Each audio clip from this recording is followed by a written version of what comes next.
Lola. By Owen Davis. Father and daughter. The old man lay back in his chair asleep. The morning sun beat against the drawn window shades, filling the room with a dim, almost cathedral light. An oil lamp, which had performed its duty faithfully through the night, now seemed to resent its neglect, and spluttered angrily. There was the usual sound of the busy city street outside the window, for the morning was advancing, but here in the room it was very quiet.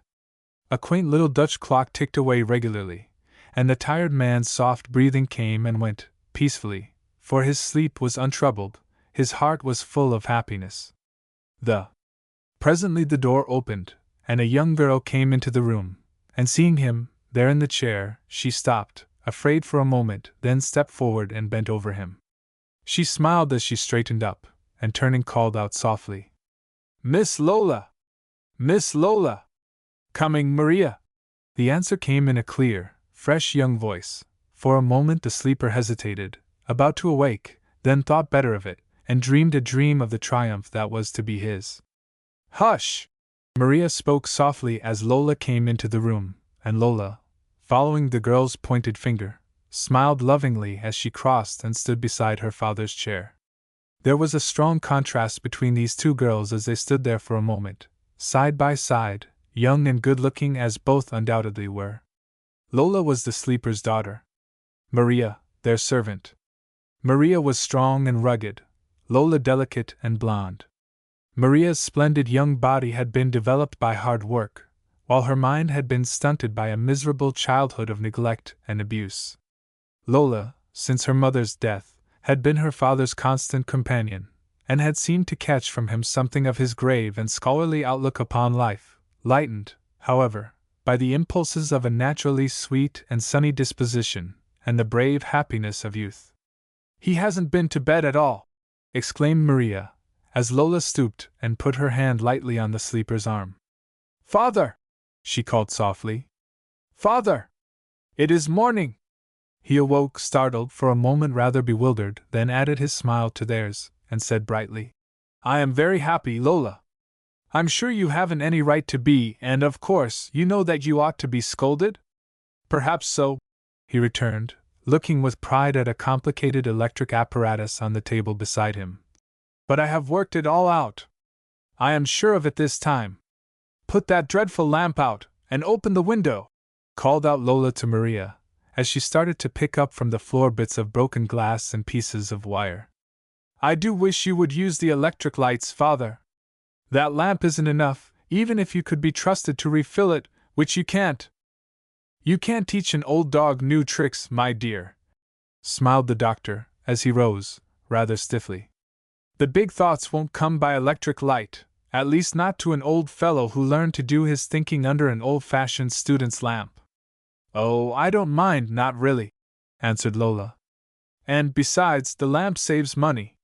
She was turning away when the doctor's low chuckle of amusement stopped her. "Are you laughing at me, Father?" she questioned, with pretended sternness. "Just a little perhaps, my dear, because after this you need not think of little savings. You shall give up your school teaching, you shall have new dresses every day of your life, and hats, la! Never mind, you shall see." "You really think so, Father?" "I know it. After last night I shall never doubt it again. I did not dare to stop until my work was done, and then I sat there, dreaming, until I fell asleep." He looked again at his apparatus with such pride and confidence that even Lola, who knew nothing of the details of his experimental work, was thrilled with the hope of his success, and rested her hand tenderly upon his arm as she stood beside him. They were much alike, these two, as they stood there together, the tall, rather delicate old man, and the fragile, sensitive girl. Dreamers both, one had but to look at them to see that, and they started apart, almost guiltily, as the little clock on the mantel struck 8. 8 o'clock! Oh, Maria! 8 o'clock! We must hurry! Lola called out to Maria, who was busily arranging the breakfast table in the adjoining room. "Come, Father!" she continued. "Run and get yourself ready for breakfast, and the very minute we get through I am going to put you to bed." "Not today, my dear," he answered gaily. "This is to be my busy day." As he left the room, smiling and happy, Maria looked after him anxiously. He'll be sick if you don't look out, Miss Lola. He don't know no more about taking care of himself than one of my sister's babies. Lola laughed cheerfully as she looked with approval over the neatly arranged breakfast table. I think he is perfectly well, Maria, and quite delighted with himself this morning. He feels sure that he has made a wonderful discovery, something he has been working on for years. I know that he thinks it is going to be a fine thing for all the world and for us, Maria. He says it is going to make us rich. I hope so, I'm sure. There's lots of little things we're needing in the kitchen, said Maria practically. Anyway, he's the best doctor in the world, and he ought to have the most money. Don't get his egg too hard. No, miss, it will be just like he wants it. When the doctor returned, he found everything ready for his breakfast, and he stopped to greet Maria kindly, as he always did, for aside from his habit of rather old-fashioned courtesy, she was a great favorite of his. Would you like a pancake, doctor? She inquired anxiously, as she stood beside the table. There's a Dutch lady boarding with my brother's wife. She showed me how to make real German ones. I can't have you spoiling father, reproved Lola gently. Besides, German pancakes are not supposed to be eaten for breakfast. She knows no more about German food, said the doctor, than an Irishman's pig. You shall make me one of your pancakes tonight. Maria smiled gratefully at him, and leaving the apartment ran downstairs to the letter box in the hall, returning a moment later with the morning mail, which she put beside Lola's plate. For letters, said Lola, glancing over them. One for me, a bill. 2 for you, father. She pushed them across the cloth. And Maria. Oh, Maria. This is for you. Oh, Maria. You're blushing. Who do you suppose it's from? She teased, as Maria stepped forward eagerly and took the letter. I guess, miss, said Maria in confusion. I guess it's from a friend of mine. Lola looked after her, as she hurried out of the room, the precious letter clutched tightly in her hand. Poor girl! That is from her sweetheart, the one she calls Mr. Barnes, and she can't read it. I thought you were to teach her, remarked her father, as he helped himself to a second piece of toast. I am trying my best, answered Lola. But she never had a chance before, that's what makes it so hard for her now. She has done wonders since you found her, my dear girl. She has caught the spirit of this great New York, and she is growing very fast. Hello? He exclaimed, as he opened the first of his letters. From Paul Crossett. Lola looked up, surprised and pleased, as her father hastily read the brief note, and continued. He is here, at last. Here in New York. And he is coming up this morning. That's fine, exclaimed Lola, her face reflecting her father's pleasure. I have heard so much about him all my life, and now I am really going to see him. I, myself, said the doctor, have only seen him once in 10 years, only twice in 20. He is a great man now, rich and famous, but he was a scamp when I first knew him. He laughed softly as his mind traveled back to the time when he and this successful French physician were boys together at the university. How was it? Inquired Lola. That a Frenchman was your chum at Heidelberg? He was, her father replied. Even as a boy, a cynic, a philosopher, and he amused me. He had a big mind, and a big heart, and I loved him.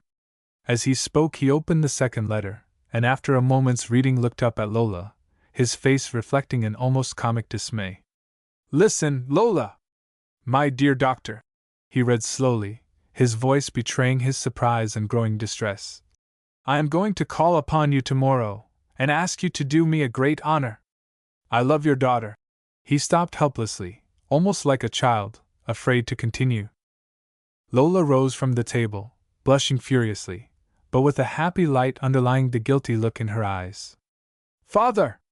He looked at her for a moment, and gradually his looks softened, and the surprise gave way to a humorous tenderness. Let's tear it up, he suggested, holding the unwelcome paper out before him. I think that would be the best way out of this. Oh, no, father! Exclaimed Lola, catching his hand anxiously. Do go on, it's very interesting. Oh, said the doctor drily. Then we will proceed. I love your daughter, and I want to ask you to let her become my wife. And to think, said Lola as he paused, and to think that I didn't know his handwriting. So you know who had the impudence to write this? Assumed her father. Well, replied Lola rather timidly, I have my suspicions. Oh, this love business, groaned the doctor in great disgust. Just as I have everything fixed, this must come. It is Mr. Fenway, I suppose? Father! Cried Lola, indignantly. Mr. Fenway! The idea! The doctor turned the page quickly and read the signature, then exclaimed to her in wonder. John Doris! And I thought he only came here to talk to me. Did you know anything of this? Anything? Replied Lola. Well, I told him to write to you. For just a moment he hesitated. They were alone together in the world, these two, and the bond between them had been very close, and now all was to be changed. This stranger, a man, whom a few months before they had never seen, had stepped into their lives, and never again would this man's child be to him quite what she had been for so many peaceful, happy years. Something of the bitterness of this thought must have become visible in his face, for Lola stepped to him anxiously, and he, generous and afraid of hurting any living creature as he always was, smiled at her tenderly, and put his arm about her, as he spoke gravely. God bless you, Lola, and if he is the right man, God bless you both. She nestled against him, reassured by his tone, and he continued. John Doris, a fine fellow, but I thought for a moment that it must be Dick Fenway. Father, she protested, it isn't at all like you to be so silly. Dick Fenway is nothing but a millionaire. Am I supposed to sympathize with him for that? Inquired the doctor gravely. But, my dear, he added, as he saw that she was mutely appealing for his sympathy, I like your young man best, although he is like the rest of us. He isn't half good enough for the woman he loves. He led her tenderly into the front room, and seating himself in his favorite old chair, drew her down upon one of its sturdy arms, and began to question her about John Doris. At first she was conscious and embarrassed, but little by little, reassured by his sympathy, she opened her heart to him, and let him see that this new love that had come into her life was not a passing fancy, but a feeling so pure and tender that he sat awed before it, as all good men are awed when for a moment it is permitted them to read the secrets of a woman's heart. He helped her greatly in that half hour, and as she clung to him, timid, half afraid even of her own happiness, he spoke to her of her mother and of what her love had been to him. In all the world I think there is no stronger tie, no closer sympathy, than there is between a father and a daughter, and these two felt that then, and gloried in it, never dreaming of that awful thing that was so soon to come between them. At last he left her, and went to change his clothes, and when Maria entered the room 10 minutes later she still sat there, her lover's letter in her hand, her mind filled with strange, new thoughts, half happiness, half fear. Maria went to her, and seeing the look on her face, and the open letter in her hand, said timidly, That's a letter from him? Yes, smiled Lola happily. From him. So is mine, miss, volunteered poor Maria. But I can't read it. Lola turned quickly to her. Shall I read it for you? Thank you, miss, I knew you would, but I'd be ashamed to have him know it. He ain't like most of the young fellers hanging around. He's smart. He's a sailor on the Vermont, and he's just fine. This is from Boston, said Lola, as she glanced at the open letter Maria handed to her. I am glad to read it for you, of course, but before long I am going to have you so that you will be able to read his letters for yourself. I hope so, Miss Lola, but I'm awful slow. I don't know what I'd do if it wasn't for you, she continued gratefully. There ain't anybody else in the world I could bear to see reading his letters. I'd rather just keep them, without ever knowing what he said. It's a lot just to know that a person wants to write to you. Boston, June 3rd, began Lola. Respected friend, I write you these lines to say that I am well, and I hope you are the same. Boston is a fine city, with lots of people and many buildings. There's water here with ships and things in it, just like New York. I often think of you, and no girl seems like you to me, so no more from Yours respectfully, W.M. Barnes. W.M. Barnes. Ain't that a fine letter? Said Maria, with great admiration. Getting letters like that makes me more ashamed than ever. I'm afraid I'm too ignorant to appreciate all he tells about the countries he visits. It is a very fine letter, I am sure, Maria, and he must be a fine fellow, and very fond of you? Oh, yes, I'm sure he is, replied Maria happily. At first I wouldn't have nothing to do with him, but he kept on coming around, and now I'm glad he did. After what I saw at home, I about made up my mind not to let any man come near me, but somehow he's different. He wouldn't act like father, or like my sister's husband, I know. He's the kind that seems to think a girl ought to be taken care of. That's nice, when you never had anybody that thought that in all your life, isn't it? It's very nice, Maria, replied Lola, quite touched by the tone of real affection in Maria's voice. I am sure that it is the nicest thing in the world. As she spoke, a ring of the bell interrupted them, and Maria, hastily putting the precious letter in her apron pocket, went to the door and admitted a shabby little woman and a delicate child. Good morning, Mrs. Mooney, said Lola, as she caught sight of them. Good morning, Nellie. Come right in. Tell father, Maria, she continued, and as Maria left the room she bent over little Nellie and kissed her tenderly, then turned to the anxious mother and did her best to put her at her ease. I'm afraid we're too early, miss, began Mrs. Mooney in that tired, colorless voice that tells its own story of hardship and hopelessness. But Nellie couldn't rest at all last night. We don't want to be bothering your father, though. He's been kind enough already. He is quite ready for you, I'm sure, replied Lola. But I will go to him. He might need me to help him with his things. As she left the room, Nellie looked after her wistfully. There's nobody I ever see like her, she said, in that tone one often hears in children's voices when they speak of those whom they have selected for that strange form of hero worship so common to the young. When he hurts me, and I have to cry, I'll see her with the tears in her eyes. I know, replied her mother gratefully. It was she that first brought the doctor to see you, and he'll cure you yet, and if they do that. She stopped for a moment, and clutched at her breast, as though to tear away the dread and anguish that was there. It's all right, Nellie, it's all right, I'm telling you. You're going to be as good as any of 'em yet. Chapter 2: A Marriage Proposal. A Marriage Proposal. Dr. Martin Barhelm had for over 20 years practiced medicine in New York. Aside from the fact that he was thoroughly qualified for his profession, he had a gentle, kindly manner that made him popular with all his patients. His might have been an unusual success, but of late years he had devoted more and more of his time to research work. He had a growing reputation in the medical world as an expert in the development of electromedical apparatus, and unknown to anyone he was devoting all his energies to the realization of a theory, which to his mind at least promised to be the most important medical discovery since the introduction of antiseptic surgery. In the front room of his apartment he carried on his experiments, and so complete was his devotion to the object of his ambition that he scarcely allowed himself time to earn, by his profession, even the modest sum necessary for the household expenses. Lola saw that his heart was wholly set upon this one idea, and without in the least understanding its purpose, aided him by rigid economy, and had even, against his rather faint protest, begun to add to the family income by teaching in a settlement school. Dr. Martin Barhelm. Although the doctor had so jealously guarded his time that he had lost most of his wealthy patients, he had never been able to deny his professional aid to those unfortunates, from whom no other fee than gratitude could be expected.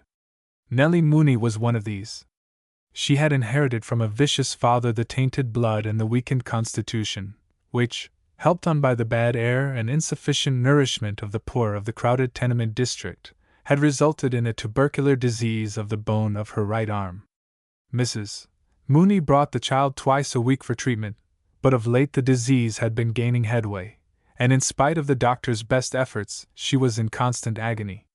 He was treating her now in the little alcove he used as his office, and outside, with the curtains drawn, Lola was doing her best to soothe the almost frantic mother. The treatment, in spite of all the doctor's gentleness, was painful in the extreme, and Lola was anxious to spare the poor woman the sight of her daughter suffering, but at the sound of a stifled cry from behind the curtains, Mrs. Mooney was unable to restrain herself, and rushed toward the next room with a cry of agony. "Please," said Lola, as she gently stopped her. "They are better without you." "I'm going to her," exclaimed the mother, quite unable to withstand the thought of her child suffering alone. "You don't know what it is, Miss Lola. I've got to go." As she spoke, she drew the curtain aside and entered the alcove, and Lola would have followed had not a ring of the bell made her pause and go to the door. It was still early in the forenoon, and as Lola opened the door she fully expected to be greeted by another of the doctor's patients, but in place of that a young man stood smiling on the threshold. "John!" she exclaimed happily, then stopped shyly as he stepped eagerly forward and put his arm around her. It was only the night before that he had told her of his love, and she was still afraid of him, but he, manlike, refused to give up an advantage already won, and drew her to him, holding her closely until she, of her own accord, raised her lips to his. "Did he read my letter?" he asked eagerly and rather nervously. Now she had him at an advantage, for however great his fear was of her father, she had none at all. "Oh, yes," she replied, smiling. "And he is perfectly furious." As she saw his face fall, she would have reassured him, but just then a moan of anguish from the alcove made him turn his head inquiringly. "It is the little Mooney girl," she answered, in reply to his unspoken question. "It is some dreadful disease of the bone, but father hopes to be able to help her." "Poor little girl," said John, as he offered her a cluster of gorgeous roses that he had brought with him. Lola took the flowers with a word of thanks, as the doctor threw open the curtains and entered with his arm about Nellie, and followed by Mrs. Mooney. "There!" he exclaimed. "It is over now. You are a brave girl, Nellie. You must bring her again on Saturday, Mrs. Mooney. You are not faint, are you, Nellie?" said Lola, alarmed at the child's paleness. "Oh, no, miss," replied Nellie bravely, her eyes fastened with wondering admiration on the beautiful roses. "Take them," said Lola impulsively, holding them out to her, but she shrank back, afraid. "Oh, no! Why, you just got them yourself. He doesn't mind, do you?" Lola demanded of John, and he answered so pleasantly and cordially that the child was persuaded to accept them, and was taken home by her mother in such a glow of gratitude that for the moment, at least, her pain was forgotten. American Beauty roses, at $1 each, on the windowsill of a wretched tenement. An extravagance, no doubt, and yet I wonder if they would have better fulfilled their destiny had they met the usual fate of their fellows and been trampled underfoot upon the floor of some crowded ballroom. As Lola closed the door after Nellie and Mrs. Mooney, she turned to see John and her father eyeing one another, with the consciousness of the necessary interview showing in their faces. She laughed happily and, crossing to the doctor, pointed to John, who stood rather stiffly beside the table. "There is John, father." "Humph," said he, coldly, determined at least that the young man's path should not be made too easy. "So I see." "I," began John, rather lamely. "I." Lola laughed merrily, and catching one by each hand drew them together, looking up at them, her face so radiant that in a moment their stiffness was forgotten, and they joined in her laugh. "No use trying to be formal, John, while she is laughing at us." "No, sir," replied John heartily, as he accepted the other's proffered hand. "All that I am going to say is that I shall do my best to make her happy. You won't have any great trouble there, my boy. She has always been happy, and always will be if you will always love her. I think I may safely promise that," said John, smiling confidently. "It doesn't seem to be difficult. You are very happy, you too," continued the doctor, glancing from one to the other. "And will you believe an old man when he tells you that it is the only happiness that is real? A happiness so great that even if death comes, the memory is still the dearest feeling in your hearts. I have no sermon for you. God bless you, and help you, so long as you shall live. We are having a little trouble already, doctor, and I want your help," said John boldly. "I want you to tell her that she must marry me at once." "John," cried Lola, indignantly, "I haven't any idea at all of being married for months." "Ah," smiled the doctor hopefully. Perhaps if you quarrel with him about it, we may get rid of him yet. That would be good news for me, yes, and for poor Dick Fenway. Don't tease, protested Lola. And anyway, Mr. Fenway isn't poor, he is a millionaire. I suppose, said John, that it is rather an obvious thing for me to say, but I don't like that man. It isn't that I am jealous. I was once, I will admit, but after last night I am not afraid of him. But he isn't on the level. I have the right to tell you now, Lola, he continued, turning to her. I knew him in Cleveland 2 years ago. He comes here to your house, and takes you to theaters and concerts. Lola looked at him, surprised. Surely I am not going to make the sudden discovery that I have bound myself to a jealous old ogre, am I? She inquired. Fenway, said John bluntly, has a wife in Cleveland. The doctor's face grew stern, and Lola looked both shocked and distressed. John! She exclaimed in dismay, for she liked young Fenway, and more than either of the others knew that, if this thing were true, he had done his best to deceive her. He married a telephone girl in one of the big hotels, went on John, anxious to get the unpleasant story over, for he had a man's feeling of loyalty to his sex, and hated to be placed in the position of a tale-bearer. He has been trying ever since to get a divorce, but she won't let him. It isn't a thing a fellow likes to talk about, but it's true. Thank you, said the doctor gravely. My home is not large enough to hold that sort of man. I shall tell him so if he calls again. I'm sorry, very sorry, said Lola. There was something about him I always liked, and it hurts me to think that he tried to deceive me as he did. Bah! Protested the doctor. The world is full of men like that, but once you know them, they are harmless. Don't look sad, my dear, it is so easy to forget all about him. It was not so easy, however, for Lola to forget Dick Fenway's deceit as her father fancied. Only a few weeks before he had told her that he loved her, and when she had gently refused him he had shown such bitter disappointment that she had been quite touched, and had ever since done her best to be kind to him.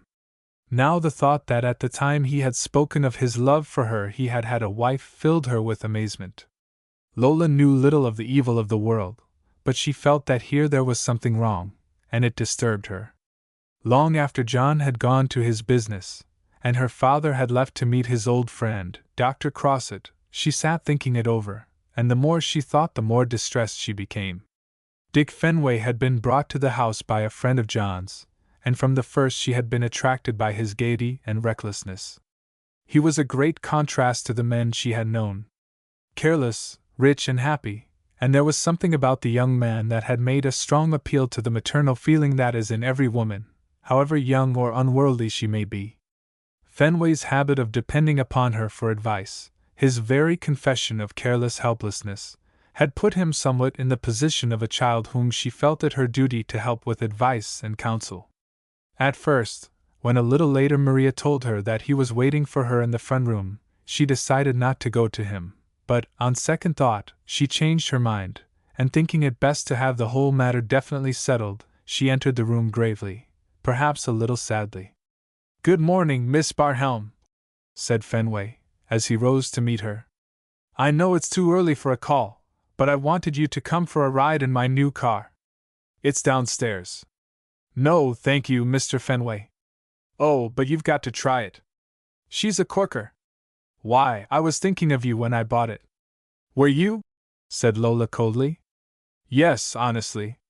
Why, you know, Lola, that. How long is it since you have heard from your wife in Cleveland? Interrupted Lola. For a moment his surprise silenced him, then he turned upon her angrily. Who's been telling you my business? He demanded, almost roughly. Do you think, asked Lola gently, that she would share in your desire for me to try your new car? I didn't want you to know about her, he answered, a queer expression of mingled shame and determination on his face. It happened a long time ago.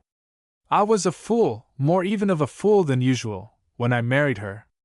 I haven't seen her in almost 2 years, and I'm never going to see her again. Father was angry when he heard that you were married, said Lola, looking at him calmly, and with no expression of anger in her face. He thought that you had not been quite honest about it. What did you think? Questioned Fenway. I was very much surprised and a little hurt. Father is going to ask you not to come here again. That is why I was glad to speak to you before he did. Then you won't let it quite queer me with you, exclaimed the young man eagerly. She's bound to give me a chance to divorce her, sooner or later. I'm having her watched, every breath she draws. Even if your father won't let me come here, you'll see me sometimes, won't you? No, Mr. Fenway, I shan't see you again. Father is right about that, but I am glad you came here today. Surely we have been good friends enough for me to ask you, for your own sake, to be worthy of the better side that I know is in you. This girl is your wife. You yourself say that she has not done anything wrong. Wouldn't it be better to? Don't talk about her, said Dick savagely. I'm afraid that we can't talk at all unless we talk about her. A man with as kind a heart as yours couldn't have meant to wrong her, or me, or any other girl. I hoped that I was enough your friend to be able to ask you to go back to her, if you can, and if you can't, to tell you that you ought to be honest with the persons who trust you. There! I've said it. And she stood looking at him for a moment. Then, softening, she extended her hand. Goodbye. He stood looking at her, then stepped forward boldly and took her hand. Lola, and as he spoke there was a tone of passion in his voice that frightened her. I love you. She looked him in the face and answered gently. I am going to marry John Doris. Not because of this damned story you've heard about me? No, replied Lola quietly. Because I love him. He stepped back, dropping her hand, and for the first time since she had known him a look of real sadness came into his face. I guess there's nothing for me to do but go. I have usually had most everything I wanted in this world, but now if I'm going to lose you I'm getting the worst of things, after all. I am sorry, began Lola, but he shook his head impatiently and crossed to the door. I haven't any use for your sympathy. You say you are going to marry John Doris, but you haven't done it yet. You say that you are not going to see me again. I don't believe that, Lola. You don't love me. I know, but you don't love him either. You don't know what love is, and when you learn it won't be from John Doris. He closed the door behind him, and she heard him running down the stairs as she stood there with a strange dread in her heart. Chapter 3 Dr. Paul Crossett. Dr. Paul Crossett. From her window, a few hours later, Lola could see her father as he turned in from 8th Avenue and walked briskly toward the house. With him was a rather short, extremely animated, and perfectly groomed gentleman, whom she at once knew to be Dr. Paul Crossett. Even from that distance she could plainly see that, although she knew him to be a man of her father's age, he had the look of one much younger. It would be a bold man who would dare to state that married life and the atmosphere of a home do more to bring about gray hairs and wrinkles than the emptiness of a bachelor's existence. But in this case, at least, the contrast was startling. Paul Crossett, quite 50, had, and looked to have, all the enthusiasms of youth. He was a Frenchman, and to a close observer he was perhaps rather freer in gesticulations than our somewhat stiff New Yorkers, but he was far from being the Frenchman of the comic supplement. Indeed, Paul Crossett was a real citizen of the world, quite as much at home in New York, London or Berlin as he was in Paris.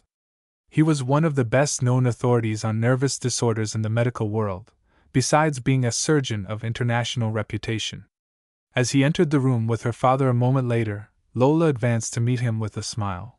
But to her surprise, at the sight of her he stopped, and a look of deep sorrow, almost of fear, came into his face. "This is Lola, Paul," said the doctor proudly. In a moment the look on Dr. Crossett's face changed to one of eager welcome, and he stepped forward and took both of her extended hands in his. "You are as your mother was," he said gently, then as he stooped to kiss her saying softly, "My age permits." She saw a tear on his smooth, almost boyish cheek, and with a woman's quick intuition she understood and loved him for the love he had had for her mother, whom he had not seen since his early manhood, but whom he had never forgotten, and never could forget.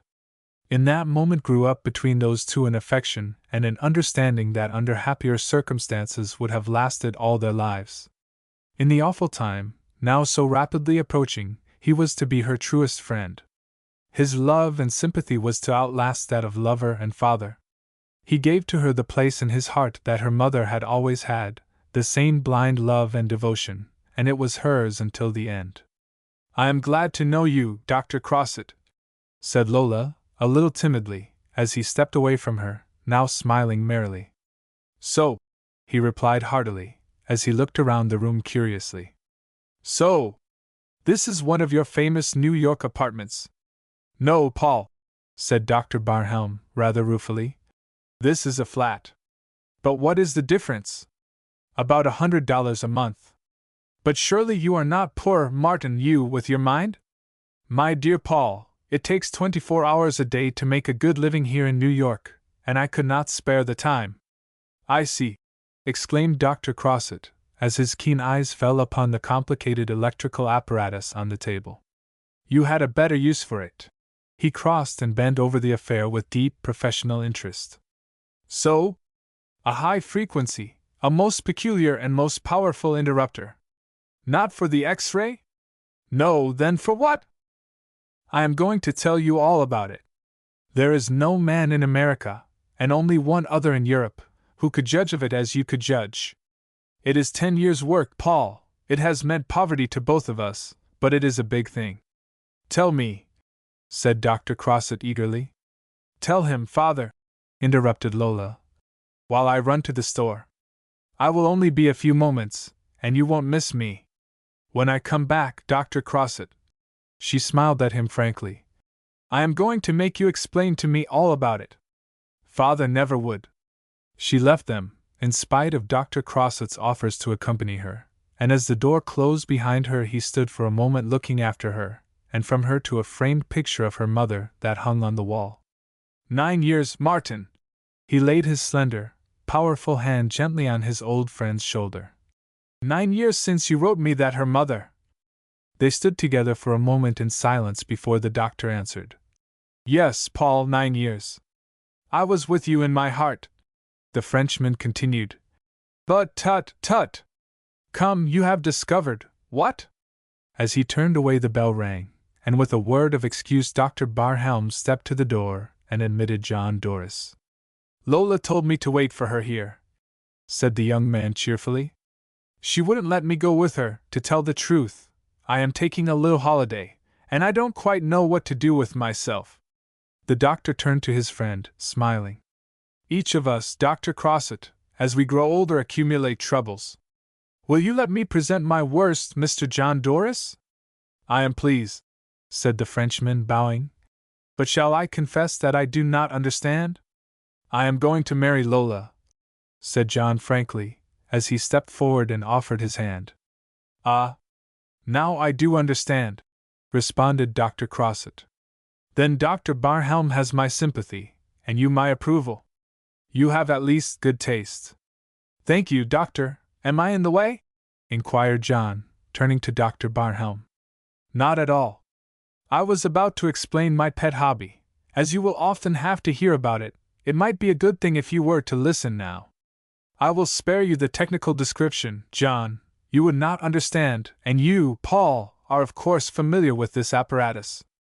This, then, is an instrument by which, if I am right, and I am convinced that there is no doubt of that, I can restore life to a person who has been dead for many hours." "Doctor!" cried John, horrified and anxious, and he turned to Dr. Crossett, expecting him to share in his belief that long hours of brooding over his experiments had turned the old man's brain, but to his intense surprise, he read nothing but eager interest in the Frenchman's face, as the latter bent over the instrument and inquired earnestly. "Many hours, Martin?" "5," replied Dr. Barhelm. "Perhaps 6, possibly 7. That has not been claimed before?" "I can do it." "You can restore the dead to life?" demanded John with such disbelief and distress in his voice that Dr. Crossett turned to him with a kindly smile and said gently, "You need not look at your future father-in-law in horror, my dear young friend. He is not mad. I have studied these things, as perhaps you know. In Paris I have seen the experiment tried. I have seen the heart action cease and later be resumed.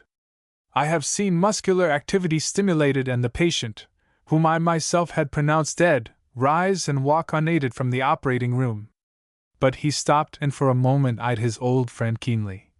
But only has this been done in my peculiar case, and never more than 5 minutes after the last flutter of the pulse. My theory is right, replied Dr. Barhelm with deep conviction. My instrument is right. As yet I have been unable to demonstrate it upon a human being for want of a subject, but I have succeeded always with the lower animals. You claim what, Martin? Continued Dr. Crossett. That you can restore the heart action to those who die of what? The doctor smiled slightly as he replied. Death is what? When the heart ceases to beat. Life is what? When it beats on untroubled. I can take the body of a man whose pulse has not fluttered in hours, and I can bring the beating of his heart back. I can bring him back to life. He looked almost in triumph into the earnest, sympathetic face of his friend, then turned to John, but his smile left him at what he saw in the young man's eyes. Don't say that, doctor, begged John earnestly. I can't believe that it is true, and if it is horrible. I do not claim to give life, explained the older man gently, only to restore it. For how long depends upon the nature of the disease of which the patient dies. Old age must always have its victims. I cannot check decay, nor cancer, nor tuberculosis. There are many cases where, if I were to bring my patient back to life, it would be but to die again, but there are many, many times when I can, and will, restore life to those who die by accident, by drowning, by heart failure, by shock. It is sacrilege, cried John in horror. Suppose that a man dies, and his body is brought to you. Do you claim that you will give him back his life? I do, answered the doctor firmly. What of his soul? John, exclaimed the doctor, startled and offended by the question. When a man dies, continued John earnestly, more than the throbbing of his pulse leaves him. The thing we call a soul, whatever it may be, wherever it may be, goes out with his life, out of his body to a life everlasting. In God's name, how dare you talk of bringing that empty shell back into the living world? I have lived for over 20 years in the dissecting room, remarked Dr. Crossett, with rather a contemptuous smile. I know the human body. They differ very little, each organ has its place, all is complete. I have not found a soul. We do not think alike there, Paul, said Dr. Barhelm gravely. There is something, a soul, an intelligence, call it what you will, but it is not tangible, and it is divine. I mean no sacrilege. Why, this theory of mine, the truth of which I am prepared to prove, has been my prayer, and now it has been granted. It is for the good of humanity. I don't like it, replied John nervously. You know best, I suppose, and I am going to try to take your word for it, but I don't like it. If you don't mind, I'll go and meet Lola. It may be all right, I suppose it is, if you say so, but it gives me the fidgets. He left the room as he spoke, and as he closed the door and started down the stairs he heard them laughing together. He is not a physician, said Dr. Crossett as soon as John was out of hearing. No, replied Dr. Barhelm. He is a bank clerk. Bank clerk? La! Then why try to make him understand? Come, tell me all about this. And he looked critically at the apparatus before him. It is the theory, began the doctor, of a tremendously interrupted electrical current applied to the heart. The high frequency in itself is not new. No, agreed Dr. Crossett. Romanoff, Thaler, Woodstock, eh? Yes, but the application is new, and also I have here a mercury turbine interrupter of my own invention. I can get over 30,000 more interruptions a second than were ever before obtained. With it I have never once failed. It was the great high frequency by which I won my battle. It is ready now to show to the world. Ah! Your theory, it is pretty. It is true. Then, exclaimed Dr. Crossett, there need be no more of this. He looked contemptuously around the shabby room and out through the window at the noisy, squalid neighborhood. To live as New York lives! It is not civilization. It is like the caveman, to live in a hole in a cliff. Bah! To sit on an ugly chair, and to look at nothing, out of dirty windows. New York! laughed Dr. Barnhelm, is the great marketplace of the world. You can buy anything here, even beautiful surroundings. Then you, Martin, shall buy them. This," he touched the electrical apparatus almost tenderly, "will bring fame and wealth. Happiness you had before." "It has been selfish of me in a way, Paul," began the doctor, as though trying to find excuses to satisfy his own conscience. "But Lola has not minded. She is as Helen was. If she is surrounded by love and tenderness, she is content. She does not ask fortune for many of her favors. She does not need them, Martin." As Dr. Crossett spoke, from below, through the open window, came the harsh clang of an ambulance bell, and these two surgeons both stopped and listened, their professional instinct unconsciously aroused. "There is a sound, Martin," he continued, "that is understood in every country in the world." "The ambulance stopped here at this house," said Dr. Barnhelm, with a trace of nervousness, and he stepped to the window and looked out. "There is a crowd collecting. I wonder." The door burst open, and John Doris entered the room. As they saw his face, they knew at once that the news he brought was bad news, and both being brave men, they turned calmly and steadily to meet it. "Doctor," he panted hoarsely. "Lola, Lola!" "Well, John?" It was the father who spoke, and his cool, even tone did much to steady the boy. "She," he continued brokenly. They are bringing her. There was an accident, she. He stopped as Dick Fenway entered, so pale and wild, that Dr. Crossett, to whom he was a stranger, stepped forward, as though to offer to support him, but stopped suddenly as Fenway cried out, "I did it! It was my fault! As she crossed the avenue I turned my car, thinking she would stop, but she hated me, and she wouldn't stop, and I killed her." There was silence for a moment in the room, broken only by Fenway's sobs and by a low moan of anguish from the father. Then came a sound of stumbling footsteps, slowly, very slowly advancing up the stairs. The sound of men carrying a heavy burden. "My friend! Be brave!" And Paul Crossett put his arm about his old friend's shoulders. "We will fight for her life, you and I together, as life is not often fought for." The footsteps had grown nearer. In the room there was silence as the four men waited. In the courtyard below a street organ began to play, and the foolish, empty tune burned itself forever into their memories as they stood there. The footsteps hesitated for a moment on the landing below, then began again, nearer, louder now, and suddenly a big, red-faced policeman stood in the doorway. "Here?" he inquired, in that queer, impersonal voice that speaks of long acquaintance with the tragedies of life. "Yes," replied John hoarsely. "Here." An ambulance surgeon entered in response to the officer's nod, and following him came another policeman and a white-coated driver. Between them on a stretcher they bore a covered form, very quiet, so quiet that not even a movement stirred the blanket that covered it. As they put their burden down gently on the worn old couch, the young surgeon turned to Dr. Barnhelm, who stepped forward. "It is no use, sir. You can't do anything. It was the heart, I think. She was not crushed, but she died instantly. Can any of you give me the facts for my report?" Maria had entered the adjoining room, attracted by the unusual sounds, and heard what he said, and as she heard she cried out pitifully.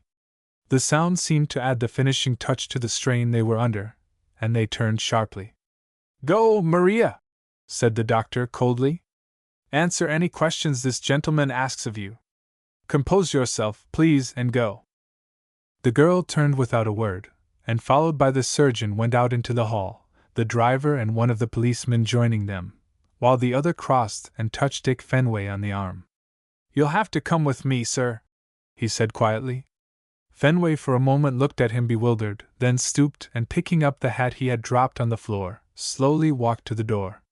At the door he stopped and looked back at the covered figure on the couch, shuddered and went out, the officer following. John closed the door softly behind them and turned back to where the two men stood, Paul Crossett's hand on the father's shoulder. Can't you do anything?" he questioned. "Anything at all?" "Wait." The word came like a command, sharply, from Dr. Barnhelm's lips.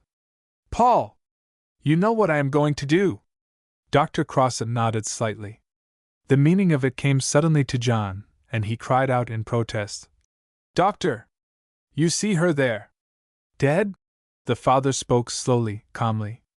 Well, I can bring her back. She is my daughter. He turned quietly to John, but with a look in his eyes that few men would have dared oppose. Shall I let her die? I. Who can save her? No. The young man spoke humbly. No, I love her too. Go, wait outside. Go, now!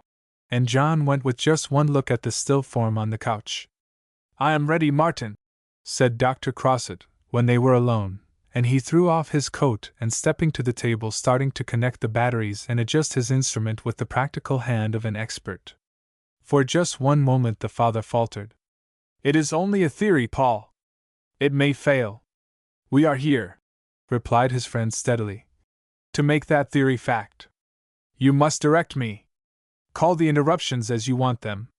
The doctor crossed to the couch, and drawing aside the blanket stood looking down at Lola. In that moment all that this child of his meant to him came into his mind, and the thought gave him strength. The fear and grief died, and in their place came firmness, confidence. He knelt and deftly unfastened her dress and bared her girlish breast, then crossing to the table took in each hand a glass electrode connected by long wires to the powerful machine, and slowly returned to where his daughter lay. Now, Paul! A touch of Dr. Crossett's practiced hand and the great machine came to life.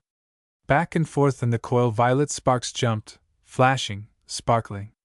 From the electrodes in his strong hands a million tiny specks of light sprang angrily, and when for a moment he held them close together these specks became a solid bar of violet light, almost a flame.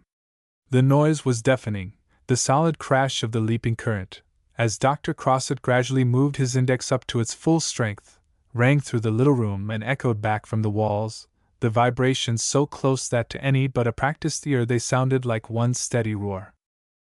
Once again he paused beside the couch, and an electrode in each hand, the violet light dancing all about him, he raised his eyes in a short prayer. God help me, he said, his voice half buried in the riot of sound. Don't hold my pride against me. I ask it, not as the inventor, but as the father. He did not speak again, nor did the friend who stood watchfully beside the spluttering, crashing machine. 3 times he held the electrodes to her body, one over her heart, one against her back, but there was no movement, no sign of life. The leaping sparks seemed to pass through her tender frame, but she lay there still, with that awful stillness of the dead.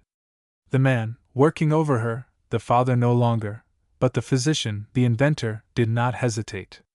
Again and again she was enfolded in the bright beams of violet light.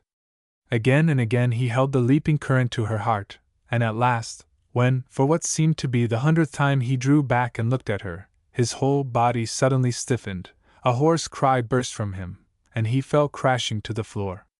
Dr. Crossett shut off the current and sprang to him. He had fainted, and turning from him to Lola, Paul Crossett saw what the father had seen. A soft color slowly stealing back into that white face and a slow, steady rising and falling of her breast as her heart began again to beat. Chapter 4 Brought to Life. Brought to life. On the following day the papers devoted a few lines to the accidental injury of a young girl. Lola Barhelm, daughter of Dr. Martin Barhelm, a physician in good standing in the neighborhood. The fact that the automobile by which the young lady was injured belonged to Richard Fenway, the well-known Wall Street broker, son of old Dick Fenway of Cleveland, and a well-known figure in the life of the Broadway crowd, seemed to be of more general interest than the account of her injury, but 2 of the papers noted the fact that she was at first pronounced dead and later found to be merely suffering from shock. On what Dr. Barhelm and Dr. Crossett said to one another no one besides themselves ever knew.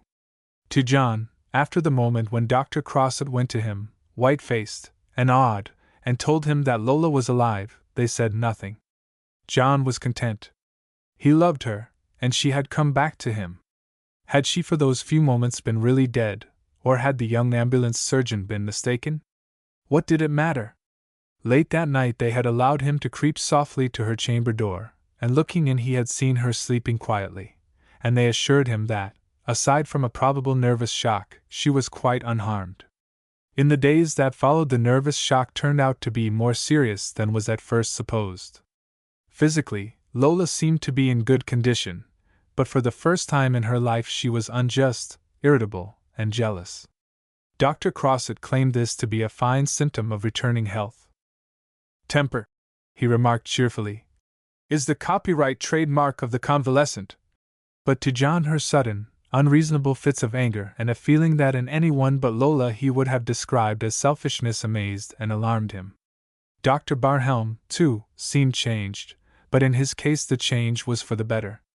He was closeted all day, and often almost all night with his machine, and its low throbbing penetrated the whole building and brought indignant protests from the other tenants, protests that were received by the doctor with a slow smile of contempt and at once forgotten. From the moment when he was assured of his daughter's safety, he buried himself in his work, calm and happy, with little thought for anything but this great discovery of his, this wonderful invention that was to do so much for suffering humanity.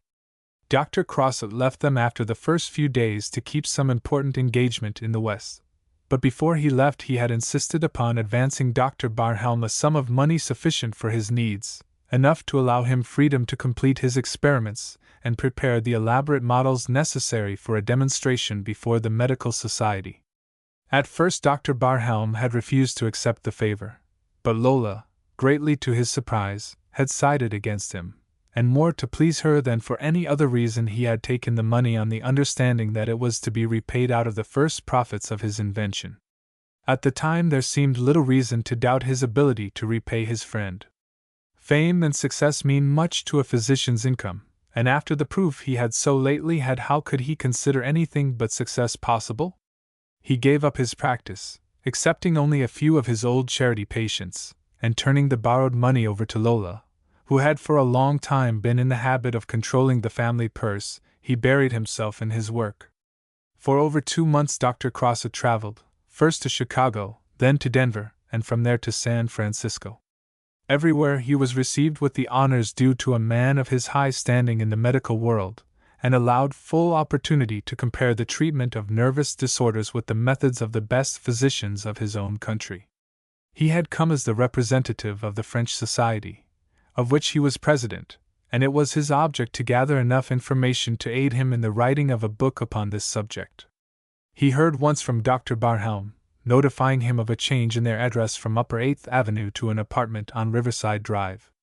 No explanation for the change was offered, the rest of the letter being a long account of the progress of his work and a few words about Lola, that she had quite recovered her health and seemed to be in unusually high spirits.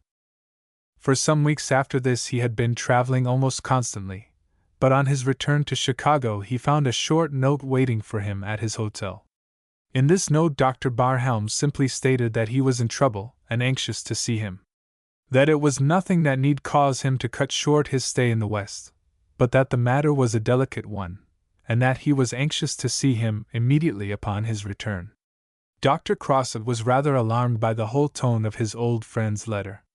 Of Lola there was no mention, but he could not free himself of a vague suspicion that she must be the cause of her father's evidently deeply troubled mind, and he brought his business affairs to an abrupt end and caught the next fast train to New York. It had been spring when Dr. Crossett landed in America.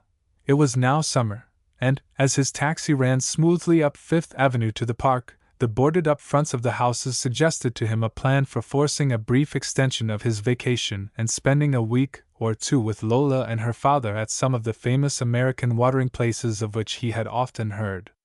His own splendid health and superb vitality he owed, in part, to his habit of allowing himself frequent intervals of mental rest and outdoor exercise, and as he thought of how Lola would be benefited by a change from the hot, stale air of the city to some beautiful seashore or mountain resort, he smiled to himself happily.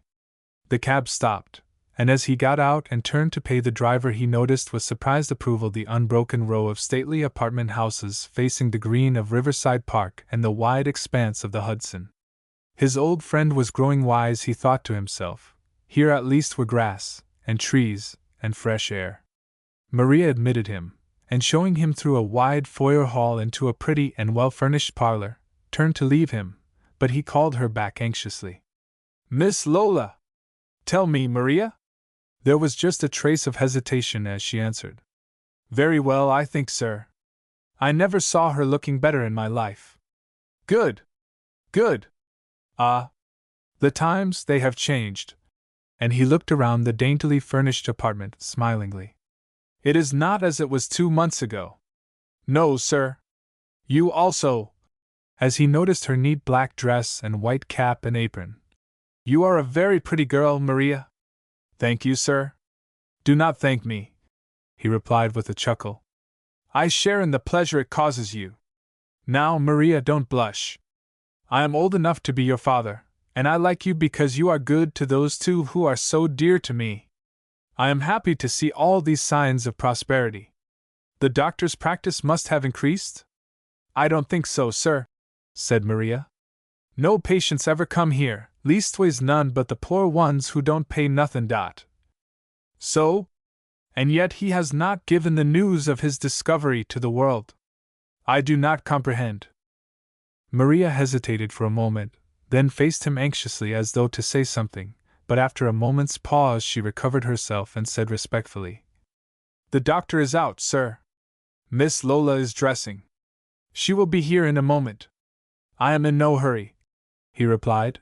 "Now that you tell me that all is well here, I am content to share in the happiness of my friend. His daughter well, a fine home, one could not hope for this 2 months ago. Poverty, death. Pish!" And he snapped his fingers contemptuously. "They are gone! It is indeed the age of miracles." "Coming back like she did, sir," retorted Maria. "After everyone thought she was dead, ain't a thing that does a body any good. You couldn't expect her to be quite so happy and so sweet as she used to be, could you, doctor?" In the girl's voice was so much of anxious inquiry, such a tone of real sadness and regret, that he turned to her alarmed, but at that moment Lola came into the room. In the few seconds it took her to cross to him, smiling, both hands extended in greeting, his practiced eye assured him that never in all his experience had he seen a young woman in such superb physical health. She was radiant. The simple little house dress in which he had first seen her had been exchanged for an elaborate afternoon costume. Her skin was clear, he had remembered her as being pale, even in the short time he had seen her before the accident, but now she had a high color and an eager, animated manner that spoke of an abundant reserve of vitality. "There you are, doctor!" she cried gaily, as he returned the warm pressure of her hands. "I wonder if you know how glad I am to see you?" "No, my dear," he answered, "not unless you are reflecting my own pleasure in seeing you like this. I was worrying about you, way off there in the West. Were you well? Were you happy? Now I have but to look at you. You are a flatterer, doctor." As Lola turned from him smiling, her eyes fell on Maria, who stood watching the doctor's face with a curious look of eager curiosity. Her look changed, and she spoke sharply, almost cruelly. "What are you doing here, Maria?" Maria flushed, and tears came to her eyes as she stammered, "I. You may go." "Yes, miss." Maria left the room and Lola turned to find Dr. Crossett looking at her in wonder. He knew of the real affection that there had been between these two, and his own tender heart told him how Lola's tone must have hurt the girl who had so much reason to think of her with affection and gratitude. He made no effort to keep a look of reproof out of his eyes, but if Lola saw it there she gave no sign of it, but seated herself on a broad couch and motioned to him airily to seat himself beside her. "Now, Dr. Crossett," she began, "I want to talk with you before you see Father. He is the dearest man in the world, but he knows nothing at all about business. He wrote to you?" "Yes, that is why I am here. It is about money. He is very poor." "Poor?" Dr. Crossett glanced about the expensively furnished room in surprise, but Lola continued without seeming to notice. "He did not want to write, but I made him. You are his friend. You love him. I am sure that you will be glad to help him. What I have is his," answered Dr. Crossett. "Surely there is no need to repeat that. If he wanted more, why did he not ask for it when I gave him my check before I left New York? Oh, that money he borrowed from you he was going to use for his experiments, to perfect his machines, and to prepare to demonstrate them, but naturally I could not allow him to do that. If he's to be a famous man, he must, at least, live like a gentleman. I selected this apartment, and insisted upon his moving, and now he is so worried, and nervous, and cross, just because he has no more money. He is my friend," said the doctor gravely. "I will gladly supply all he needs, But, repeated Lola impatiently, and to him for a moment it sounded almost rudely. "Surely you are not going to say that I have been extravagant?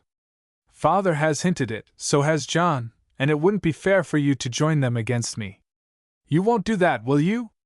As she looked up at him shyly, yet confidently, it seemed to him that the last 20 years had been a dream, and that he was sitting beside that other young woman, so like her, and any trace of disappointment he had felt at her attitude fell away, and there was nothing but tenderness in his voice as he replied, "It was more years ago than I can count that your mother came to me and looked up as you are looking now, and begged me not to side against her.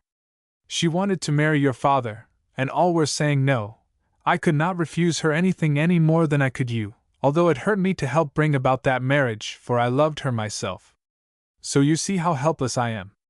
I must fight your battles. I have no choice."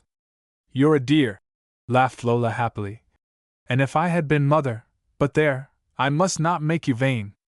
I was sure that I could depend upon you. Now, let's not talk about serious things any more. Come! Let me show you the view of the river from the windows. Isn't it glorious here? Why, do you know, Doctor dear, that after 8th Avenue this is like another world? Look!"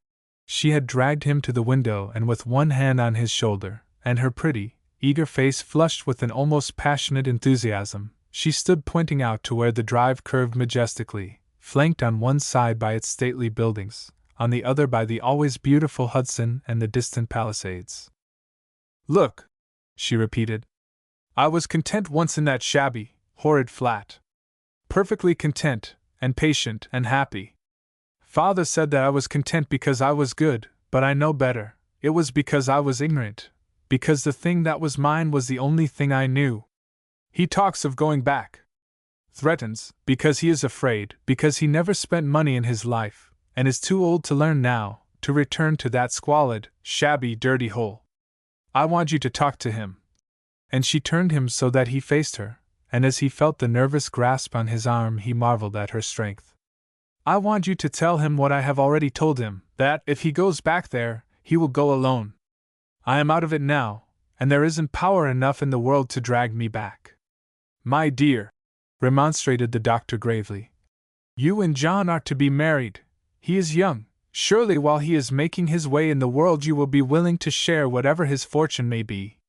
Love is as sweet in poverty, Lola, as it is in a home like this." "That is a platitude, doctor, a platitude invented by cowards who weren't strong enough to win the good things of life, and who, because they couldn't have them, were fools enough to try to blind themselves with stupid words. I am a woman. A woman's only chance for all the beautiful things of life rests upon some man.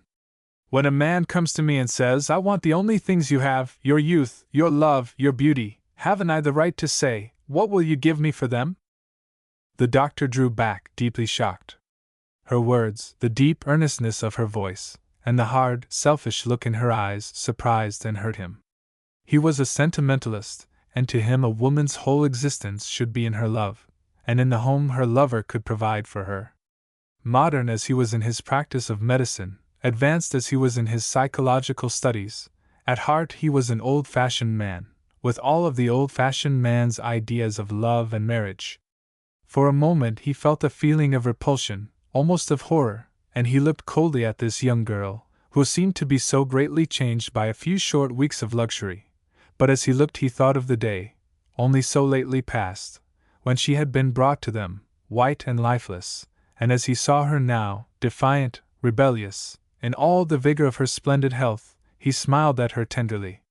He knew, as few men know, the changes that some great nervous shock so often makes in a person's character, and he resolved to devote himself to this girl until her nervous system fully recovered, to help her with gentle kindness until her old tranquil serenity was fully restored.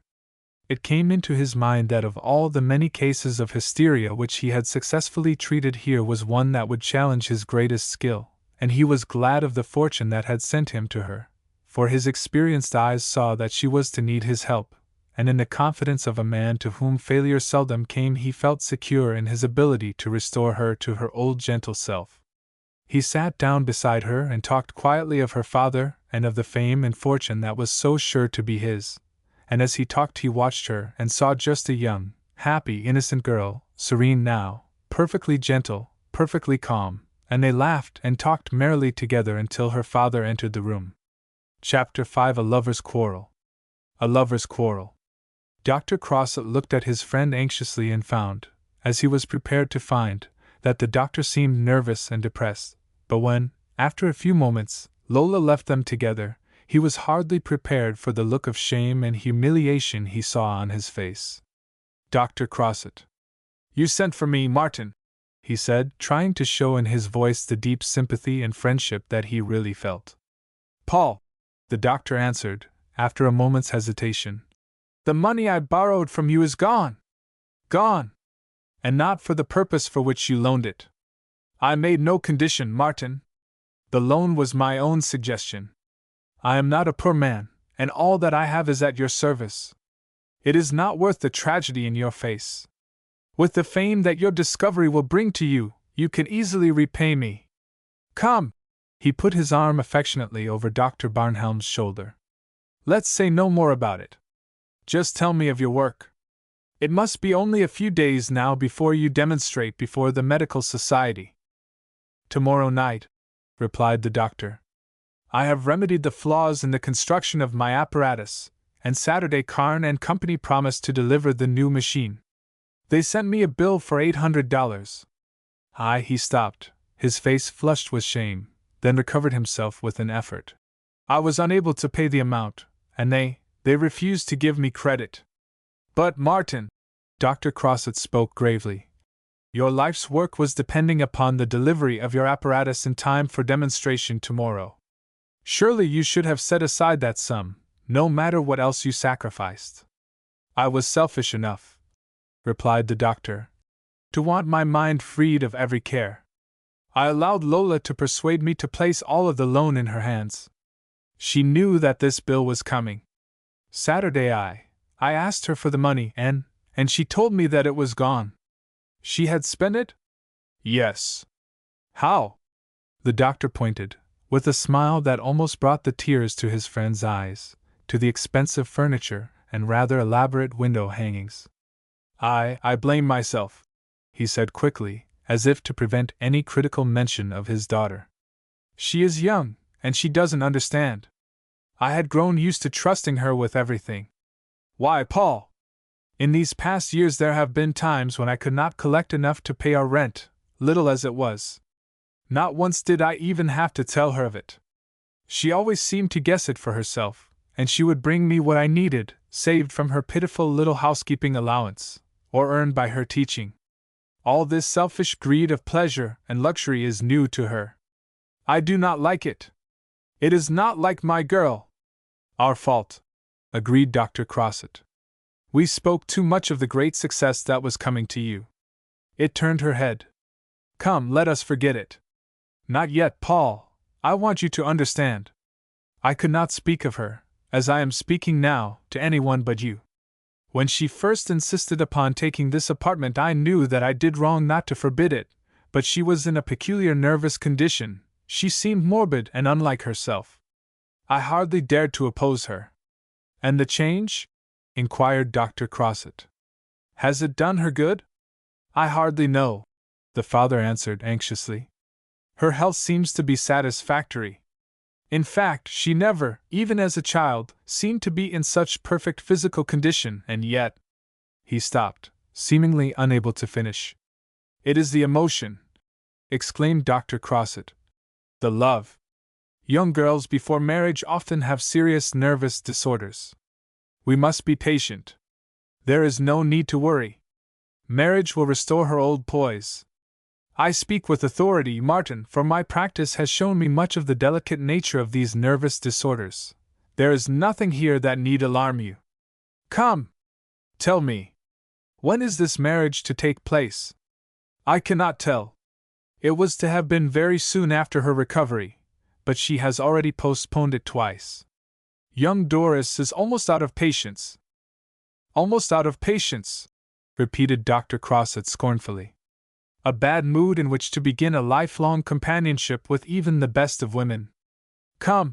He put his hand almost playfully on the doctor's shoulder and shook him gently. Facts! Always stick to the facts. We know her. She is a good girl. We love her. There is no more to say. If it is money she wants, exclaimed Dr. Barhelm bitterly, I will make it for her. It isn't that I think anything money can buy too good for her, but for her to be selfish. Hush, said Paul very tenderly. She has no mother, we must remember that. We are men, and we stand helpless before her womanhood, like children in the dark. Now, we will say no more. We will go to the bank today, while there is time. We will get that money, and tomorrow night, before the medical society, you shall make your name big, famous. Eh? If I do, exclaimed Dr. Barhelm gratefully, I shall have you to thank for it. She shall thank me, Martin. You will tell her that part of the silks, and ribbons, and laces that you buy for her come from me. Eh? She will love me then. Come! Dr. Crossett allowed Dr. Barhelm no time for remonstrance, but insisted so firmly that they should go at once to the bank that he was obliged to agree, and leaving a message for Lola that they would soon return, they descended in the elevator and walked briskly down the drive, the Frenchman declaring that it was nothing short of a crime to ride on such a day, and he kept up such a flood of cheerful talk and happy reminiscence that, in spite of his deep humiliation, Dr. Barhelm soon found himself laughing merrily. In the meantime, things were not going smoothly in Lola's sitting room in the apartment. John Doris had for some hour or more been doing his best to win Lola into a promise of an early marriage, and in spite of his best resolution he found himself rapidly growing impatient. It is no use, John! Lola spoke almost angrily. The more we talk of it, the less we seem to agree. I do not care to be married before winter. This is the third time you have changed the date, remonstrated John. I am beginning to think that. Well? She interrupted sharply and with so much of challenge in her manner that John had to curb his rising indignation as he replied. If I am not careful we will quarrel again, and we have done more than enough of that lately. I am sure I can't help it, John, if you choose to be cross and unreasonable. Has it all been my fault? No, of course not, cried Lola, with one of the sudden changes of mood that had so often puzzled him of late. I have been perfectly horrid, I know, and I won't be any more. Just forgive me, John, and she looked up at him sweetly. And kiss me, if you want to. John stooped and kissed her, and asked earnestly, And we shan't postpone the wedding again, shall we? Only a little while, dear.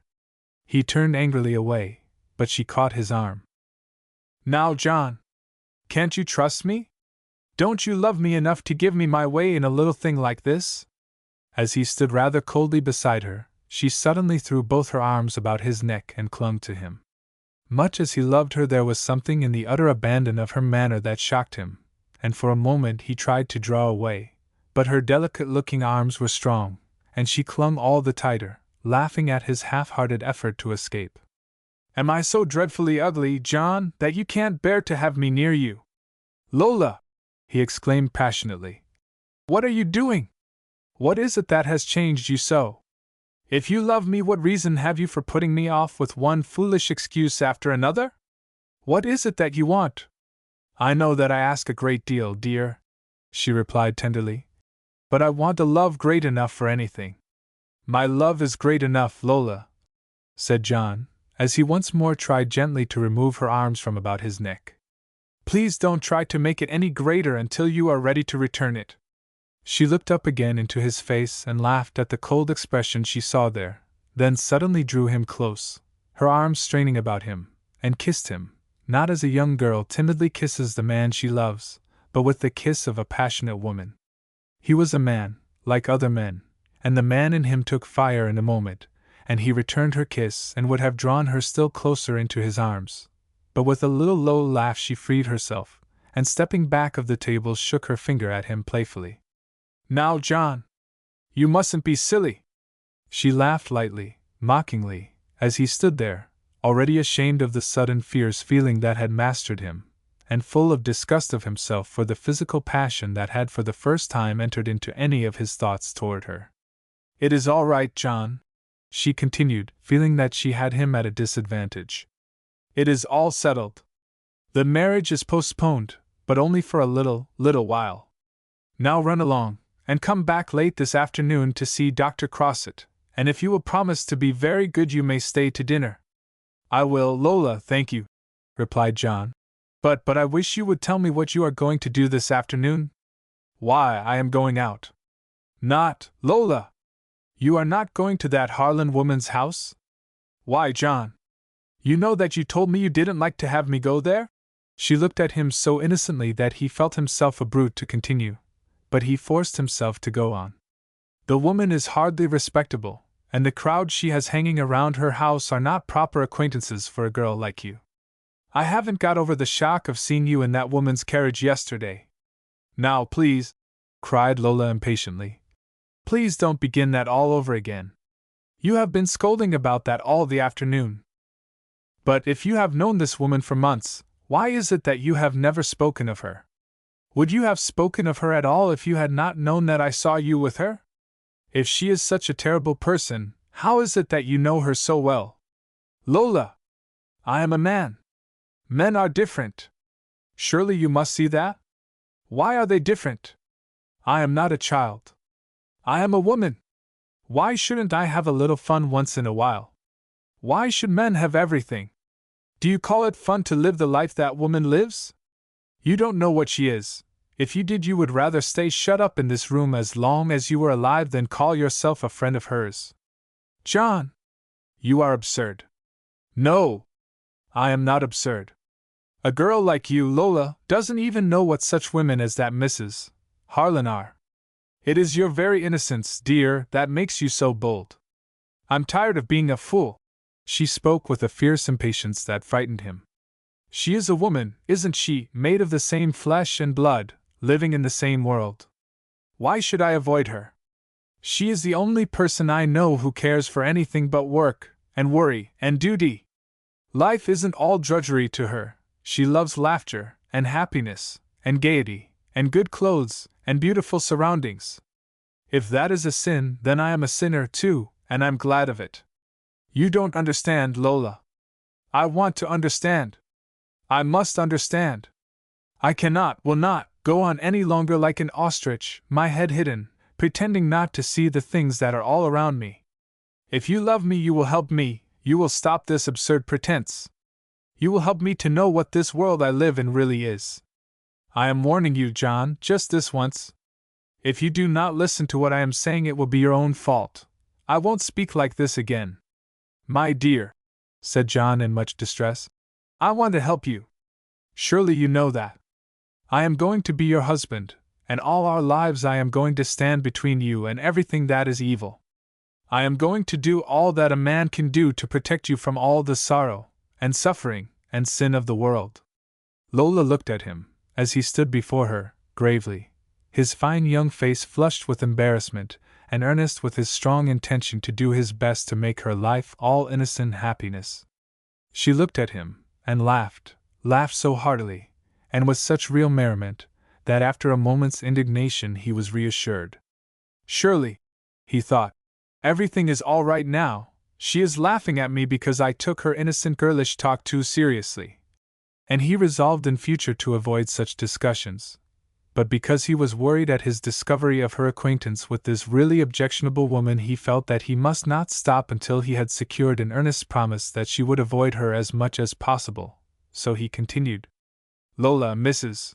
Harlan's greatest friend, the man who has helped to give her a reputation that a decent woman can hardly envy, is Dick Fenway." She interrupted him angrily. "So, that is the explanation? Now we are getting the real truth. That is why I am to stay shut up here. That is why I am not to go to my friend's house. Have you seen Dick Fenway there? He was angry now himself, hurt by her tone, and jealous of the thought of this man, whom he knew to be unworthy of any decent girl's acquaintance. Have you seen him there? He repeated as he turned away scornfully. Are you trying to insult me? She demanded. I want an answer. No, I haven't seen him there. Have you seen him at all since the day he did his best to kill you? No, she replied coldly. I have not, and now, if you think that you have hurt me enough, you may go, or are you anxious to accuse me of anything more? Lola, John began gravely. I am sorry, but you have not been frank with me. I had a right to ask you that question. I am glad that you could answer it as you did. I hope, John, she replied, that before our marriage does take place you will have learned to trust me. Lola, he cried, remorseful. I do trust you. No, John. She avoided him as he tried to put his arm about her. Please go now. I am not angry, but you have hurt me. I think that you had better go. By tonight we will have forgotten it, or at least we will try to forget. I must be a beast of a fellow, he said, quite convinced of his own unreasonable temper. I am always hurting you, and yet I never mean to do it. Forgive me, Lola. I will try to do better after this. He tried to kiss her, but she drew herself away, and he had to leave her, although his heart ached and he felt that between them each day that passed was bringing a more complete misunderstanding. He had done his best.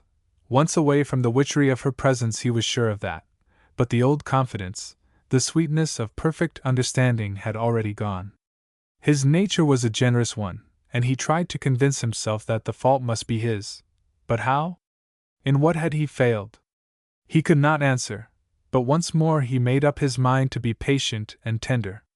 He knew little of women, but if their natures were more complex, their moods more uncertain, he could only do his best to try to understand. Of one thing alone he was sure as he was of his own life, her perfect loyalty, her real purity, and, after all, was not that enough? What right had he to ask for more? As the door of the apartment closed behind him, Lola, without a moment's hesitation, crossed the hall to the telephone, and with a glance over her shoulder, to be sure that she was alone, she took down the receiver and called. 2164 Rector. After a moment she was answered, and she asked quietly, Is Mr. Fenway there? Yes, Mr. Richard Fenway. She stood there smiling to herself until she heard his voice at the other end of the wire. Hello? She said gaily. This is Lola. I have changed my mind, Dick, about that ride. I am very much bored today, and I have decided to go with you, if you are sure you really want me. You know how much I want you, he answered ardently. Or if you don't know, I'll tell you. I am all alone here just now, and I'll never have a better chance. I wouldn't trouble myself if I were you, continued Lola. And perhaps you may have fully as good a chance this afternoon. Anyway, I am perfectly sure that Central is laughing at you, and I don't at all blame her. All right, he answered. I'll call for you in an hour. Oh, no, she retorted. You know you must not come here. John and Father would have a fit. Meet me at Mrs. Harlan's at 3, just 3 o'clock exactly, for I will have to be back by 7. He started to tell her how delightful he was at the prospect of her company, but as he spoke the door-bell rang, and she cut him off without warning and turned away as Maria opened the door from her kitchen and started down the hall. Chapter 6. In the Swim. In the Swim. Mrs. Harlan called herself a widow, and if the definition of a widow is a woman who has lost her husband, she held good claim to that title. Just how this loss occurred was, however, a matter that was shrouded in mystery. No one of her large and rather gay circle of intimate friends either knew or greatly troubled themselves about the matter. She had been known to speak of Mr. Harlan and of my husband, but it was quite impossible to gather from her manner whether she mourned his loss or gloried in her freedom. Mrs. Harlan. There are in New York many circles of what is politely called society, and entrance to these circles is more or less easy of access, depending upon just which one of these charmed rings one wishes to enter. Mrs. Harlan's set was one of those to which entrance depended solely upon possession of a decent wardrobe and the desire to have what is rather vaguely called a good time. A good time is very like a good dinner, in that one's appreciation of it depends largely upon personal taste. What is one man's meat may be another's poison, and what to some is a good time, to others would hardly be dignified by that title. Mrs. Harlan and her friends, however, were perfectly satisfied with existence, and rushed from theater to restaurant, and from roadhouse to friendly little games of chance in one another's apartments with an energy that never seemed to tire. Without this class, heaven alone knows what would become of the theater, the gay restaurants, the taxicab owners, and even the automobile manufacturers. They, at least, make work for others, however little real work they do themselves, although even among these persons were a few men who fought hard all day for the money that kept their endless chain of gaiety running through the better part of the night. The man who has learned the difference between gaiety and happiness has solved one of the greatest secrets of life. Such men are rare. At least they were not numbered among Mrs. Harlan's friends. The lady herself was a handsome woman of rather generous proportions, her age, like her husband's exact fate, being one of the very few subjects on which she preserved a discreet silence.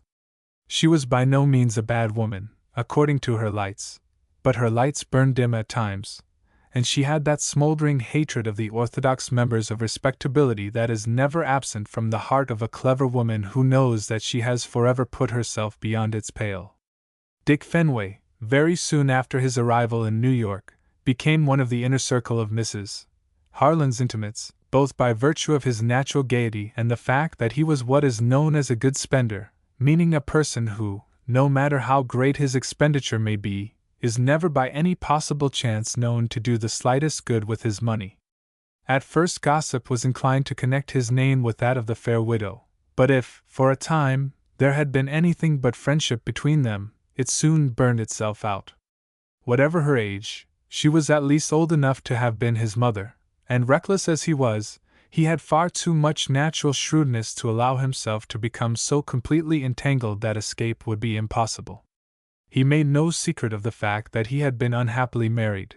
In fact, he took pains that the ladies of this particular circle should know of it, an unhappy marriage being not only a sure passport to their sympathy, but acting as a sort of insurance against any too ambitious hopes that his friendly attentions might arouse. From the day, now some months ago, when he met Lola Barhelm, until some time after her accident, he had dropped out of the sight of his friends, and upon his return he offered no explanation for his absence, other than that he had been having a stupid time and was anxious to make up for it.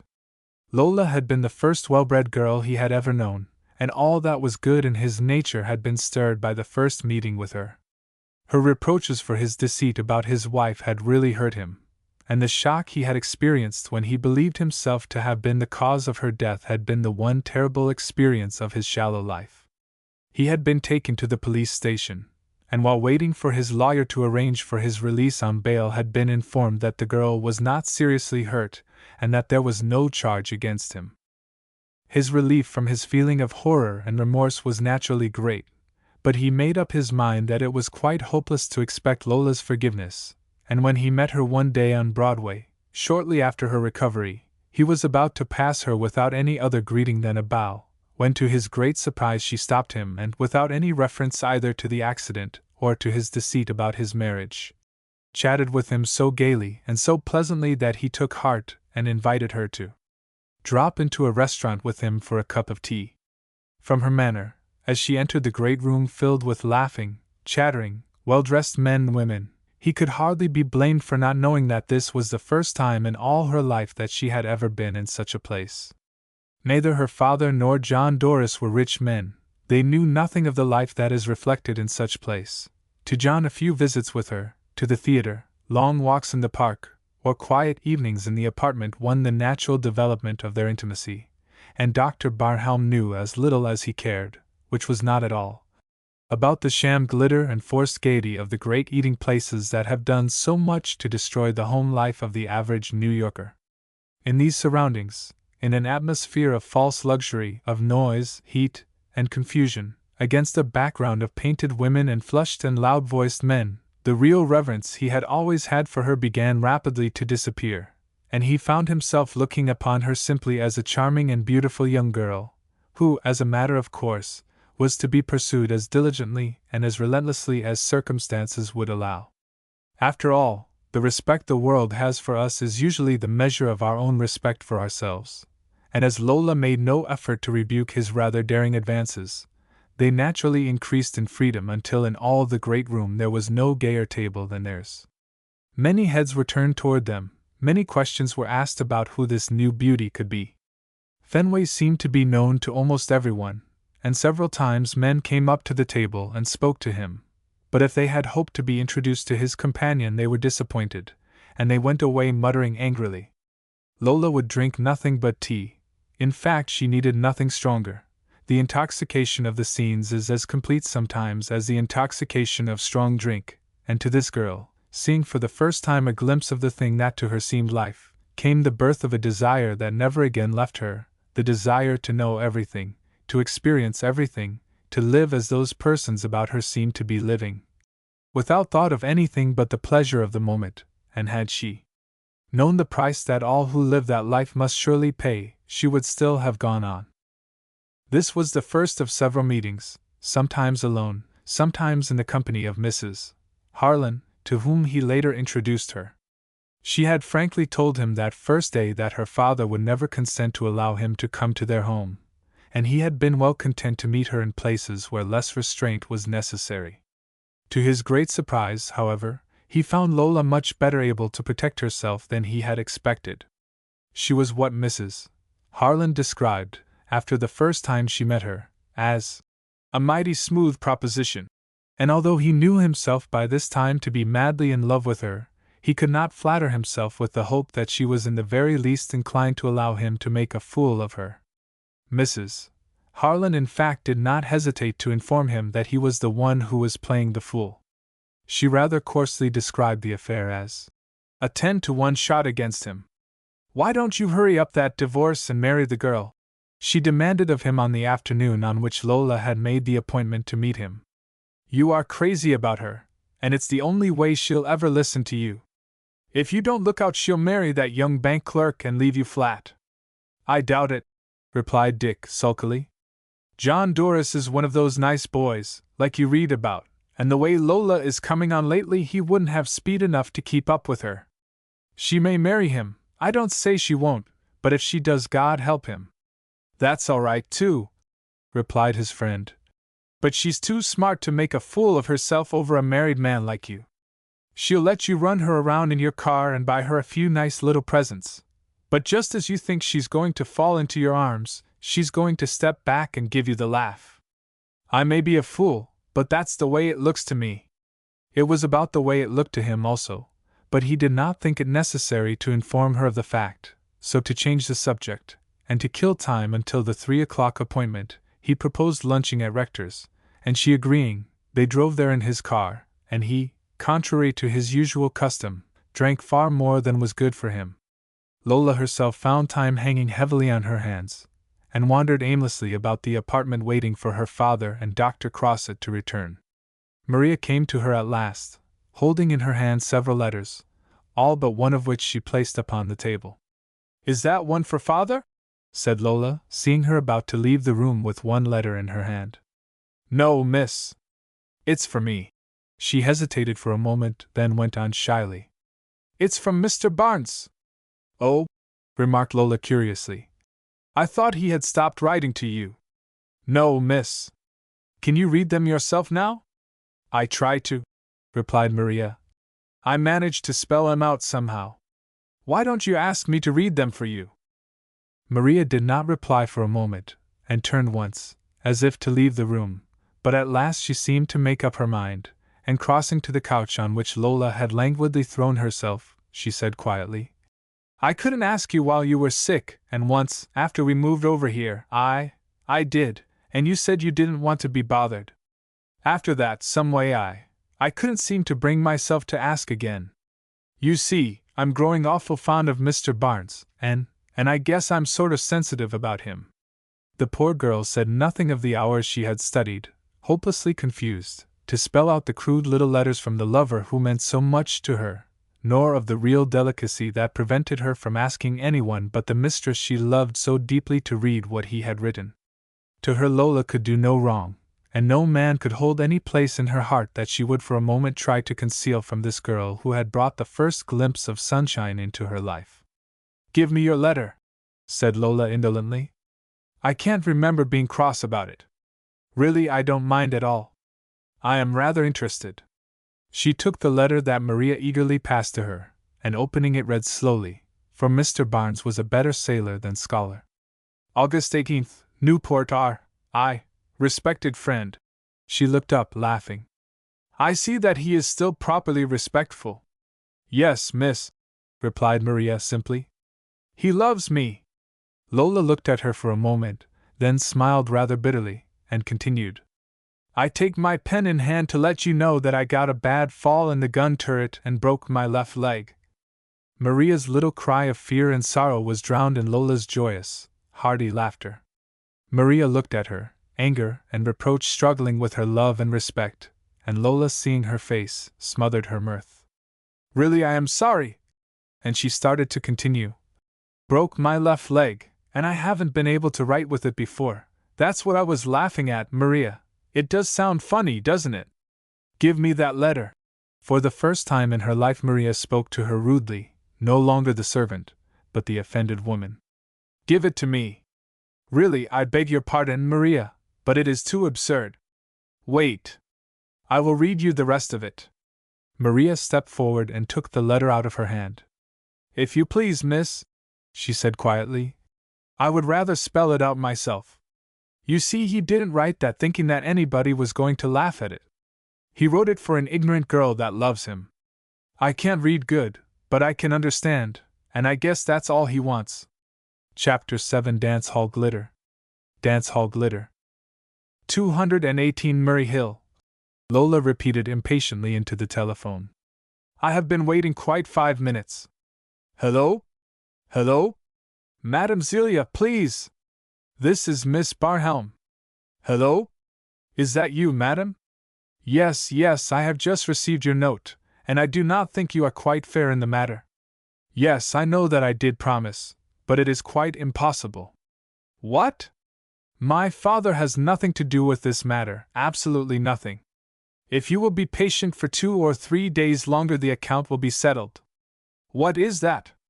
"Oh, I am sorry that you choose to take that tone. If you call upon my father, you will get nothing, either from my father or from me. I will promise to send a check in a day or 2. Until then, please do not annoy me. 218 Murray Hill." With this, Lola hung up the receiver, leaving a very angry Hungarian dressmaker to get what satisfaction she might from shrill threats and dire prophecies, and turned away from the telephone in time to meet her father and Dr. Crossett as they entered from the outside hall. "Who has been annoying you, little girl?" inquired her father, who had heard the end of the conversation. "Only that stupid hall boy," answered Lola calmly. "He is always making mistakes. What a time you two have been, to be sure. I thought that you had deserted me for good." "No chance of that, my dear," said Dr. Crossett. "In fact, it was to be sure of having a long talk with you that I hurried your father back. I am afraid we must postpone that talk for a little while, Doctor. I am going to my room for a few moments. You will excuse me, won't you?" She smiled sweetly at him and held out her hand, and he bowed over it gallantly as he answered, "Come back soon. I shall be waiting." "Oh, I promise you that you shall see quite enough of me, Doctor," she replied. "Before you are here a day you will be glad to get me out of your sight. I know I am going to bore you dreadfully, but I have so many things I want to talk over with you, and so many questions I want to ask you, about things that happened long ago before I was here to be a trouble to you." She went gaily down the long hall, stopping at her door to wave her hand at him as he stood watching her. "No sign there of nervous troubles," he said as he joined her father in the sitting room. "Her eyes are bright and clear, her voice is steady. She looks happy and well. You, Martin, are the greatest inventor in the world's history." "Hardly that," said the doctor with a laugh. "Ah, yes," insisted the Frenchman. "Men have made fortunes, fame, history by the children of their brain, but what man before, by the power of his mind, has brought back from the dead his own daughter? A curious study, said Dr. Barnhelm thoughtfully as he seated himself in a deep chair by the table and motioned to his friend to sit opposite to him. Remarkably curious, these things we call life, and death, and body, and soul. It is a queer fact, Paul, that no matter how we strive, our knowledge stops short at the gates of death. What is beyond? For many years, answered the doctor, as he lighted a cigarette and sank back in his chair with a sigh of comfort. That troubled me, but as I grow older I find myself thinking less of death and clinging fast to life. Death? Bah! It does not frighten me. It may be a vast nothingness, or it may be a step to a higher existence. What does it matter? Our work is here, we have our friends to love, our duty to be done, that is life, and I like it. The body dies, went on Dr. Barnhelm. But the soul, can that ever die? I doubt it. Every man of us who has a soul must doubt it. Every man of us, said Paul. Ah. At least we, all of us, have that in common, I suppose? All of us? Do you think so? Naturally, to a greater or less degree. Your soul, my friend, may be big and fine, mine may be mean and small, but if in the human body there is such a thing, surely we all of us must have it. Do you know the theory of the Six-Day Men, Paul? The Six-Day Men, repeated Paul. No, it has a most effective title, this theory of yours. Tell me of it. In the beginning, God created the heaven and the earth. For 6 days he labored, and on the 7th day he rested. I heard rumors to that effect, commented Dr. Crossett lightly. Days in that time, continued Dr. Barnhelm, not noticing his friend's interruption, were not of 24 hours, they were loose cycles of time. During those periods animal life came, evolution went on, bit by bit, with thousands of years between each step of its progress. A man-thing came into the world. Before the 7th day? Inquired Paul, with interest, for he dearly loved any discussion of this sort, and he knew that any theory considered worthy of attention by his old friend must at least hold points of interest. Yes, said Dr. Barnhelm. Before the 7th day. Ah, this is interesting and new to me. Then our old friend Adam was not the first man? Listen, Paul. After the 7th day God breathed the breath of life into Adam's nostrils. He, therefore, was the first man, for he had a God-given soul. In him was more of the divine than we can claim, for we are told that he could walk with God. That was before the fall. Eve's fall, in the Garden of Eden, by this theory, was her guilty love for one of these soulless, earth-born men-things, and of them Cain was born. Born without a soul, and, as the Bible tells us, Cain went away and found himself a wife. Where? Where else than from among these 6-day people, soulless, all of them, and their descendants could have brought into the world small trace of the divine. Meanwhile sons of Adam were beginning to people the earth, and later these two races mingled. There began a struggle between good and evil in the human heart, a struggle that has never ended. Sometimes will be born a human being in whom occurs a curious throwback of generations to these soulless 6-day ancestors. Sometimes the good in us conquers the evil, and sometimes the evil conquers, kills the good, and the God-given soul leaves us and there is nothing left but an animal, a man-thing, a straight descendant of one of those 6-day horrors, whose blood has contaminated us since the fall of Eve. Ah! Dr. Crossett was bending forward now eagerly. Your theory has taken me by surprise, it is new to me. It is not new to the world, or at least not altogether new, some of the old German thinkers wrote of it. Darwin considered it. Each of us is conscious at times of sudden revolts against virtue, sudden reasonless impulses for evil. It is the struggle of the divided soul. But Martin, if your theory is sound, one or the other of these forces must conquer in the end, the good or the evil. Evil never conquers in the end, Paul. Or our world would long ago have become chaos. When, in future generations, the last trace of our 6-day ancestors has been driven out, this theory holds that the world will once again be as God meant it to be, and we shall have the real brotherhood of man. He paused. What have you to say? What do you think? I think, replied Dr. Crossett, that I should like a very large drink of your whiskey. You are right, Paul, returned Dr. Barnhelm, rising. A cigar, a drink, and a game of chess, they are a better prescription for a tired man than a new philosophy. He rang the bell and asked Maria for whiskey and a siphon, and as she went for it he took from a little wooden box a shabby, worn old set of chessmen. A talk over old times will freshen my mind for my ordeal tomorrow, for it is to be an ordeal, Paul. My theory of restoring the muscular activity to the heart after death has occurred is admitted to be practical, in fact successful. Laboratory experiments upon animals are within the experience of most of the big men whom I am to face tomorrow. They are ready to admit my theory, but they must be convinced against their will of my ability to always restore life under all conditions where death has resulted simply from the failure of the heart to perform its functions and where there has been no organic decay. They laugh at my claim that I can succeed in performing this experiment after as great a time as 5 hours from the moment of the last heartbeat, and it seems to be the general opinion that 5 minutes would be a more conservative and a more exact statement. It is a very pleasant thing, commented Paul. This laughter of fools. In all ages it has been granted to some lucky few, this great distinction, to be laughed at and to be right. You are in good company, Martin. The same sort of persons once laughed at Watts, at Columbus, at Darwin, at Dr. Bell, and at Marconi. Noah was, I believe, the first object of popular ridicule, but that did not affect the value of the ark when the flood came. Come, we will forget all of this until the time comes, and I will beat you at a game of chess. Unless my memory plays me tricks, I won the last game, all of 20 years ago, and I can do it again. Maria entered the room with a tray, on which were a bottle of whiskey, carbonic water and glasses, and put it down on the table as Dr. Barnhelm took out a thick pocketbook from his inside pocket and said, "First, I will put this money away until tomorrow." He crossed the room to a small safe that was set into the wall and hidden from sight by a picture. "Can you open this thing, Maria?" "I think so, sir," replied Maria, going to the safe at once and turning the combination. "Miss Lola taught me how, if I can remember."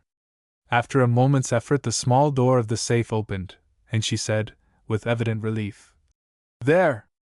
"Good!" exclaimed the doctor, as he placed the pocketbook in the safe and closed and locked it. "Thank you, Maria, and Maria, ask Miss Lola to come to us when she is ready." "Yes, doctor." And Maria, after a glance to make sure that all was right with her tray, left them alone together. "To the old days, Paul," said the doctor, after filling his own glass and his friend's. "No," replied Paul. "To now, to tomorrow. May the future be as happy as that old past, and may your daughter, if she lives, be as good a woman as her mother, and if she dies, may she leave as sweet a memory behind her." They drank in silence, and as they put their glasses down Lola joined them. She had changed to what, to the masculine eye, looked like a very elaborate street costume, and she stood there in the doorway buttoning her gloves as she called out gaily, "You two look comfortable." "Ah, yes," replied Dr. Crossett. "An old friend, a good drink, a pretty woman, what more could be asked?" "Ah, my dear." He looked at her admiringly. "How chic, how fine we look." "A new dress, Lola?" inquired her father, looking up from his chessmen absently. "Oh dear, no," said Lola, carelessly. "Just an old rag." "A dainty rag," commented Dr. Crossett. "I am sure I never saw it before," continued Dr. Barnhelm, looking at her a little anxiously. "It's just a little thing I had made up. It costs scarcely anything. I am glad if it looks even passable," remarked Lola. "Passable!" responded Dr. Crossett. 20 years ago it would never have passed me, not with its present wearer. Do you know, Lola, what would be the greatest joy that could come to me? To take you to Paris, to show you to my friends, to see you there in the city that of all the world's cities best knows how to value a beautiful woman. There is but one word for you today, Lola. You are radiant." He spoke no more than the truth. She had always been a beautiful girl, but since her recovery she had gained the things she had always needed, color, animation, and as she stood there now, laughing at him, but thrilling at his praise, she made a picture that few men could have looked at unmoved. The rich costume set her off to great advantage, and her contemptuous description of it would not have deceived any woman's eye for a moment. "And if you are not careful, you will make me frightfully conceited. Now you two be real good, and don't drink too much of that whiskey before I come back." "Are you going out?" asked her father, as he made the opening move of the game. "Yes, dear, I have a little appointment at 3. It really doesn't matter at all, but I thought that you two would rather be alone." She bent over her father's chair, and kissed him tenderly, then turned daringly to Dr. Crossett, her hand on his shoulder and, her face very near to his, she said teasingly, "If you were just the very least little bit older I should kiss you, too." "I am," replied the doctor promptly, "considerably older than I look." "You are not to be trusted," she responded gaily. "I am very sure of that. Goodbye, dears. I am going now." As she turned away, a little hurriedly, for she saw by the clock on the mantel that it was 10 minutes of 3, John Doris entered the room. At the sight of him standing there between her and the door for just a fraction of a second, a queer, fierce look flashed across her face, such a look as one might see in an angry panther's eyes. But before John could see it, it was gone, and she was smiling at him sweetly. "How early you are, John!" she exclaimed. "It is awfully sweet of you, but I'm afraid it will be very dull unless you are fond of chess." "You are going out?" questioned John in what seemed to Dr. Crossett as he rose to shake hands with him rather a curt tone. "Yes," replied Lola. "I am afraid I must." "My dear boy, I am very glad to see you," said Dr. Crossett to John, of whom he had really grown very fond in those few days following Lola's accident. "Thank you, doctor," replied John heartily, as he returned the pressure of the doctor's hand. "It is very kind of you to say so." And he turned away, perhaps a little hastily, and followed Lola up to the door. "Shall I go with you, Lola?" "Oh dear, no," replied Lola. "It would bore you dreadfully, and besides I really couldn't have you, even if you cared to come. I am in a great hurry. I promised to be there at 3. Sit down and watch the game." She took him by the arm and led him back to the table. "Father will need your help, I am afraid. See! He is in trouble already. Here." She stepped to a small table and returned with a box of cigars. "Why don't you men smoke? Really, you must." She held the box to each of them in turn, smiling so compellingly that even John was forced to take one, but in spite of her smile he thought he saw in her face a trace of anxious impatience, and to him at least her beautiful new dress was not wholly a pleasure. Little as he knew of the real cost of such a costume, he knew that it was far more expensive than Dr. Barnhelm's purse could afford, and in some vague manner it associated itself in his mind with Mrs. Harlan and her friends.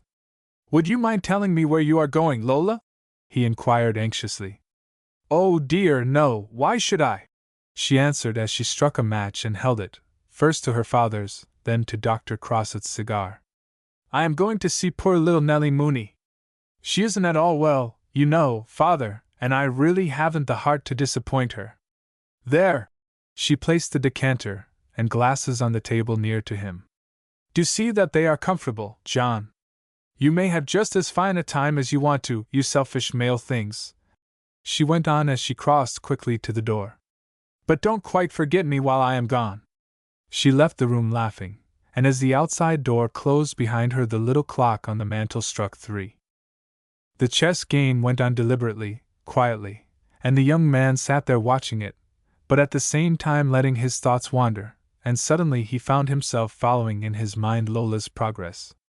He pictured her walking down the drive with the brisk, swinging stride she had assumed of late. Then in his mind he saw her cross 72nd Street and take a crowded car.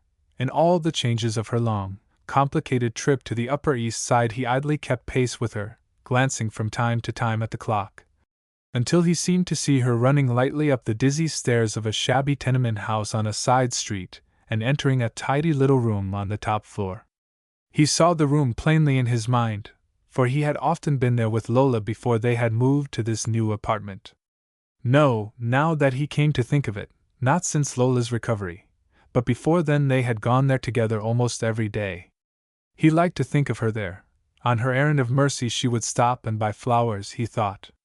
Nellie loved flowers. How her poor, tired little face used to brighten when she would look up from the sofa where she lay all day long and saw Lola coming into the room. He closed his eyes, and leaning back in his chair saw the picture in his mind.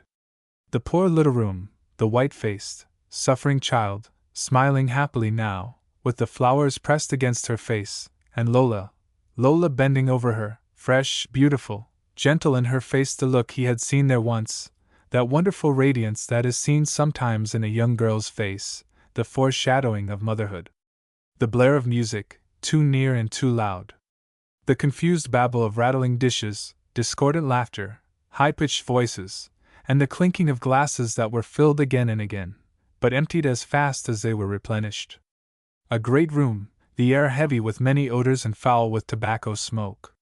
Here at one table an old man, with jewels on his fat fingers, with him a young girl, almost a child, a girl in a shabby dress, with eyes bright with wonder and with fear. Here and there, in this brilliant throng, could be picked out bold-eyed men, who laughed across the tables at nervous, frightened women who laughed back with terror in their hearts. Comedy, farce, tragedy, aching hearts and aching heads. Empty lives and empty pocketbooks. Bluff and sham. Age and youth. Love and hate. Fear and lust. One could feel them all, but one could only hear the ceaseless, empty laughter rising above the music, above the noise. If to laugh is to be happy, here was happiness. Chapter 8 Lola Tells Falsehoods. Lola Tells Falsehoods. I thought I heard the elevator stop, John exclaimed nervously as he went to the door and looked anxiously down the hall. I thought. She knew we were to have dinner at 7. Dr. Barhelm said as he stepped to the window and peered out into the gathering darkness. They had been waiting now for a long time, patiently at first, but as the hours passed, and the lights began to come out along the drive and in the windows of the apartment opposite, John Barhelm began to show the anxiety they had at first attempted to conceal. The chess game had ended long ago, and they had sat together in the twilight talking, until Maria had brought in the evening papers and switched on the light. John, remembering the coldness Lola had shown to him earlier in the day, was hurt and offended. Surely, he thought, she should have forgiven me before now, but she is staying away purposely to show me that she is still angry. Dr. Barhelm was anxious because he felt the host's responsibility and knew that Maria and Jane, the cook, were depending upon Lola for final instructions about the rather elaborate dinner he had demanded in honor of his old friend's arrival. Of the three, Dr. Crossett alone was calm and unruffled and rather inclined to be amused by the other's obvious impatience.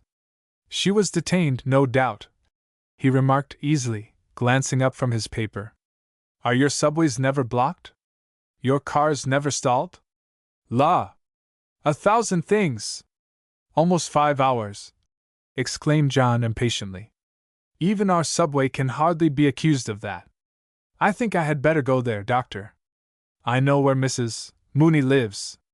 It would take you at least an hour, responded the doctor. And if there had been anything unusually wrong with Nellie, Lola would have telephoned. Who is this Nellie Mooney? Inquired Dr. Crossett. A poor little girl, explained Dr. Barhelm. The daughter of a hard-working Irish woman. The child has suffered for years with a tubercular disease of the bone of her arm. Before we moved I used to see her almost every day, but I had not been able to do much for her. So. She is young? About 12. These cases are, to me, most interesting. I have had success in their treatment. If this child is dear to you, I will see her. I do not mean that I can do more than you have done, but my treatment has often been successful. It would make Lola very happy, Paul, replied Dr. Barhelm. She met the child in the park over a year ago and brought her to me. Of all her protégées, Nellie has always been the one she seemed to care the most about. I have been glad to see that she still thinks of her.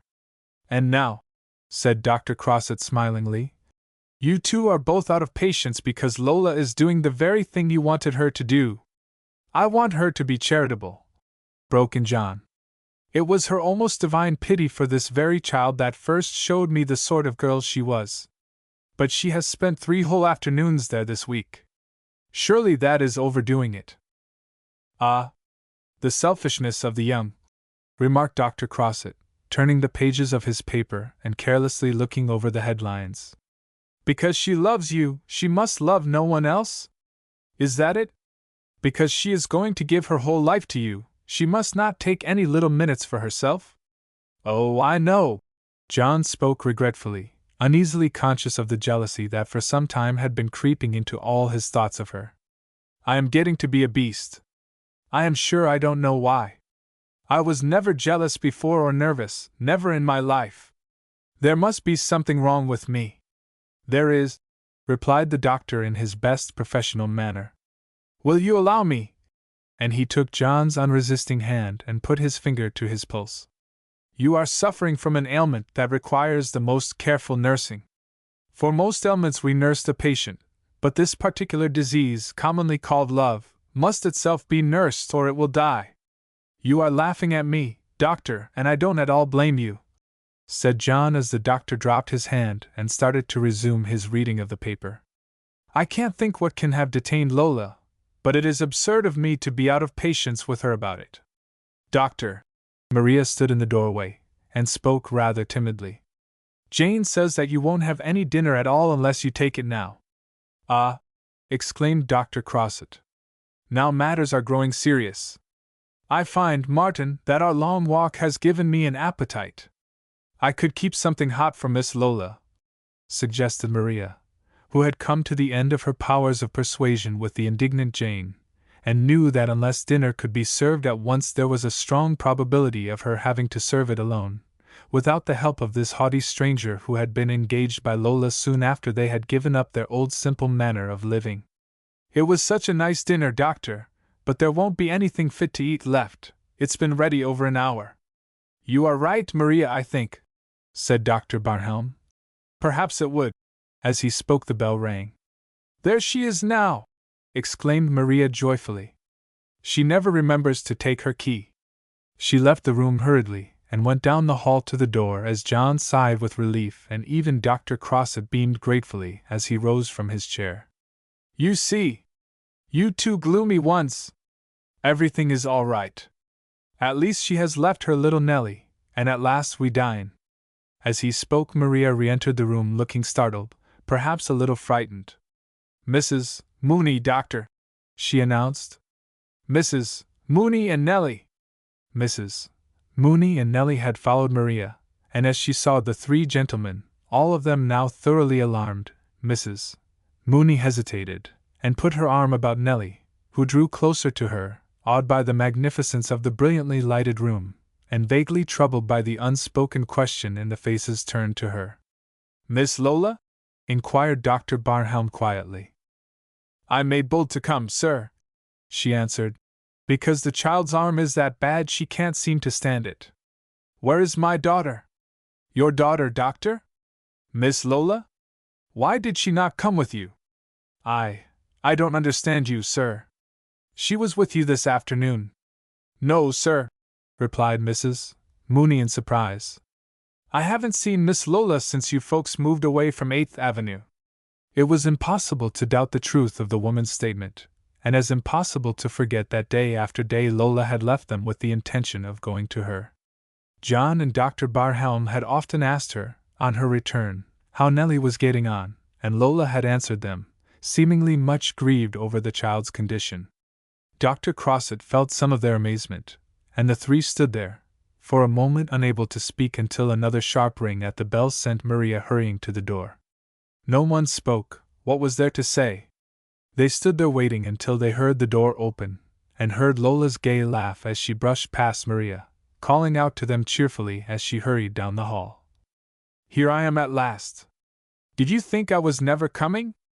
There was something in their manner that made her hesitate as she stepped into the room and, glancing about for an explanation, her eyes fell upon Mrs. Mooney and Nellie. For a moment, as she turned on Mrs. Mooney, a look of such fierce rage and hatred flashed over her face, that the poor woman stepped back in terror, throwing her arms about her child instinctively, as though to shield her from danger. What was it? Why did this girl who had done so much for them, who had been the good angel of their lives, look at them like that? Mrs. Mooney looked at her in return, and as she looked she saw Lola smiling sweetly, lovingly. No trace of anything on her calm, happy face but tenderness and sympathy, and she was bitterly ashamed of her folly, and humbly grateful as Lola came and put her arms about Nellie in eager welcome. "Why, Nellie!" she exclaimed. "I am so glad to see you!" You have not seen her before then?"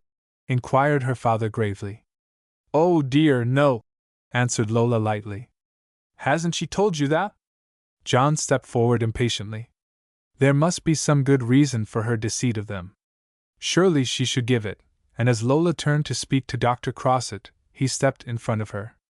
"Lola, why did you—" "Now, John," she interrupted him. "Please don't be silly. I see that there is nothing for me to do but confess. I had not meant to tell you until after dinner.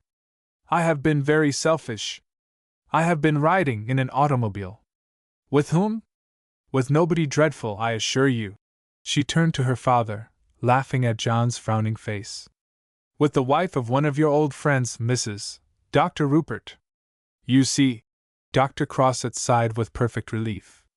"Why make mountains out of nothing? Surely we do not begrudge our girl a ride." "Of course you don't. I met her as I went out of the house. I fully meant to call on you, Nellie dear, but Mrs. Rupert wanted me very much, and besides, I knew that she could help me." The others were smiling now, quite satisfied, but John's face had not changed, and as he spoke to her, his voice was hard, suspicious. "Mrs. Mooney says that you have never been to her house. Not once of all the times you have left me to go there. If you don't stop interrupting me, John, I will never be able to finish my story. I was just trying to tell you that I had been deceiving you. But now Mrs. Rupert has promised to help me, so I don't mind telling you all about it." She looked at them, her face slightly flushed, a little embarrassed, but calm and earnest. To Dr. Crossett she seemed like a child, about to confess some little fault, a fault it knows to be already forgiven. "I am not quite the heartless, selfish girl you seem to think me." There were tears in her eyes now, and her voice trembled. The last trace of displeasure had gone from her father's face. John alone was still standing out against her. "I know," she continued, "that I have been extravagant, and I am going to make up for it. I have been trying to get pupils for a private kindergarten.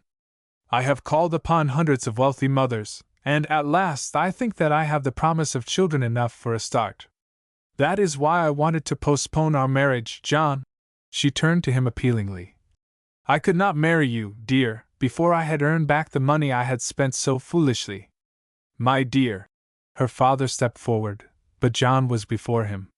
"Can you forgive me, Lola?" Shame and regret made his voice low and husky. "My friends," Dr. Crossett's cheerful tone broke in upon them. "The man who has a jewel, and does not know its value, is an ass. Now that you two can make no more trouble for yourselves, in mercy's name give me my dinner." "I am ashamed, Lola," said her father remorsefully. "But you shall not work any more. After tomorrow night there will be no need for it." He put his arm about her lovingly, thinking proudly of how much his approaching triumph would allow him to do for her. Dr. Crossett turned from them delighted at her triumph, but as he turned the look of suffering on little Nellie's face sobered him. "This child is in pain, Martin." He stepped quickly to where she sat, forgotten all this time, and bravely trying to conceal her suffering. "My dear Nellie," Dr. Barnhelm went to her remorsefully. "Is it so bad?" "It is bad enough, sir." The child's lip trembled as his kind tone did what the pain could not do, and tears came to her eyes, and she began to sob. "Them dispensary doctors have made it worse," said the mother bitterly. "They say it's no use at all. They say her arm's got to go." "When did they tell you this?" "This afternoon, sir. That's why I had to come to you. I can't stand it, doctor. I've stood a lot, but I can't let 'em do that to her. She's all that's left, and it seems like someone must be able to help her. Paul, will you look at this child?" You say that you have worked on these cases.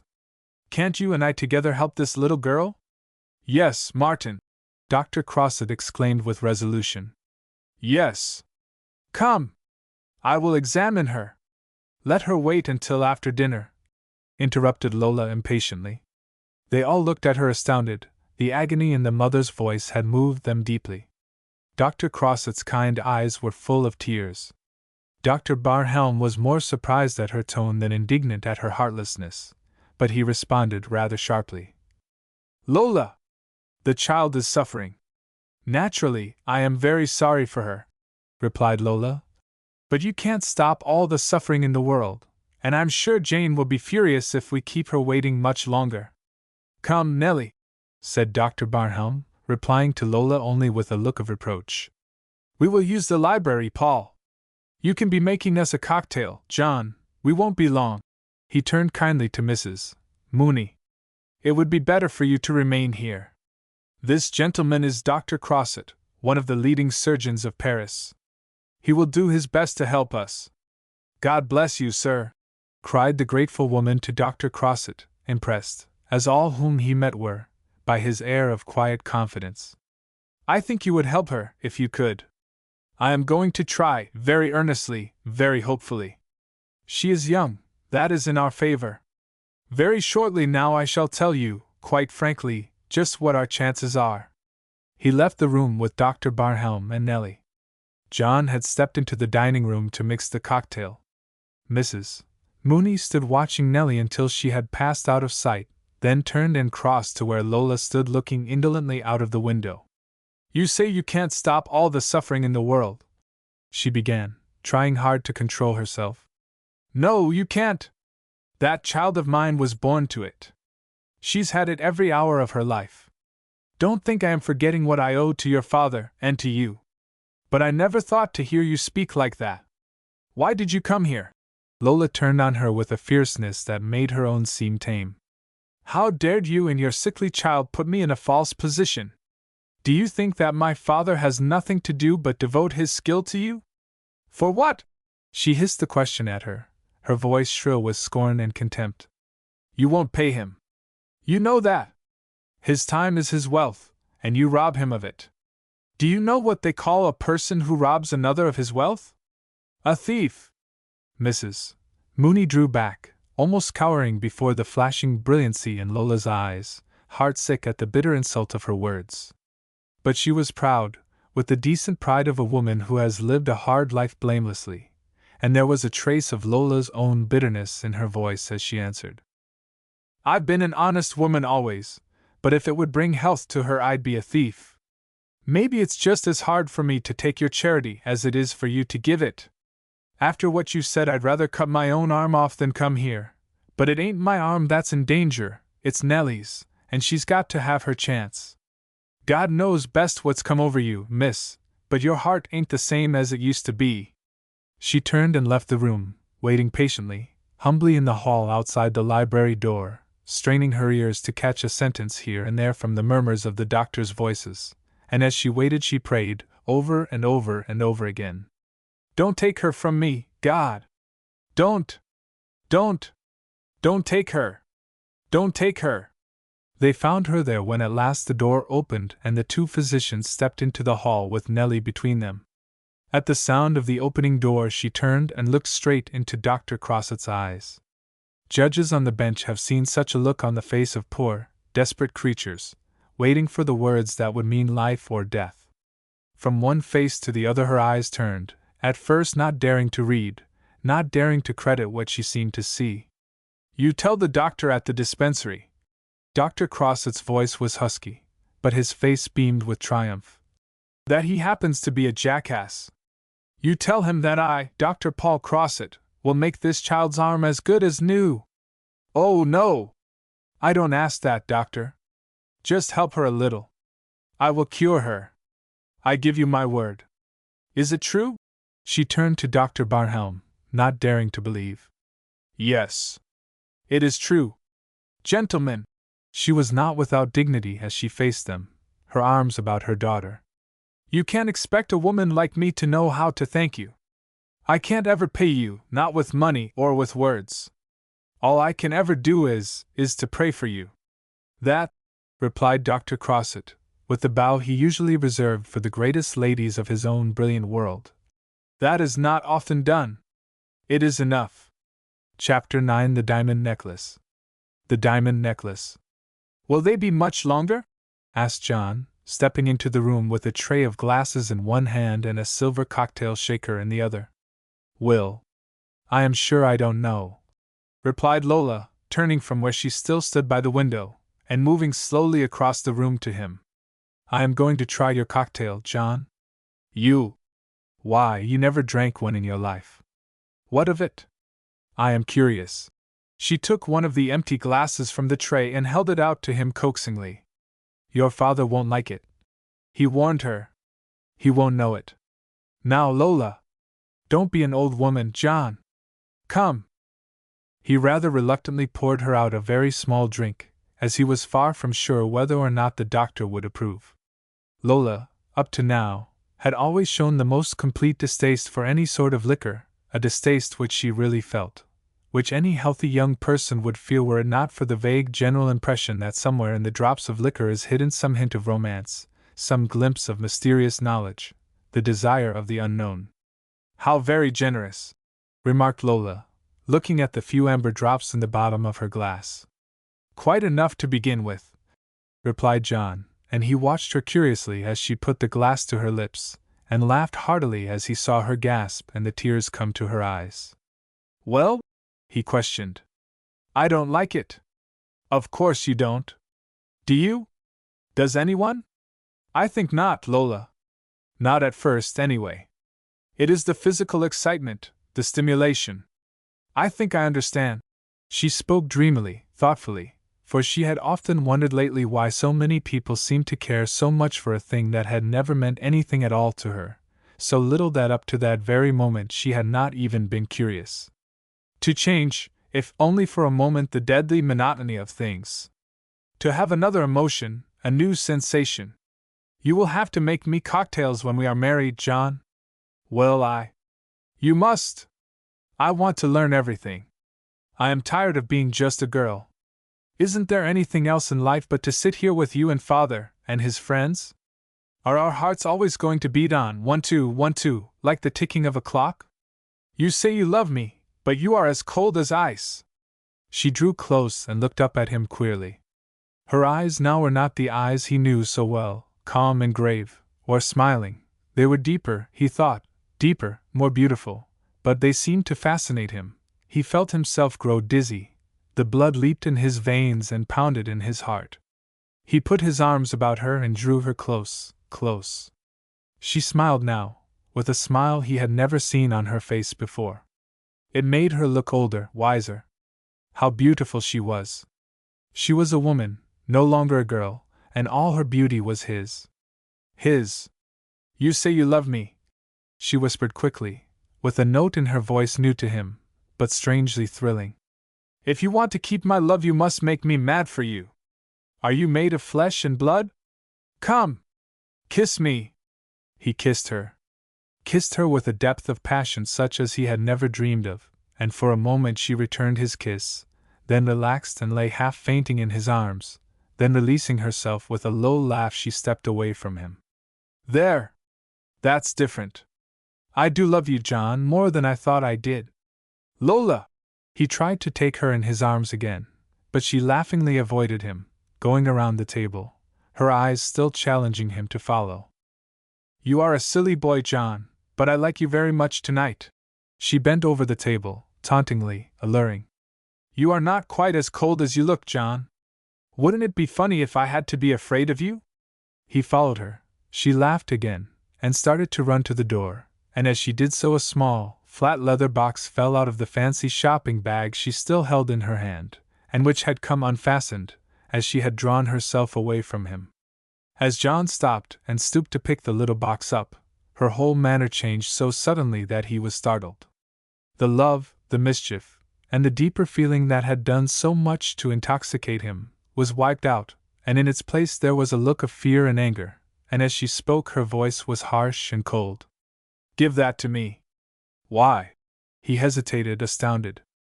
Give it to me. Why not?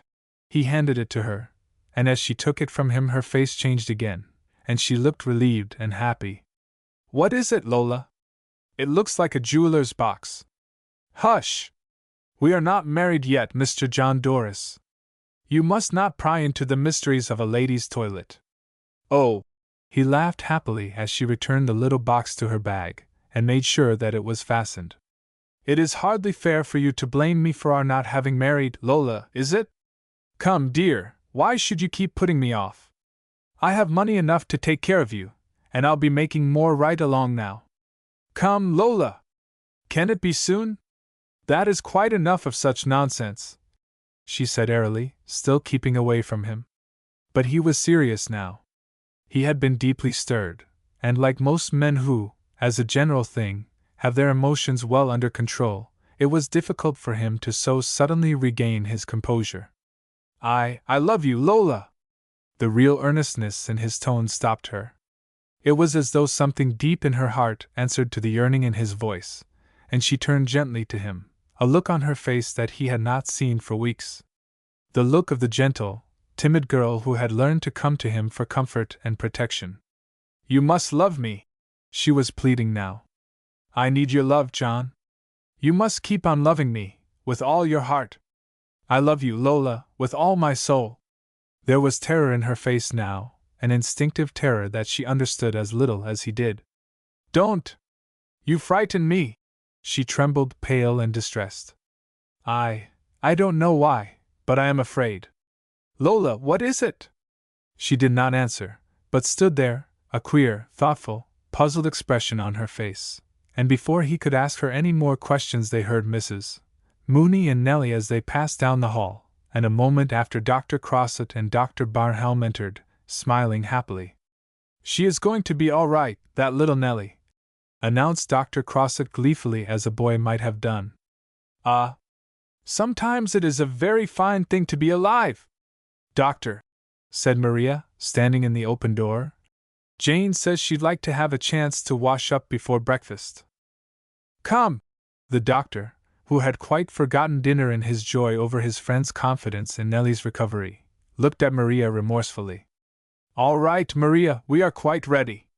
We will need more ice in these cocktails, said John. Will you help me, Maria? They left the room together and Dr. Crossett went to Lola and offered her his arm. My arm, mademoiselle. Please don't wait for me, doctor. All I want is a little drop of coffee. I had tea with Mrs. Rupert. You run right along. I will be with you in a few moments. I would wait, he returned politely. But oh, I am so hungry. You poor man. Run! I run! And he left the room, half dragging Dr. Barnhelm with him. Lola stood for a moment, until she heard the scraping of the chairs as they seated themselves about the table in the next room. Then, with a quick, furtive look over her shoulder, she took the small flat box from her bag and, opening it, held up under the brilliant electric lights a flashing, sparkling chain of gorgeous diamonds. No one saw her, as she stood there, playing lovingly with them, dropping them over her dress, holding them about her throat, her eyes blazing with joy and excitement. Had there been anyone to see, the thought would have come to him that in her face there was a passion of greed scarcely human, and when, for a moment, she thought she heard a step approaching, a look came to her as she hid the jewels in her breasts like the look that comes to a wild beast of the jungle, when it is threatened with being robbed of its prey. After a moment, standing there, tense and watchful, she drew them out again, and held them up, her face all smiles and happiness, her eyes flashing back the brilliancy of the jewels. At last she tired of them and dropped them carelessly on the table, and stood there thinking of where she could conceal them. It would be nice to have them always with her, to feel them about her neck, but she was afraid. The possession of a fortune in diamonds would be a difficult matter to explain. She thought of the wall safe, and at once decided to put them there, so she went to it quickly and worked the combination. As she opened the safe, the first thing she saw was the large roll of bills, left there by her father. She held them in her hand for a moment. Dr. Crossett had given her father more money. She was very glad of that. It was so tiresome to be always hearing him complain of poverty. She threw the bills back carelessly, and taking out a small jewel box of black Japan wood, unlocked it with a tiny key from her bag and putting her necklace back in its case, locked the box in the safe, turning away quickly as she heard the bell ring and Maria go to the door. A moment later, as Maria returned down the hall with a card in her hand, Lola met her. "What is it, Maria?" "A lady to see your father." "A patient?" "She didn't say." "Let me see that card." Maria gave it to her, and after glancing at it, she said quietly, "Show her in here, Maria." "She asked especially to see your father?" "Do as I tell you, Maria." "Yes, miss." Maria went obediently to the hall, returning a moment later, followed by a dark, middle-aged woman, showily dressed, and evidently in a very bad temper. The woman bowed coldly, but Lola made no pretense of returning her bow. "You need not wait, Maria." Maria left the room, and Lola stepped to the door of the dining room, and looked in, smiling at the three men who so eagerly rose to greet her. "Don't get up, please. I am not coming just yet, only please don't drink all the coffee." She closed the door, and turning suddenly on the woman, who stood in the center of the room, she demanded angrily, "How dare you come here?" "I came to see your father," responded Madame Zelia curtly, a trace of foreign accent in her speech, and more than a trace of stubborn anger in her manner. "I told you, over the telephone, that I would call or send a check in a day or two. I cannot wait a day or two. The bill is long past due. My landlord, he will not wait a day or two. My girls, they will not wait a day or two for their wages. The money, it must be paid tonight. My dear Madame Zelia, won't you be seated?" "No. I prefer to stand. I wait here until I get my money. If I stand, perhaps I'd not wait so long. Now, madam, as a favor to me." "I trust you too much," broke in Madame angrily. "Mrs. Harlan bring you to me. I give you credit, you do not pay. Mrs. Harlan, she have told me that your father he is a great doctor. Well, we shall see if he will pay. I want you to go." Lola spoke imperiously.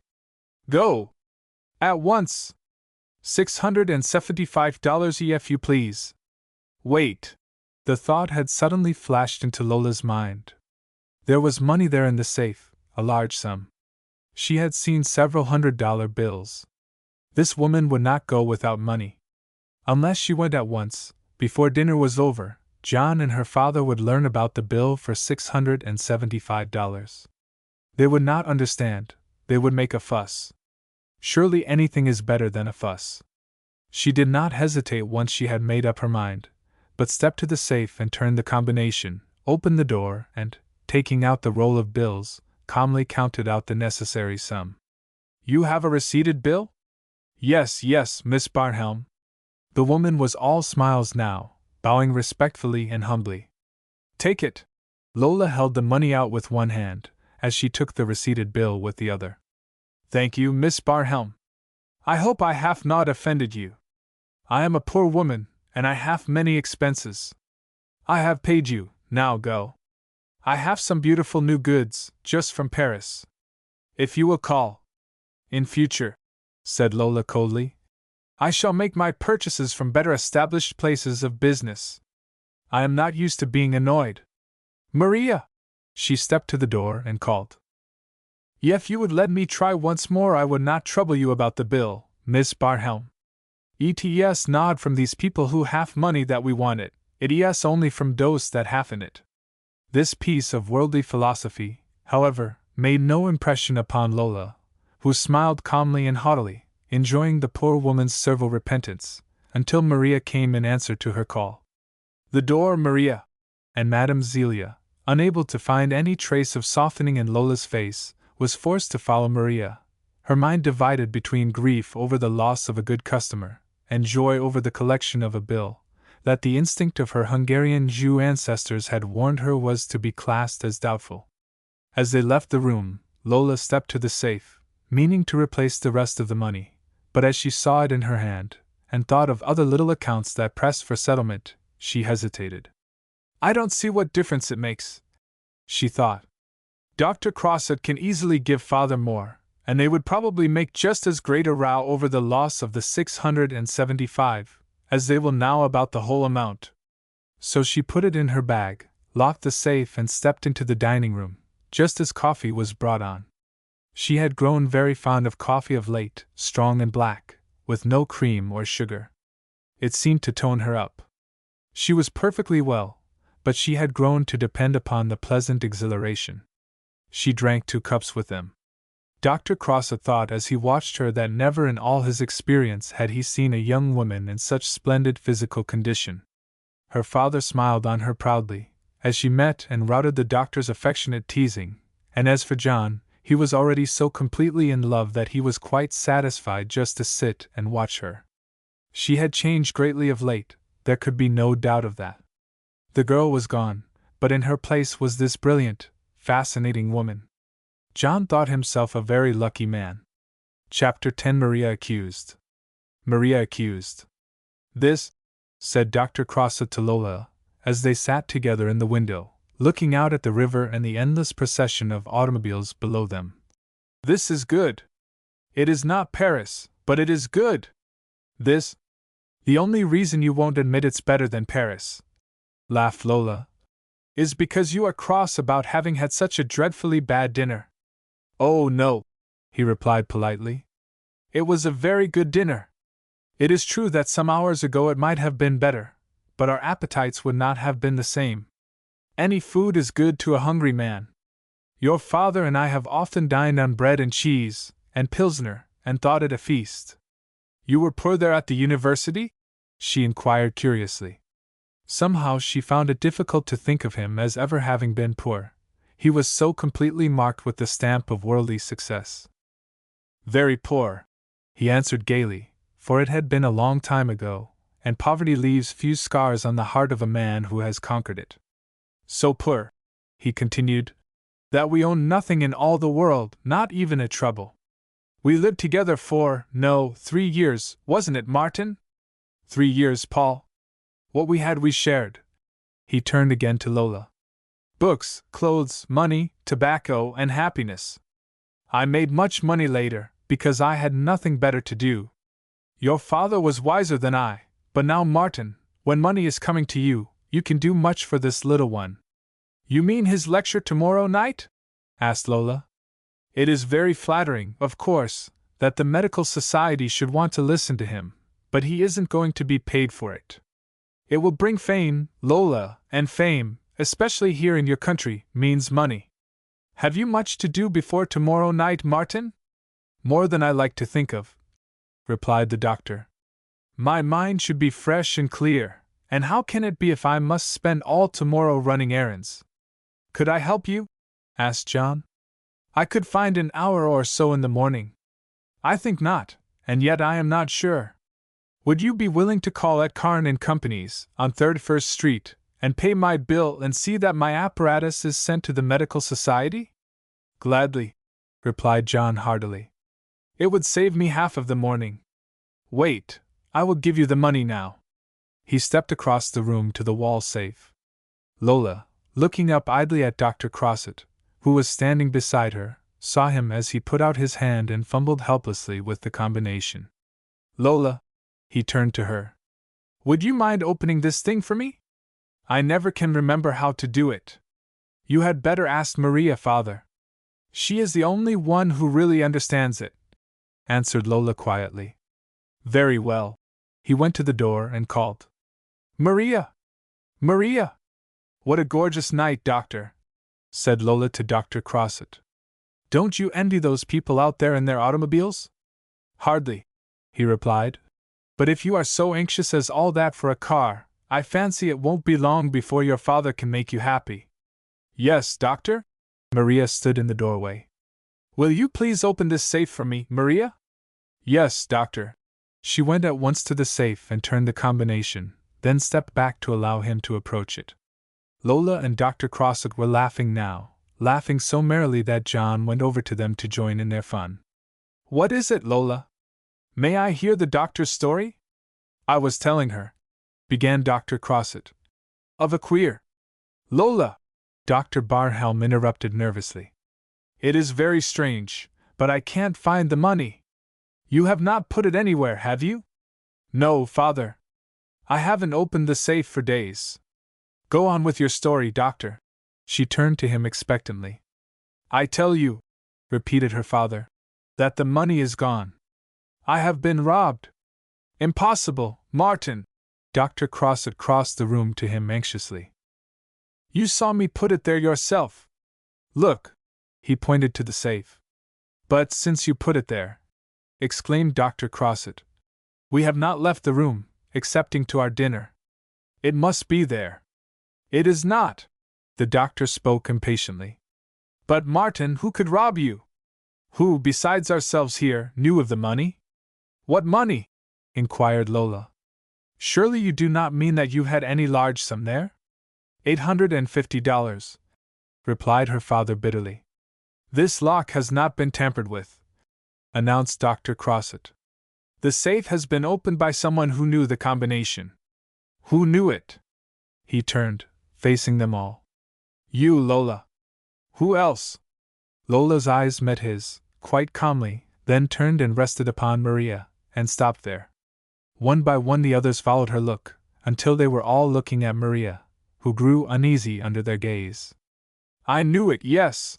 Maria's voice was trembling. She had done nothing wrong, she was sure of that, but the look in their eyes troubled her. Miss Lola taught it to me. I didn't want to learn it, but she made me. What are you all looking at me that way for? You know I ain't a thief. Has any stranger been here while we were at dinner? Inquired Dr. Crossett gravely. Yes, cried Maria eagerly. There was. A woman, a dago or something. I saw the woman, said Lola quietly. She called to see you, father. She was a collector for some hospital fund. I did not leave the room while she was here. Miss Lola! Maria turned to her. Didn't you go there for something? Didn't you put the money somewhere to keep it safe? Didn't you take it out, meaning to put it back and forget? No, Maria. I did not. You are all looking at me, cried poor Maria. As if you thought I was a thief. Why don't you search me? Why don't you search my things? What do you all stand there for, doing nothing, and looking at me like that? Maria! Dr. Barnhelm spoke gravely, but very kindly. We, all of us, are very fond of you. From the first you have been more like a friend to us than like a servant. Oh, don't I know that? Didn't Miss Lola pick me up out of a tenement, a dirty, ragged, hungry little kid? Ain't you done for me what my own father and mother never did? Don't you see that's the very reason I couldn't rob you? I couldn't. I blame myself, said Dr. Barnhelm huskily, for leaving so large a sum of money where a young girl could be tempted by it. I have it, exclaimed Dr. Crossett. Suppose that we, all of us, were to leave the room for a few moments, eh? He turned from one to another, doing his very best to look smiling and unconcerned. Maria, while we are gone, might hunt about a little, and if she found this money and put it back, no one would ever say a word. All would be as it was before. I never took it. Maria's voice was shrill now, and in it there was a note of hopelessness. Tell them I never took it, Miss Lola. Tell them. I have never known Maria to be dishonest, father. Maria! Dr. Barnhelm went to her, distressed, appealing. That money was borrowed by me to pay for the electrical apparatus that is to repay me for all the work of my whole life. You know, Maria, how day and night, for months and years, I have gone on, changing, adding, destroying, working. I neglected everything and everybody for it. You know how much it means to me. For a moment she could not answer, although they all stood there, waiting. At last her voice came slowly through the sobs that shook her from head to foot. You're killing me, that's what you're doing, killing me. Tearing my heart out of me. There ain't a man, nor a woman, in all the world that I love like I love you. I'd rather be dead 1,000,000 times than do what you think I've done. You are all the good I've ever known, you folks, but I wish to God I'd never seen you. I wish to God you'd left me where I was. Mon Dieu! Cried Dr. Crossett. What is a man to think? You all believe I done it, went on Maria. Don't you? You've all said so, all but just you. She faced John squarely, but John dropped his head. He could not meet her eye. You think so too? She continued. You've got to think so because. She stepped close up to him. Because the awful part of it is that it was just me, or her. She raised her hand slowly, pointing at Lola. Lola. John turned to her, a queer, hesitating, doubtful tone in his voice. Maria is such a good girl, Well? There is no chance of a mistake, is there? You did not. No, replied Lola calmly. I didn't. Damn it, doctor! John turned to him almost roughly. Let me pay the $850, and let's none of us ever think of this again. You don't think I done it? Maria cried out. You don't. But you are the only one. Well, doctor. She turned to Dr. Crossett desperately. I'm done. I can't say anything more. What are you going to do? Unless you restore that money to me at once, replied the doctor sternly. I must telephone for a police officer. Yes, sir. And I warn you that, if he comes, he will take you away with him. Yes, sir, but it ain't that I'm thinking of. It ain't even that the news of me being called a thief has got to go to the man I love. I can't even think of that right now. It's that you believe it. I won't try to run away. I'll be in my room there when you want me. She left them, and went blindly down the hall and threw herself on her bed. No one could see her now. There was no need to fight back the sobs that were stifling her. Somewhere out on the ocean was a man who loved her. What would he think of her now? Under this same roof were the persons who had taught her all that she knew of the good things of life. To them she was a thief. To them. No, not to all of them. Lola! Lola! She sat up suddenly, dry-eyed. Her own words came back to her. It was just me or her. And again she said, this time to herself. That's the awful, awful part of it. In the front room, Dr. Barhelm turned to John. Doctor, he said, there is what they call a plainclothes man that comes every night to the athletic club, as soon as he goes off duty. I could get him here in 10 minutes. He might succeed where we have failed, and he would keep quiet about it, if I asked him to. Get him. Shall I get him, Lola? He turned to her with something like a warning in his voice. Why, yes, John. I am very fond of Maria, and I want you to make everything as easy for her as you can. I will be back in 15 minutes. He turned and left the room, and the house. He was stunned. Maria did not take that money. He was sure of that. He could not have told why, but he was sure. There could be no doubt. He had seen the truth in her eyes. If she did not take it, who did? To him also came back Maria's words. It was just me, or her. He put that thought out of his mind, or tried to. He must know. If Maria did not do this thing, she must not be allowed to suffer for it. Of that alone he was sure. They must know. He crossed to Broadway, almost running, and jumped on a downtown car. It was only a few blocks, but he must return as quickly as possible. How are you, Doris? Here's a seat. John looked up at the words and recognized Dr. Rupert. Good evening, doctor. Thank you. He sat down beside the doctor, keeping his eyes fixed on the passing street signs, anxious that he should not be taken past his corner. It was very kind of your wife, doctor. He began pleasantly, more to make conversation than for any other reason. To do so much to help Miss Barhelm this afternoon. I hope that she did not tire herself. You haven't been taking a drop too much, have you, John? Exclaimed Dr. Rupert, smiling broadly. Why? My wife sailed for Europe Tuesday. Chapter 11. Lola Trapped. Lola trapped. 15 minutes, he said. Dr. Crossett glanced up at the clock. He should be here very soon now. 15. I cannot see what difference a few minutes can possibly make, nor can I see what this plainclothes man, as John calls him, can do when he gets here, said Lola impatiently. The whole thing seems absurd to me. What can one man do more than another? I do not like this affair, replied Dr. Crossett. In Paris I had much to do with the medical side of criminal practice. I made a study of convicted felons for many years, of their minds and their bodies. This girl is not of the type. Lola, you have a woman's wit. If she did not do it, who did? He had been walking restlessly back and forth across the room, but as he asked her this question, he stopped in front of her. Could it have been anyone beside Maria? She and I were the only ones who knew how to open the safe. Lola answered in a perfectly matter-of-fact voice. Even I did not know that there was any money there, and I would not steal your money, for I know that I would only have to ask you for it, and you would give it to me. No one but that poor girl. The doctor sighed. I liked her. I am sorry, also I am ashamed.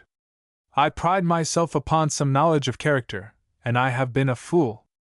In this servant I thought I had found a rare type of loyalty, an inborn refinement and delicacy that sprang from a good heart, making no account of the promptings of inherited vice, and untouched by the degrading environment of her youth. Such natures are met not often, but I thought that hers was of that description. Well, I have had many such disappointments. We will talk no more about it. Come, Martin! He went to Dr. Barhelm, who was seated at the table in an attitude of utter dejection. The detective may be able to make her confess. If not, we will go to the bank again tomorrow. Dr. Barhelm looked up wearily. There seems to be some curious fate hanging over my machine, Paul. I feel tonight that my work has been a failure.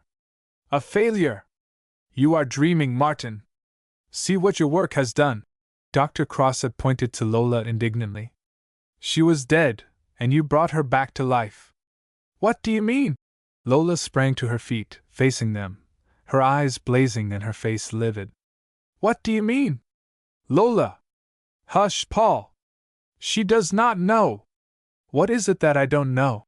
There was an awful terror in her voice, and as she faced them, clutching fiercely at her heart, they saw the blood go from her lips, and could hear her teeth chattering together convulsively, so that she could hardly form her words. What do you mean when you say that I was dead? She tottered toward them, her arms outstretched. No! Don't touch me! Why did you say that I was dead? I was hurt, I was unconscious, but I was not dead. Why don't you speak? If I was dead, how could I be here? Oh my God! Why did you say that I was dead? Lola! My dear! You do not understand. I want to understand. I must! I must! Quick, Martin! Dr. Crossett spoke sharply, his eyes fastened on her face. Tell her. My experiments have made it possible for me to artificially stimulate the action of the heart. To practically restore life, within a certain time. You have never asked me for the details. There seemed to be no need for you to know. The papers said that I was dead. I laughed when I read them. Was it true? My child! Dr. Crossett put his hand gently on her arm. You must control yourself. Was it true, Father? Was it true? Yes. Help her, Paul. Help her. Dr. Crossett caught her in his strong arms and, looking into her eyes, spoke soothingly. What of it? It is over. You are well now. You are not marked, not hurt. You are as other women. She threw him off as easily as though he had been a child. Am I? Am I? So I am not hurt. I am as other women? Then she laughed. He had heard laughter of many sorts, this man whose work had for years taken him to asylums, to prisons, to locked rooms in stately palaces, rooms where the windows were barred with iron bars. But he had never heard a laugh like this. It had in it all of mystery of which he had ever known, and something else, some nameless thing that rang in his ears for many years, and that seemed for a moment to stop the beating of his heart. Her laughter stopped, and she turned wearily to leave the room, and as she did so they heard the outside door open, then close with a crash, and John Doris stood in the doorway, facing her. You lied to me! Dr. Barhelm stepped forward angrily. John! John did not turn his head but kept his eyes on her. You told me that you spent the afternoon with Dr. Rupert's wife. I did. I met Rupert in the car. I told him what you said, and he laughed at me. His wife is on her way to Europe. No! Dr. Crossett cried out in denial. Why should Rupert tell me so if it were not true? That is not all. You did not see his wife, Lola, but he saw you. You were at Churchill's restaurant for 2 hours, with Dick Fenway. No, John. Dr. Barhelm caught him by the arm. What are you saying? The truth. I made him swear to it. He sat only a few feet away from her. He described her dress, he spoke of telling his friends who she was, when they remarked upon the splendid jewels she wore about her neck. There! He did lie, or he was mistaken. My daughter wears no jewels, you know that, both of you. Just a few little trinkets that were her mother's. No jewels, not one. Thank God! Exclaimed Dr. Crossett. Thank God! I will kill that man! You, the old man glared at John contemptuously. You, who say you love her, you should have killed him! She has no jewels, see! He put his hand in the safe and drew out Lola's little black jewel box. Here is all she has, all that she ever had. The key, Lola, give me the key. Why? I want them to see your poor little trinkets. By God, no man shall doubt my daughter. Give me the key. She looked around for a moment, from one to the other, from John to her father, to Dr. Crossett, to Maria, who had entered the room, and stood looking at her. She was trapped. She knew that there was just one chance, hardly worth the trying. Aye, the key is lost, father. Dr. Barhelm did not hesitate. He threw the delicate wooden box to the floor and dashed his foot down on it. It splintered to pieces. There! Look! All of you! He pointed to a string of amber, a silver pin, and… Look! John stooped and held up before them the string of flashing diamonds. Lola! There was agony in the doctor's voice. Lola! It is not mine! It is the box you dropped in here, after you came back from Dick Fenway. You would not let me see what was in it. John held up the battered leather box. See how well it fits these diamonds. Then you did open that safe since the doctor put the money there, exclaimed Maria. I knew you did. You took that money. Well, what if I did? She was at bay now, against them all, and she was glad of it. I wanted the money. Could I have asked any of you for it? You are all so good, and so respectable that if I told you I wanted a pair of decent gloves you'd say it was a sin. She put out her hand and tore the string of diamonds away from John, and clasped them defiantly about her neck. This is mine, and the man who gave it to me will give me as many others as I ask of him. Lola! John cried out in horror, but she turned on him fiercely, scornfully. Why not? What have you to offer me to compare with what he can give me? Am I to go on forever and ever, living the same life, thinking the same thoughts, always, until I die?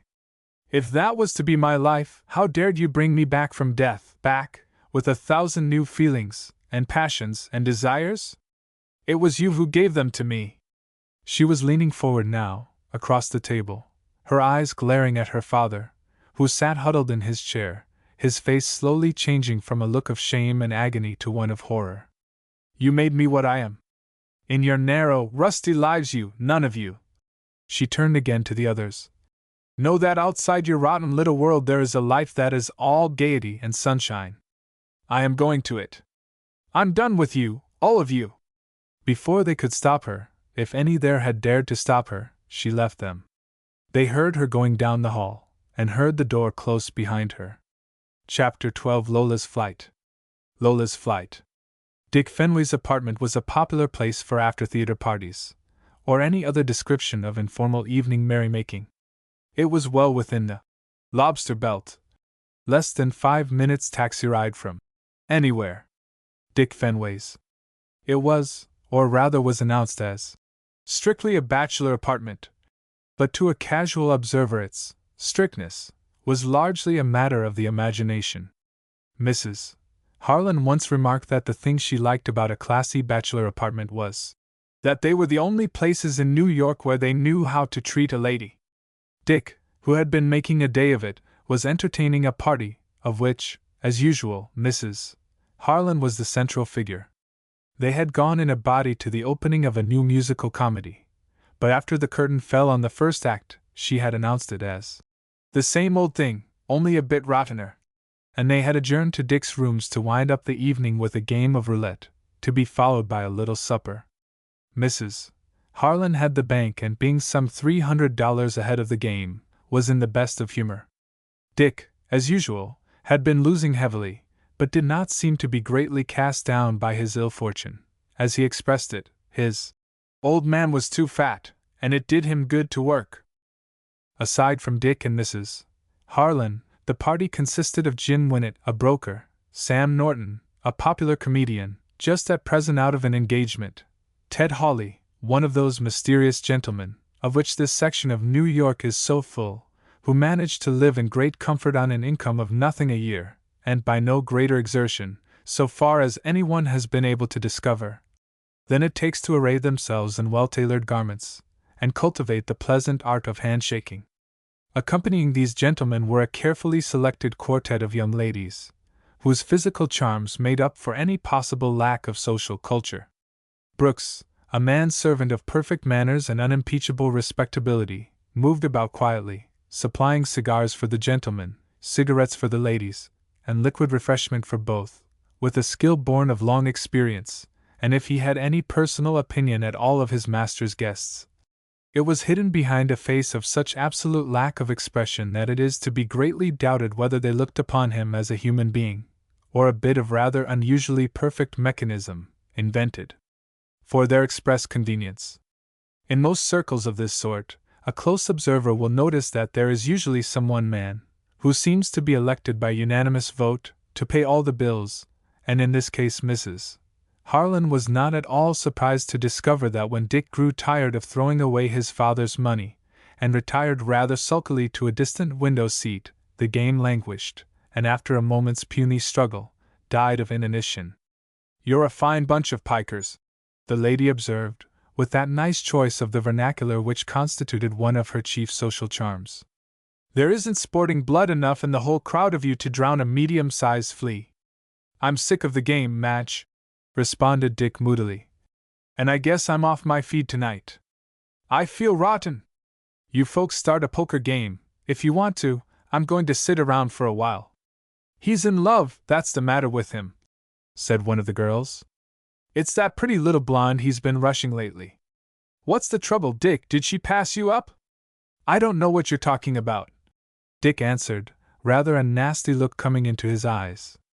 "You're all right, Nellie, but you spend so much of your time talking that you never seem to say anything. Better let up on him, folks," Mrs. Harlan observed mildly. "Dick knows what he is about, and it's still pretty good dope to learn to mind your own business." Conversations started along these lines have, in society of this elevated description, been known to break up the party, occasionally known to have led to the breaking of more tangible things, but a sharp ring at the bell interrupted them, and Brooks left the room quietly to admit the late visitor. "I wonder who that is?" questioned Mrs. Harlan. "I hope it's Bob Nelson. Bob's not much of a talker, but he's a real sport, and if we don't get someone to throw out a lifeline pretty quick, this party is going to turn out punker than the show was." Brooks entered and, crossing to Fenway, announced in a low voice, "A lady to see you, sir." "Who is she?" "She wouldn't give her name, sir. Said she wanted to see you, and if you weren't at home she'd wait." "Do you know her?" "No, sir, she has never been here before, sir." "Well, I don't know who she is, and I don't care. I can't be bothered going to the door this time of night. If she wants to see me she'll have to come in here. If she don't like that she can go away. Tell her so." "Yes, sir. This place of mine is getting to be like the corner of Broadway and 42nd Street," Dick said resentfully as Brooks went to deliver his message. "I'm about the only one in New York who doesn't feel at home here." "Well, you are cranky tonight, I must say. That's a fine way to talk to a room full of guests," remonstrated Mrs. Harlan. "How do we know that?" "The lady, sir." Brooks' announcement interrupted Mrs. Harlan's speech, and they all glanced up as a young woman stood on the threshold and looked about her with wondering, excited eyes. Even to them there was something strangely out of place in this girl's presence here, and as they saw Mrs.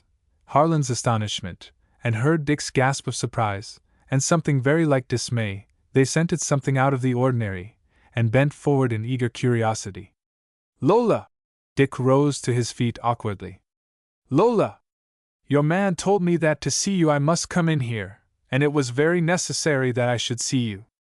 I beg your pardon, I had no idea. Please come into the next room, where we can talk quietly.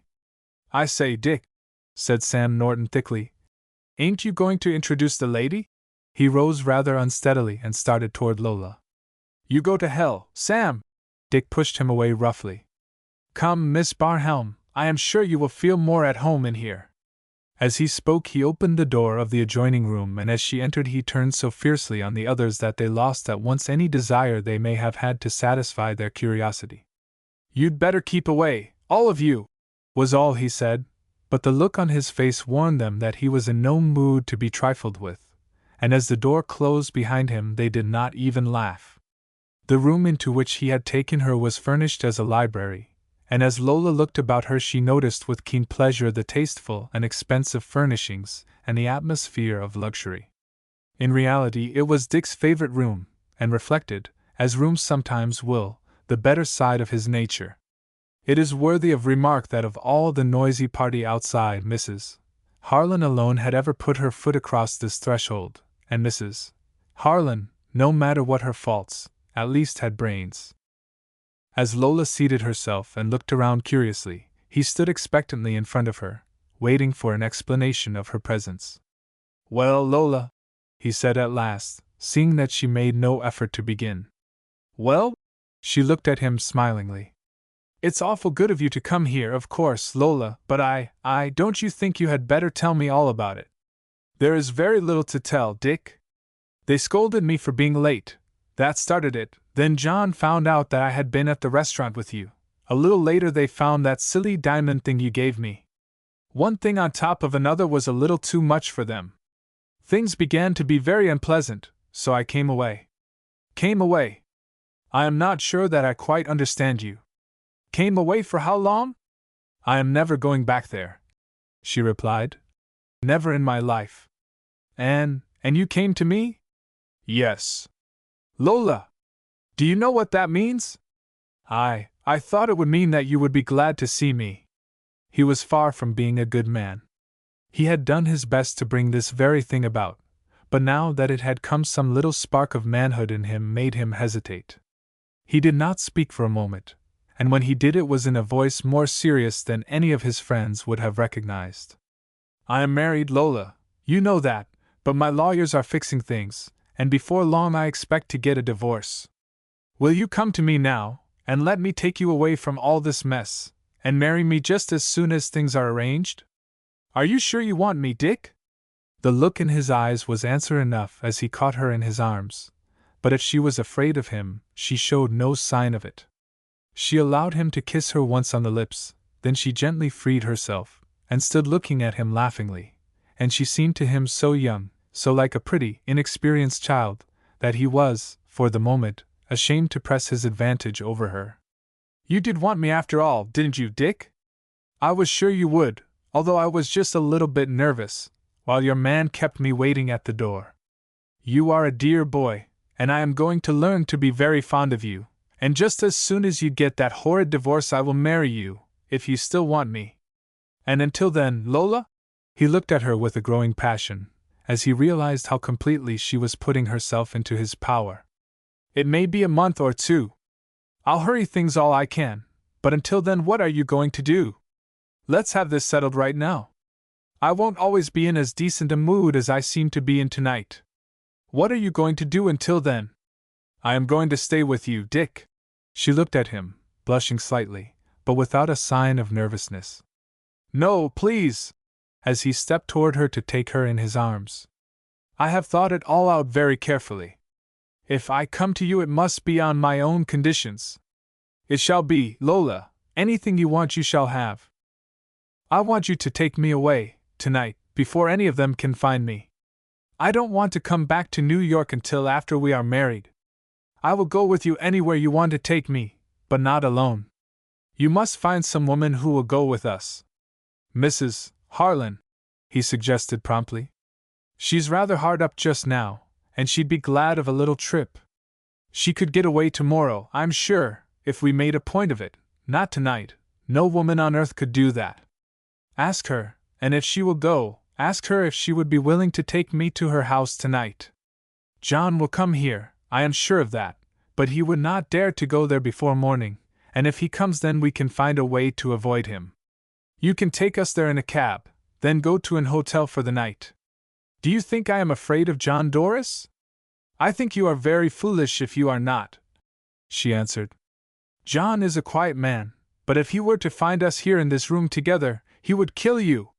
Dick was no coward, but the bravest of men scarcely liked to hear statements of this sort, and he remembered the look on John's face when he had passed him in the doorway, the day Lola had been brought home so seriously injured, killed, as they all supposed, by his carelessness. So he lost no time in calling Mrs. Harlan into the room, and telling her of their plans. She gladly agreed to go with them on a visit to the various summer resorts, and cheerfully offered to take care of Lola until they were ready to start. She said it was very sensible of them to avoid the chance of any unpleasantness, and that the sooner they got away from Dick's rooms the better. She reminded them that it would be a very easy matter for John, or Dr. Barnhelm, to get Dick's address from the telephone book, but she had no doubt of being able to keep Lola safely in her own apartment, until they were ready to leave the city. She returned to the other room for her wrap, and John went to telephone for his car and to give instructions to Brooks to pack up for a long journey. Left alone to wait for their return, Lola moved curiously about, looking at everything with great interest. How nice it was all going to always be surrounded by beautiful objects. Dick was going to be very good to her, she was sure of that, quite sure of her power over him. He was a good fellow. He had never thrilled her as John had done, for a moment, that very afternoon, but John was a prude, she never would have been able to endure life with him. How silly of her to have hesitated. She should have left home long ago. She had supposed that it would almost break her heart, but she did not seem to care at all. She must remember that. Nothing ever really mattered after all, if one had the courage to do as one pleased. Something always happened to make things all right. She was glad when she came to think of it that Dick was not in a position to marry her at once. She might find that he bored her, or that he was not as kind as she expected, and if so, why then she wouldn't marry him at all. As she had walked down Broadway, from the subway station, a dozen men had turned and looked after her, rich, well-dressed men, some of them. After all, there was no reason why a girl should worry, with the world so full of men, all of them eager to lavish their money on her. One had to be careful, of course, and she meant to be careful. She had no fear of Dick, she could manage him. John was different. If John had been a bad man, she would have been afraid of him, afraid of herself, but, thank goodness, Dick was harmless. He was too wise, too experienced. His very look put her on her guard against him. What a fortunate thing it was that men were such obvious creatures, good or bad. How silly to be afraid of either sort. One only had to be a little prudent, a little clever, and perhaps a little pretty. She laughed softly to herself. She was all of these, she knew, and more. She had no fear of the world. She was not afraid. She was eager to match her strength against it. She felt perfectly safe when, a few moments later, they shot out of the side street, in Dick's big car, and turned up Broadway. It was midnight, but the great thoroughfare was thronged with automobiles, thousands of them. What a good time people had, to be sure. What a fool she had been to waste any of her precious youth in the dull life of her old home. She was only just 20, after all, she thought happily, and she had a lot of time yet in which to be young and gay. She was seated on the back seat of the car with Dick and Mrs. Harlan. Dick was between them, and as they turned into Broadway he took her hand, and pressed it tenderly. She returned the pressure softly, and looked up at him. As she did so she saw John Doris. He was on the crowded sidewalk, hurrying down the street as fast as the throng in front of him would allow. For a moment their eyes met. She saw his pale, worried look change to fierce anger as he saw her there with Dick and Mrs. Harlan. He sprang to the curb and called out to her, but the car shot past. He followed desperately. A traffic policeman might stop them at 42nd Street. That was his only chance. As he ran along, in the street, keeping close to the sidewalk, hundreds of heads turned to look after him. The Broadway crowd is quick to scent trouble, and as they saw the look on his face, they turned laughingly, and tried to see what he was going to do. "Some guy is going to get his, if that feller's legs hold out," remarked a fat man with a wide grin of delight. "I wish he'd managed to pull it off quick, 'cause I'm too damned fat to do a marathon." There they were. The long line of cars had stopped in response to the officer's raised hand. He would do it yet. His breath was coming in quick gasps, but he saw them. He saw the big red car in the line with all the others. He could see Fenway standing up and looking back anxiously. He had good reason to be anxious. Lola should not do this thing. This man should not be allowed to blast her life. It would be better to get him by the throat and drag him out of the car, and, no matter what, kill him if necessary. What came after did not count. This girl, the girl he loved, should not give her fresh beauty to this beast, soul and body to his vicious pleasures. He was in time, thank God for that. They saw him now. He could read the look of terror in Dick's face, the queer expression of fascinated interest, almost of delight, in Lola's eyes, and he put all his strength into one last effort. As he sprang forward, his eyes on Dick, he heard a shrill whistle. The long line broke, the car seemed to leap from under his hands, he heard men cry out, angrily. He felt rough hands hurl him back to the sidewalk, and he saw Lola standing up, leaning over the back of the car, looking back, and laughing at him. Chapter 13. Lola goes to Fenway's. Lola goes to Fenway's. It seemed to Dr. Crossett, waiting there in the room, with this silent old man, that John had been gone a very long time. It was almost morning now, 5 hours, time enough surely for much to have happened. He had insisted, some hours before, on Maria's going to bed, for in spite of her grief she was so tired by the emotions of the evening, that it was impossible for her to keep her eyes open, and he had discovered her, sitting upright in a chair, sound asleep, with the tears rolling down her cheeks. He had made many efforts to induce Dr. Barhelm to speak of Lola, and of the events leading up to her sudden desertion of them, but to all his questions, or remarks, the old man refused any answer, other than to look up, almost vacantly, and shake his head. "He is stunned," thought Dr. Crossett. "As yet his brain is too numb to realize. Tomorrow, unless John brings her home, he will be desperate." Would she come home? That was the question. That she had been extravagant, and through a desire for beautiful clothes had been, little by little, led into a maze of debts, of which she had been afraid to tell them, and that the sudden temptation, when she had unexpectedly come upon that roll of bank notes, had been too much for her to resist. All this was obvious, and sad as it was not unforgivable. That she had deceived John, however, and day after day, had lied to him, and gone to the man whom, of all others, she had most reason to avoid, was a treachery hard to excuse, even to this man, who was doing his very best to find excuses. What was the outcome to be? He could not decide. There had been so much of real hate and contempt in her manner to them, that it was out of the question to put it all down to excitement, or girlish anger. He quite realized that she had burned her bridges behind her, that her manner of going had left her no possibility of coming back, unless she came humbly, and in repentance. Try as he might, he could not picture that. Humble she might be, and repentant, but not until her spirit was broken by suffering. He knew much of the world, much of human nature, and he knew that she would have to make her choice at once between evil and good. That alone she could not hope to live, as she had said that she was going to live. The good in her heart might save her even now. She was like a child. When this man offered her money and all the beautiful things she longed for, did she know the price she would be asked to pay? When she found it out, would she shut her eyes and go blindly on, or would the innate delicacy of her nature, the instinctive purity of girlhood, save her, as it has saved thousands before her? This was the only hope. He tried to have confidence. After all, she was her mother's daughter. He cherished that thought. Her child could not sink so low. Great God! She could not do it. In the stillness of the early morning he heard the clang of the iron doors of the elevator, as they were thrown open in the hall outside, and a moment later John came in. One look at his face was enough to tell him that he brought no good news, but whatever it was he must know it. "Well, John?"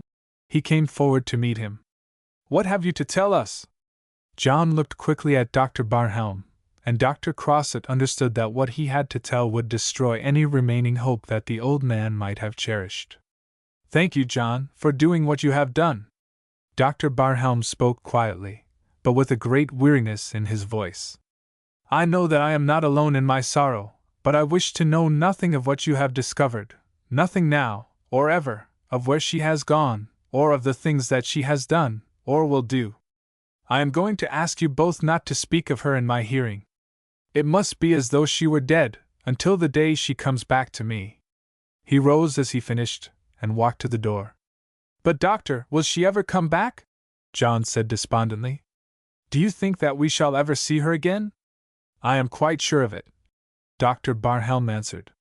"There can be no question of that. She will come back." There was no hope or joy in his voice, only absolute conviction, and something a little like fear. At least that was the thought that came to them both, as he quietly left the room. "He is wrong, doctor," John said as the door closed. "I have seen her. She is not coming back." "She told you so?" questioned Dr. Crossett eagerly. "No, I did not speak to her. I saw her going up Broadway in Dick Fenway's automobile. He was with her. She had gone to him. Is with him now. I tried to stop them, but I failed. They were not alone. They had a Mrs. Harlan with them." "A woman!" "Thank God for that," exclaimed the doctor. "We may be in time yet, my boy. You don't know this woman." John spoke bitterly. "Her presence wouldn't protect any girl from such a man as that. She laughs at the things you and I call decency or virtue. Between Dick Fenway and such a woman, Lola hasn't a chance, not a hope. They won't stop, either of them, until they have dragged her down to their own level. I will go to her." The doctor spoke eagerly. "She would fear me less than she would you, or her father, because she has wronged me less. I will go there, as soon as it is daylight." "Go where? Do you suppose that if I could have found out where they have taken her that I would be here now?" demanded John. "I went to this Mrs. Harlan's apartment as fast as a taxicab could get me there. Her maid said that Mrs. Harlan had not returned, and was not expected before late in the following day. The hall boys absolutely denied having seen her since noon. What was I to do? While I stood there at the door, she may have been standing within 6 feet of me, laughing at me, as she did once before tonight. How was I to know? I left there, and rode downtown to Fenway's rooms, on the chance that he had left her. They let me go upstairs to his apartment. At the door a servant tried to stop me, but I threw him aside, and went in. There was a crowd of half-drunken men and girls there. I asked for him, and they told me that they hardly expected him to return, as he had gone away with a regular peach. Damn them! They wouldn't tell me where I could hope to find him, and when I grew excited they laughed at me. By God, doctor, I've been laughed at too often tonight. Someone is going to pay me for it." "My dear boy," said the doctor gently, "surely we have enough to bear now. Bringing another tragedy into our lives is not going to do any good. What's the use of talking?" John was quite unnerved by all the experiences and shocks of the last few hours. "I came here because it was useless to search any more until daylight. But I am going to find that man. He can't hide himself from me forever. He may take her away. He probably will, but I'll go after them. Not to bring her back. I can't do that. I can't ever think of her again with anything but pity, but by God, I can take him out of her life. Yes, and I am going to do it. My dear boy." Dr. Crossett would have given much to be able to comfort him, but as he had said, it wasn't any use to talk. Suppose we sleep over this. We can't do anything for several hours yet, and we are both tired out. Come. Sleep. Do you expect me to sleep with the thought of Lola and that mean being together, driving me almost insane? Oh, I was a fool to come here. I should have kept on hunting for them. I must have known you wouldn't understand. You don't know what it is to love a girl, and to lose her, to think of her and some other man living, laughing, loving one another, without a thought of you." For a moment the doctor seemed about to reply, but with only a slight hesitation he smiled rather sadly to himself, and spoke gently but with a trace of irony.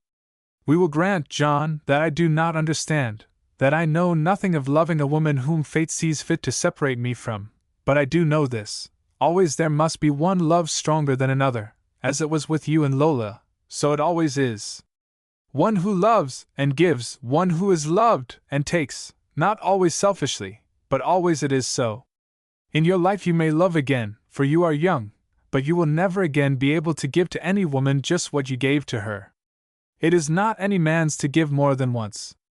If I were you I should try to be worthy of the love that, on your part at least, was a very sacred thing. Any scandal you bring upon her now, any act of selfish revenge for your very real wrongs, is just going to become the darkest shadow on your memory of her. If I could do it, my boy, I should forget the woman, and only remember the love you had for her, for in all your life you will never know a finer thing. You are a good man, doctor, and I am ashamed for having spoken as I did," replied John earnestly. "I can't make you any promise, because to me there is only one thing to live for, just now, to find them. What will happen then I don't know, but I must speak to her once more, and to him. I am going home now, to change my clothes, and to write a note to the bank. You must try to get some sleep. I will see you during the day." "Am I to depend upon that?" inquired the doctor. "Yes," John answered. "No matter what happens I will keep you informed." He went away, down the elevator, and through the deserted streets, to his rooms. He saw no beauty in the dim, misty light of the summer morning, or the faint glow of the first rays of the rising Sunday. He saw nothing but Lola's face, as she had stood up in Fenway's car, and looked back, and laughed at him. When Maria came into the front room to put it straight before breakfast she found Dr. Crossett still sitting where John had left him.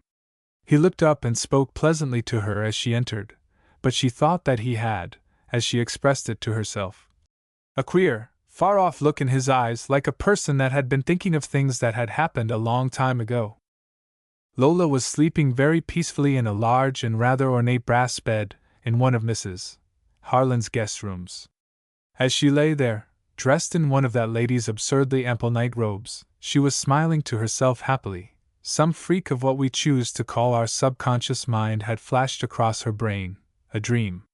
There was no hardness in her face now, no look of fear, or glitter of excitement in her eyes. She was dreaming of John, and the day he had brought her a beautiful bunch of roses. Little Nellie, poor little girl, was there. "Take them, dear," she muttered softly. "You don't mind, do you, John?" And John smiled back at her, as they both thrilled at the memory of their first kiss. How good he was, she thought, how gentle, and darkness, absolute darkness, such as the mind cannot picture, a fierce pang shooting through her heart, like a flame, slowly, life coming back, life and thought, and memory. But the pain was there, and a horror, a new burning in her blood, like that awful burning in her heart. What was it? This thing that frightened her, this new, strange nature that forced her to do its will. She must get away, far away from these thoughts. She must run, quick, quick, or it would be too late. She must have help. "Father! Father! Father!" The sound of her own voice woke her, and she found herself sitting up in bed, her hand clutching at her heart. "Lola! What in the world is it?" Mrs. Harlan came running into her room. "Good heavens, how you frightened me!" "It was a dream," said Lola, the terror slowly fading out of her face. "A bad dream, and such a queer pain, here." She laid her hand again over her heart. "You're not used to late suppers, I guess," responded the always practical Mrs. Harlan. "Go back to sleep now, because we've a million things to do if we expect to get that afternoon train for Atlantic City. How much money did Dick give you to do your shopping with?" "I think he said it was $500, said Lola carelessly. "I didn't count it. He said I could get what else I needed as we went along." "He's a prince," exclaimed Mrs. Harlan heartily. "We can stop in and leave an order with Madame Zelia, to be sent after us. We cannot, replied Lola. There's just one thing in the world that's worrying me this morning. That is that I was fool enough to pay her all that money. Chapter 14 On the Road. On the road.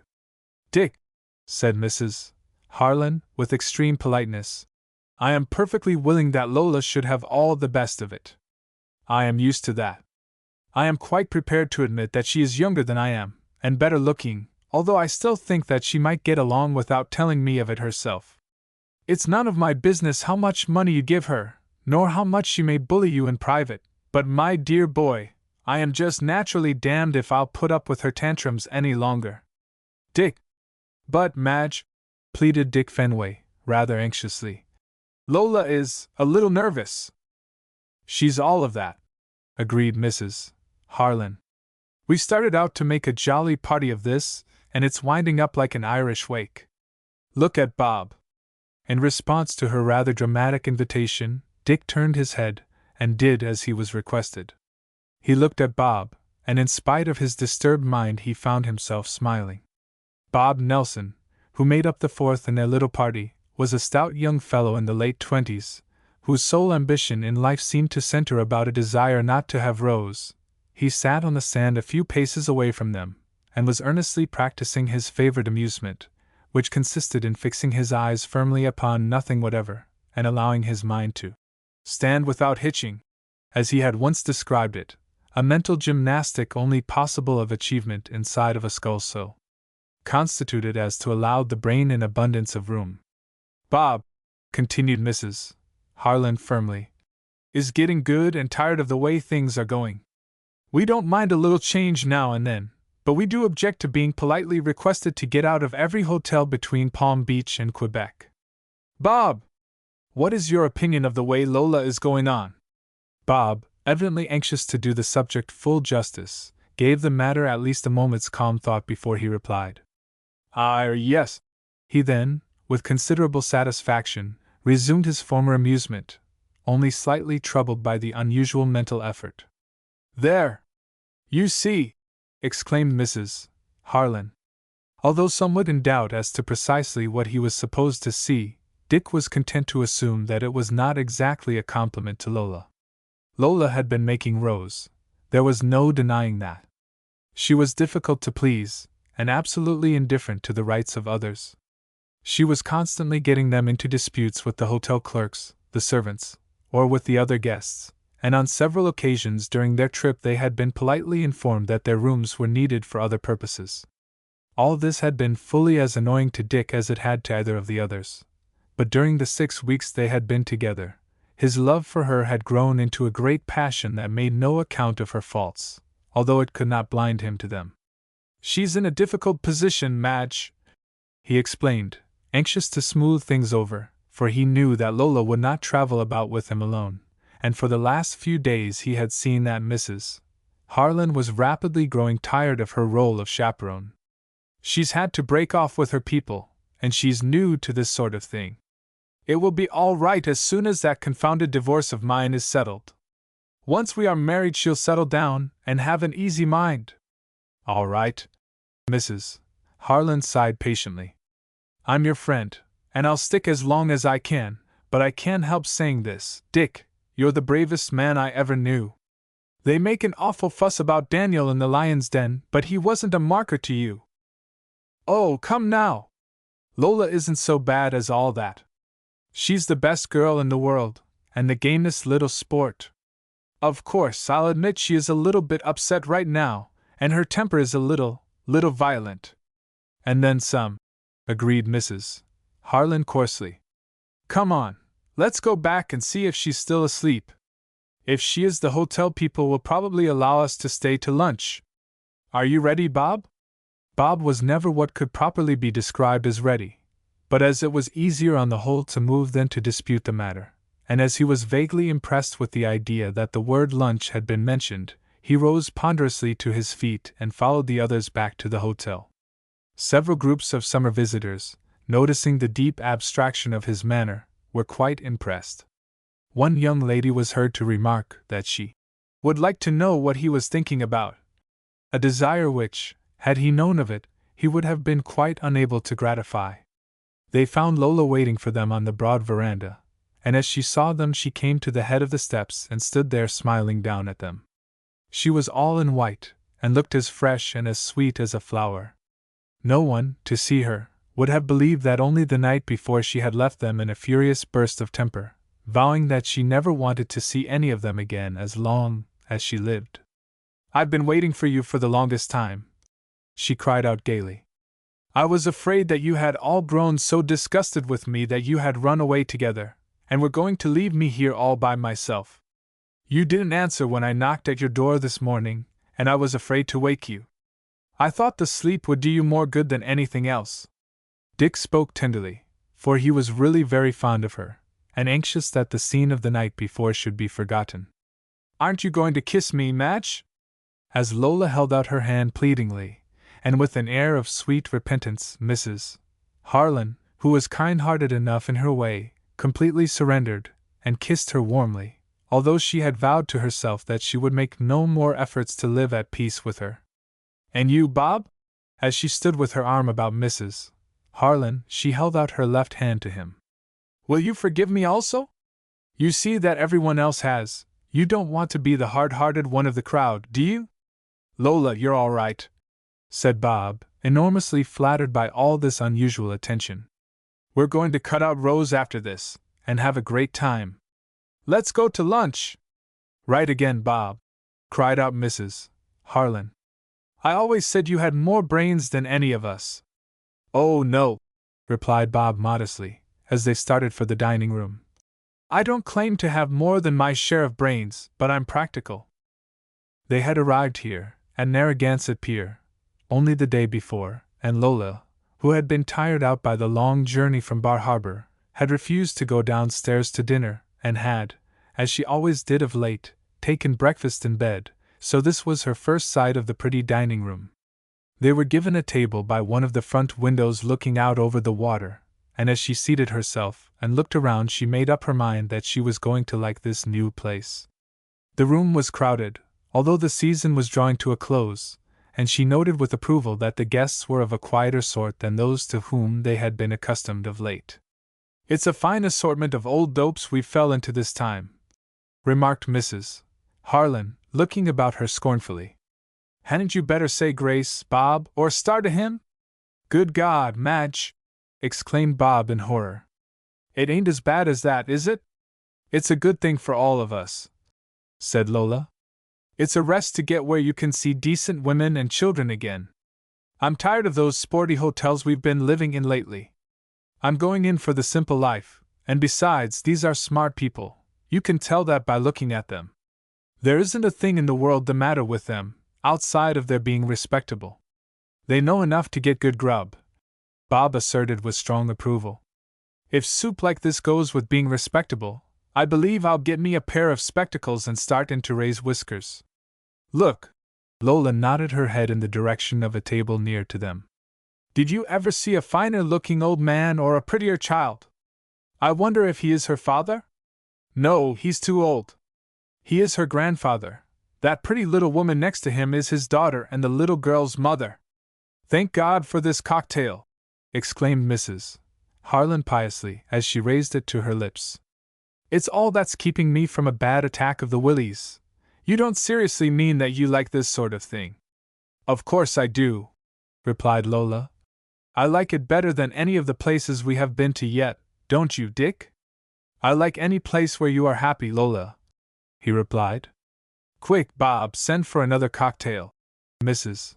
Harlan demanded earnestly. "And tell the waiter to hurry up with it, or I'll be turning virtuous myself." There was, in fact, some reason for her surprise.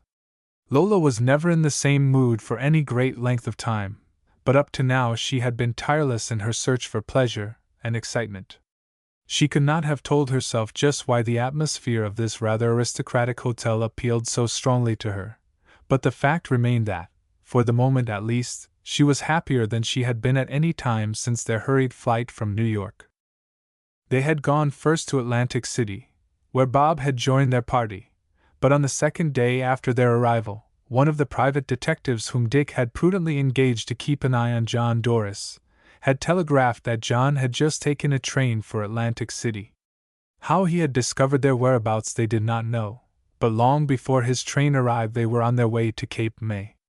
That was the last they heard of John. Whether he had continued the search, or given up and returned home, they neither knew nor cared. They traveled on, from one gay summer resort to another, as frantic in their search for amusement as the prospectors who journey up and down the Yukon are in their search for gold.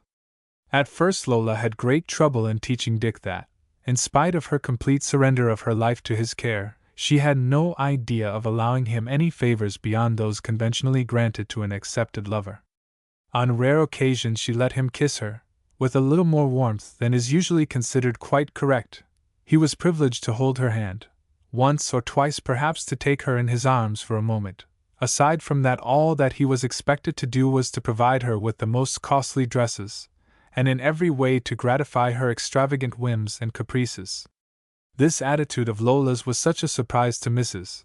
Harlan that the good lady went about in a sort of fog of astonished admiration, and confided to Bob, at intervals of about 4 hours, that Lola was about the slickest article she had as yet discovered.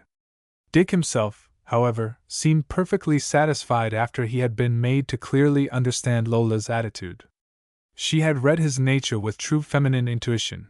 To him the thing out of his reach was always the thing to be desired, and he made the life of his Cleveland attorney a burden with his daily demands of a speedy settlement of his divorce.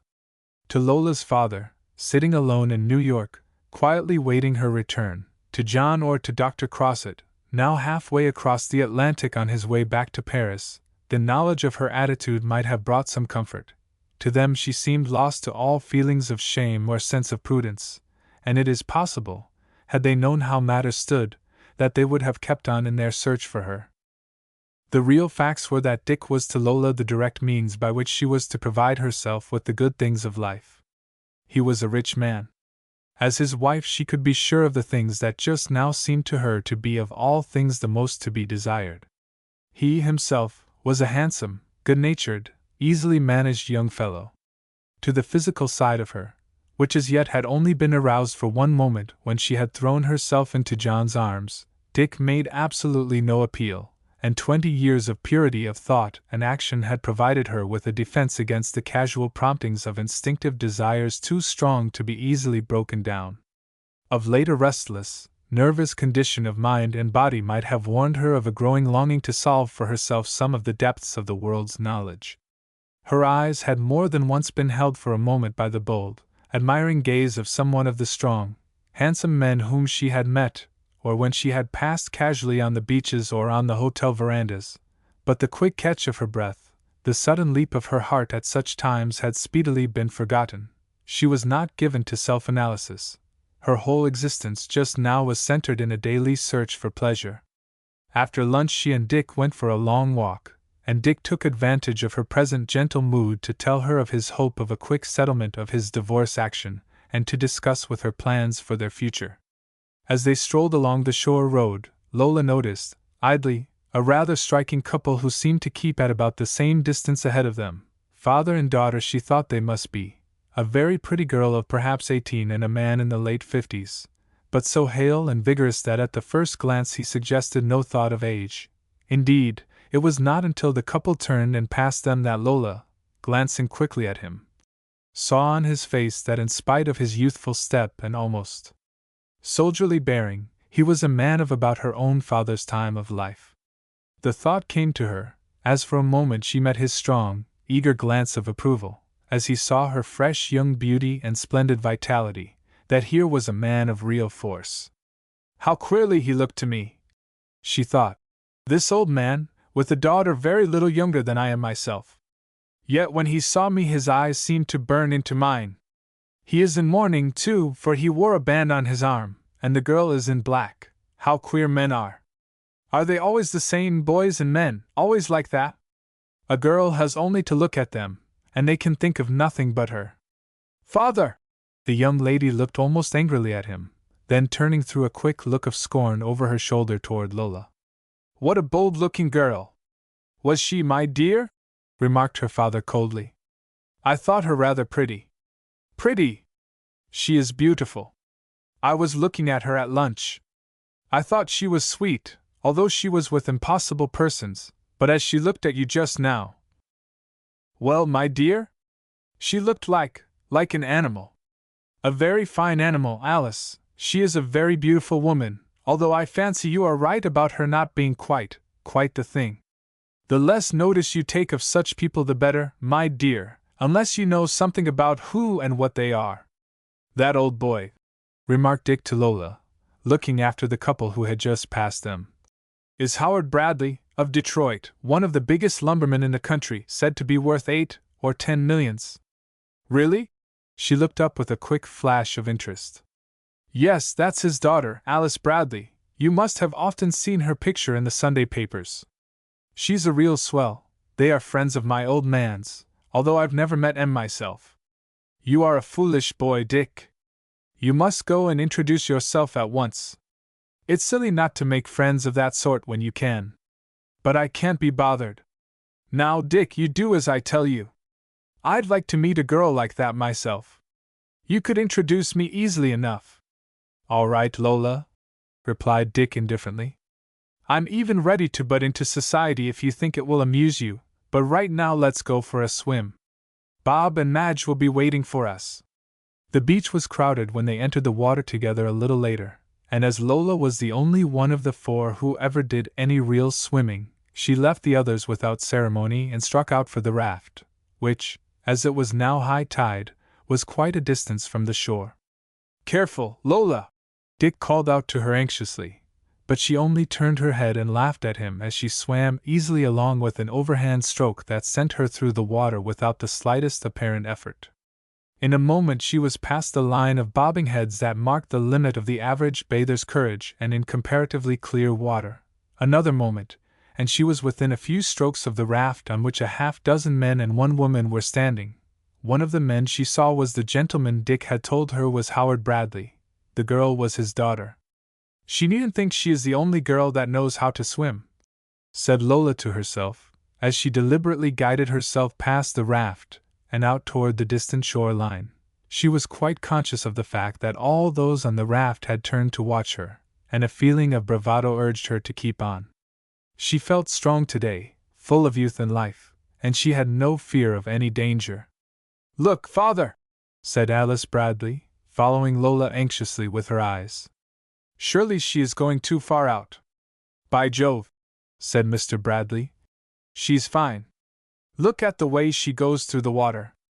But it isn't safe, you know it isn't, exclaimed his daughter. Look! Look at her now! Father! Look at her! Wait!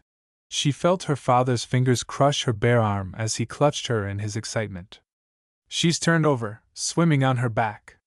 It's all right, I think No, by God! No! Here! Hello? Hello there, guard! He pointed with one hand to where Lola floated, and waved the other frantically to a lifeguard who sat in a boat nearer to Lola than he was, but even at that a good 50 yards away. Behind you! There! Behind you! He sees her, father. He is going to her, cried Alice, while the others on the raft screamed out directions and encouragement to the sunburned young fellow who was making his heavy surf boat leap through the water. He will be in time. She is keeping herself afloat. She was keeping herself afloat, but that was all. Suddenly a pain had shot through her heart, and she felt herself powerless to move her arms. She sank over, and when she rose to the surface just managed to keep herself above water by floating on her back, and now and then, by the greatest effort, taking a feeble stroke when the numbness that was so rapidly spreading over her body allowed her to do so. She would die unless she managed to keep up until help should come. She knew that. She was fast losing consciousness now. She would die unless she forced herself to live. Unless she drove back, bit by bit, the weakness that was overpowering her. The pain in her heart was not so bad now. She could move her arm a little more. She could move it more if she tried. She must try. She would. There. Again. What did the pain matter? It was life. Life. Are you all right now? She was lying in the bottom of a little surf boat. A young man was bending over her, speaking to her. She looked up into his face and smiled. How big he was, and how strong, and how naked! Arms, and legs, and breast, and shoulders, firm, solid, sunburned flesh. He had one arm about her, holding her up. She nestled close up to him, her head dropping back on his shoulder, her eyes answering the challenge that suddenly flashed into his. Chapter 15. Another Conquest. Another conquest. I beg your pardon, Mr. Bradley, but I am Dick Fenway. I beg. Mr. Bradley looked up from his paper and saw Dick standing on the veranda beside him. Dick Fenway. My friend Fenway's boy. Yes, sir. I am glad to know you, very glad. He shook hands warmly with the young man and turned to where his daughter was standing, looking at them with a smile of interest. Alice, this is Dick Fenway. It was good of you to come to us like this, she said pleasantly as she gave him her hand. Your father has spoken of you so often that we feel quite as though we had always known you. You are awfully good, I am sure, replied Dick. I know that father would never forgive me if he heard that I had been at the same hotel with you, without making myself known. Sit down, my boy, and tell us all about yourself. Mr. Bradley seated himself and pointed to a chair. How long are you going to stay, and who is that stunning girl I saw you with this afternoon? Miss Barhelm, replied Dick, a little embarrassed at the question. She is traveling with an old friend of mine, Mrs. Harlan. I happened to meet them at Bar Harbor last week, and as it was dead as a doornail down there, I begged them to allow me to come on here with them. She is very pretty and very reckless, said Alice. I thought for a moment this afternoon that she would be drowned. Has she quite recovered from her experience? I think so, answered Dick. Naturally she's a little nervous, or was when I saw her last. She is upstairs now with Mrs. Harlan, but they sent down word that they would go for a walk before dinner, so I guess she's all right. A girl that looks like that ought to know enough to take care of herself, remarked Mr. Bradley. Did she think she could swim across the Sound? It was her heart, replied Dick. She can swim like a fish, but she's had 1 or 2 little heart attacks lately, and she ought to keep quiet. The lifeguard that brought her in said she was all right as soon as he got her in his boat, but it was a close call, and the worst of it is that she is very likely to do the same thing tomorrow. She is coming down the veranda now, said Alice, and she looks quite as though being half drowned was an everyday experience. The two men looked up as Lola came toward them, and both rose as she stopped by Dick's side. Are you ready for that walk, Mr. Fenway? Quite. May I introduce Miss Barhelm, Miss Bradley, Mr. Bradley? Lola greeted them pleasantly, and after a moment's coldness Alice found herself quite won by her sweetness. She spoke of her adventure of a few hours before in a tone of regret for what she called making a show of herself, and her manner was so gentle and so modest that Alice decided that she must be a girl of good family and, in spite of the looks of the woman with whom she was traveling, a very pleasant and desirable acquaintance. Surely, she thought, Mr. Fenway would not introduce her unless she was all right in every way. Lola, who was seated next to Dick, took advantage of a moment when Alice turned to answer some remark of her father's, and whispered to Dick quickly, There come Bob and Mrs. Harlan, keep them away. I'll meet you at dinner. But, Dick protested, why should I? Do as I tell you. She spoke so sharply that Dick, who had learned by experience that to oppose her meant a painful scene, rose unwillingly and went to head off his long-suffering friends, making rather a brief excuse for his abrupt departure. I thought you had intended to take a walk before dinner, Miss Barhelm, said Alice. I had, replied Lola, but I find myself more tired than I thought I was, and it is so comfortable here. It is, sighed Alice, but I must dress. I see that you were wise enough to get ready before you came down. Are you coming, father? Why, no, my dear, replied her father. I am going to take advantage of my age, and dine just as I am tonight. I'll sit here with Miss Barhelm, if she will allow me. Meet me here when you come down. Very well, dear, I won't be long. Goodbye for the present, Miss Barhelm. She left them together and went up to her room, a little surprised and troubled at the evident interest her father had taken in this stranger.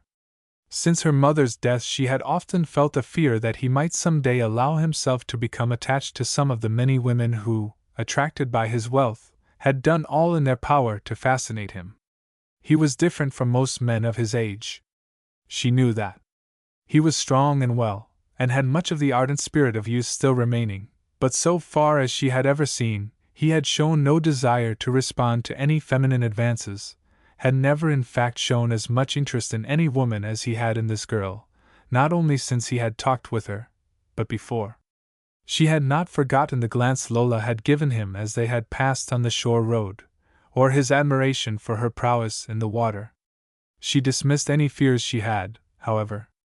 Miss Barhelm was a lady, that was evident from her manner.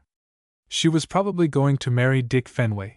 There had been an air of security in her attitude toward him that spoke of a complete understanding. How foolish of her to worry about such an absurd thought. Poor father, she said to herself. How angry he would be with me if he knew of what I had been thinking. Had she been able to see the growing intimacy between Lola and the old man of whom she was so fond, it is probable that her fears would not have been so easily overcome. They were chatting away already quite like old friends. Lola was leading him to tell of some of his adventures in the lumber camps of northern Michigan, and incidentally gaining a good idea of his vast power in that region and of the great value of his timber lands and pulp mills. She was a good listener, interrupting him only to encourage his confidence, and quick to see and appreciate any good points in his somewhat long, drawn-out stories of personal prowess. He looked at her with great approval. Here was a girl who had real brain, who knew a man when she saw one, and was not either afraid of or repelled by a few white hairs. Her fresh beauty and something in the bold friendliness of her eyes as she sat looking at him thrilled him as no woman had had the power to thrill him for years. How wonderful it would be, he thought, if, but no, she was young. What chance after all would his millions have with a girl like this? What need she care for wealth with beauty like hers?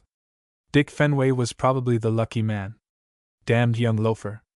Good God! How gladly he would give all he had to be that age again.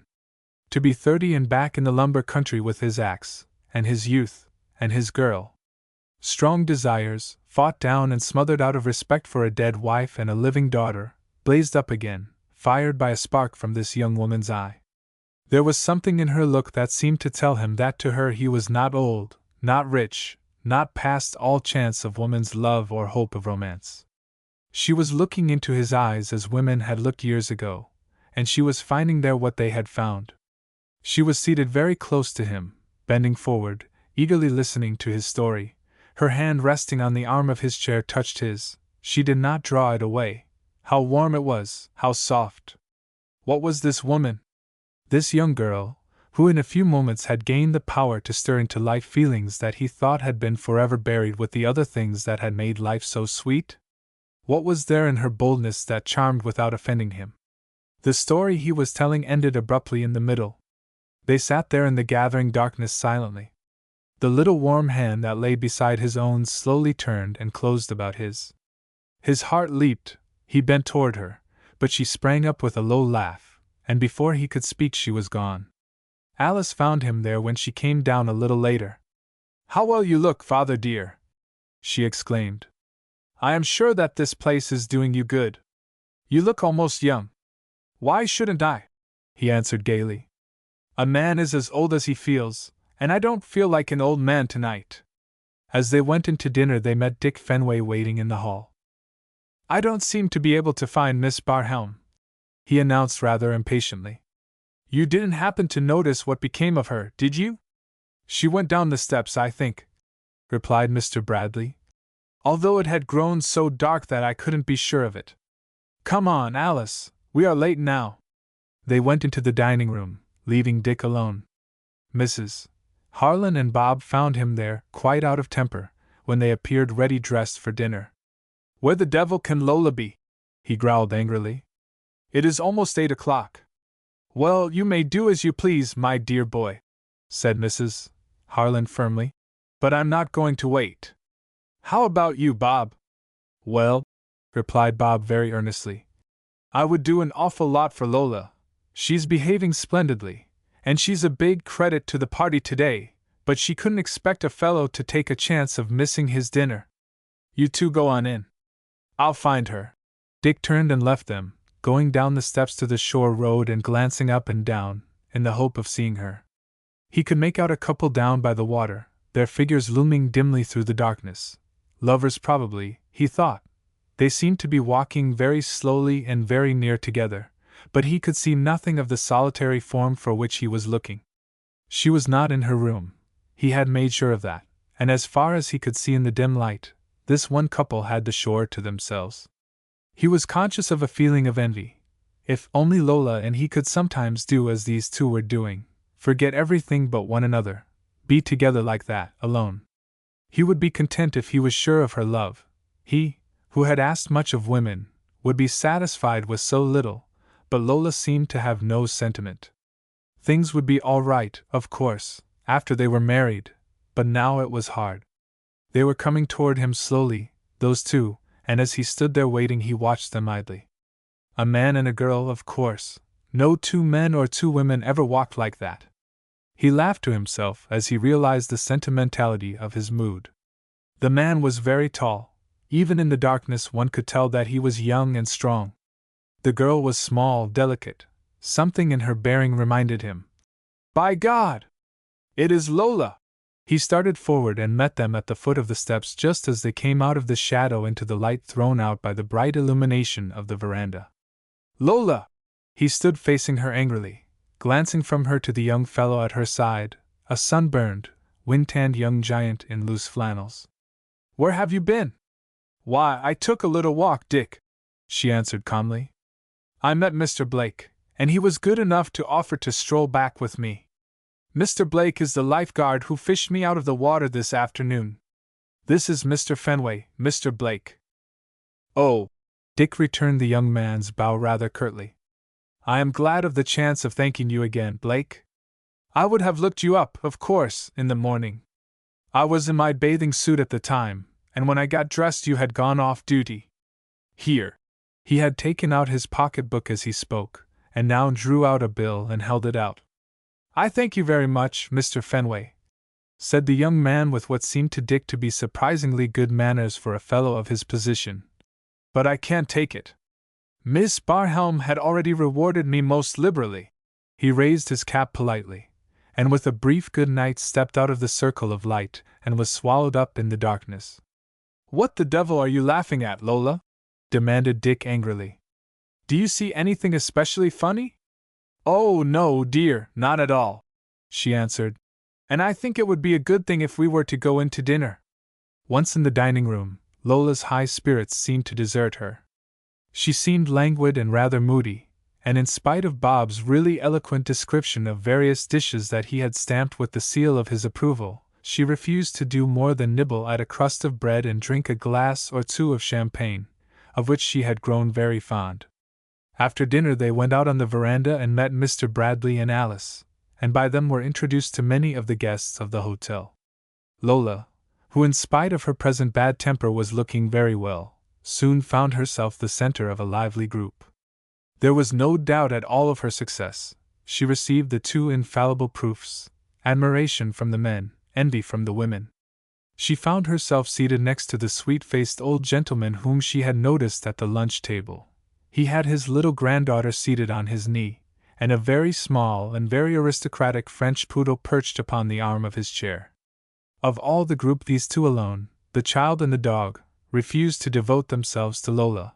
The child, after one long look into her eyes, had thrown her arms about the old man's neck and hidden her face on his shoulder. The dog had bared his little teeth in a snarl at the first touch of her hand. Quiet, Tony, reproved Mr. Miller sharply, as he changed the dog to the other arm of his chair. I can't think why he should act so queerly, Miss Barhelm, nor you either, Molly, he said as he stroked the child's head lovingly. You are both tired out, I think, and you must go to bed. Will you come upstairs and hear me say my prayers in a little while, grandfather? Asked little Molly in a low voice. Nurse and mother are there, but I think God can hear me better when you are with me. I will come, of course, Molly. He looked up at Lola with a smile. This little girl is worried about her father, who is on the ocean, but I have told her that God always considers the prayers of little girls who pray for those they love." "You believe that?" questioned Lola with something very like a sneer. "Or do you think it is the proper thing to tell a child?" "I believe it," said the old man gently. "Or naturally I would not teach it to this little girl. I have told her that God's power is infinite, but that His purpose is not always easy for us to understand. I know, however, that such prayers as hers must do great good to her and to him she prays for. Don't you?" "No," replied Lola coldly. "I do not." She resented the look of cool inquiry in this man's eye. He was a famous writer, they had told her, an authority on many subjects of which the very names were new to her. Well, he could not study her, or if he tried he would find that she was not the empty-headed creature his rather amused look seemed to say he thought her. "I know nothing of the kind," she went on calmly. "And I am surprised that a man like you can believe such worn-out old superstitions." "That need not surprise you, that we believe, this child and I," he said gently. "Belief is so very easy to us. She is very young, and I am very old, and to such belief comes naturally. It is, I think, because the very young are fresh from God's presence, and because the very old are drawing nearer to it." He rose as he spoke and, taking the child's hand, bowed to Lola kindly and went into the hotel, the little dog following them gravely. "I've had enough of this," declared Lola, rising angrily. "I'm bored to death. You people do as you please, I'm going to bed." Chapter 16. A Serious Letter. A serious letter. "This is my idea of the work I'd like to do for my living," said Mrs. Harlan with a yawn, as she tilted her sunshade a little forward and settled herself deeper in the soft sand. "All I need now to be perfectly happy is to have one of you read to me until I fall asleep." "This. Lola looks as though she could sleep without that," said Bob, glancing at her lazily. "You went to bed early enough last night. Couldn't you get any rest?" "I do feel a little tired," answered Lola. "I slept some, of course, but not for hours." "That's queer," exclaimed Dick. "I knocked on your door when I went upstairs about 11, and you didn't answer. If you were awake you must have heard me. You didn't leave your room again, did you?" "Why should I?" She sat up rather flushed, and turned to him angrily. "Where would I have gone? What are you talking about? Why do you always say such absurd things?" "Come now, Lola," broke in Mrs. Harlan soothingly. "Dick hasn't said anything dreadful. Don't be cross, please, and spoil a day like this." "No, don't, for pity's sake don't let's have any rows," said Bob earnestly. "Nothing in the world so bad for my digestion. Anyone would think you had something to hide, by the way you are jumping on me," complained Dick resentfully. "I don't see any crime in asking you if you had stepped out of your room for a minute. I have told you that I did not. You might have run in to see Madge." "No! No! No!" She spoke almost in a scream. "How many times do I have to repeat it? No! No!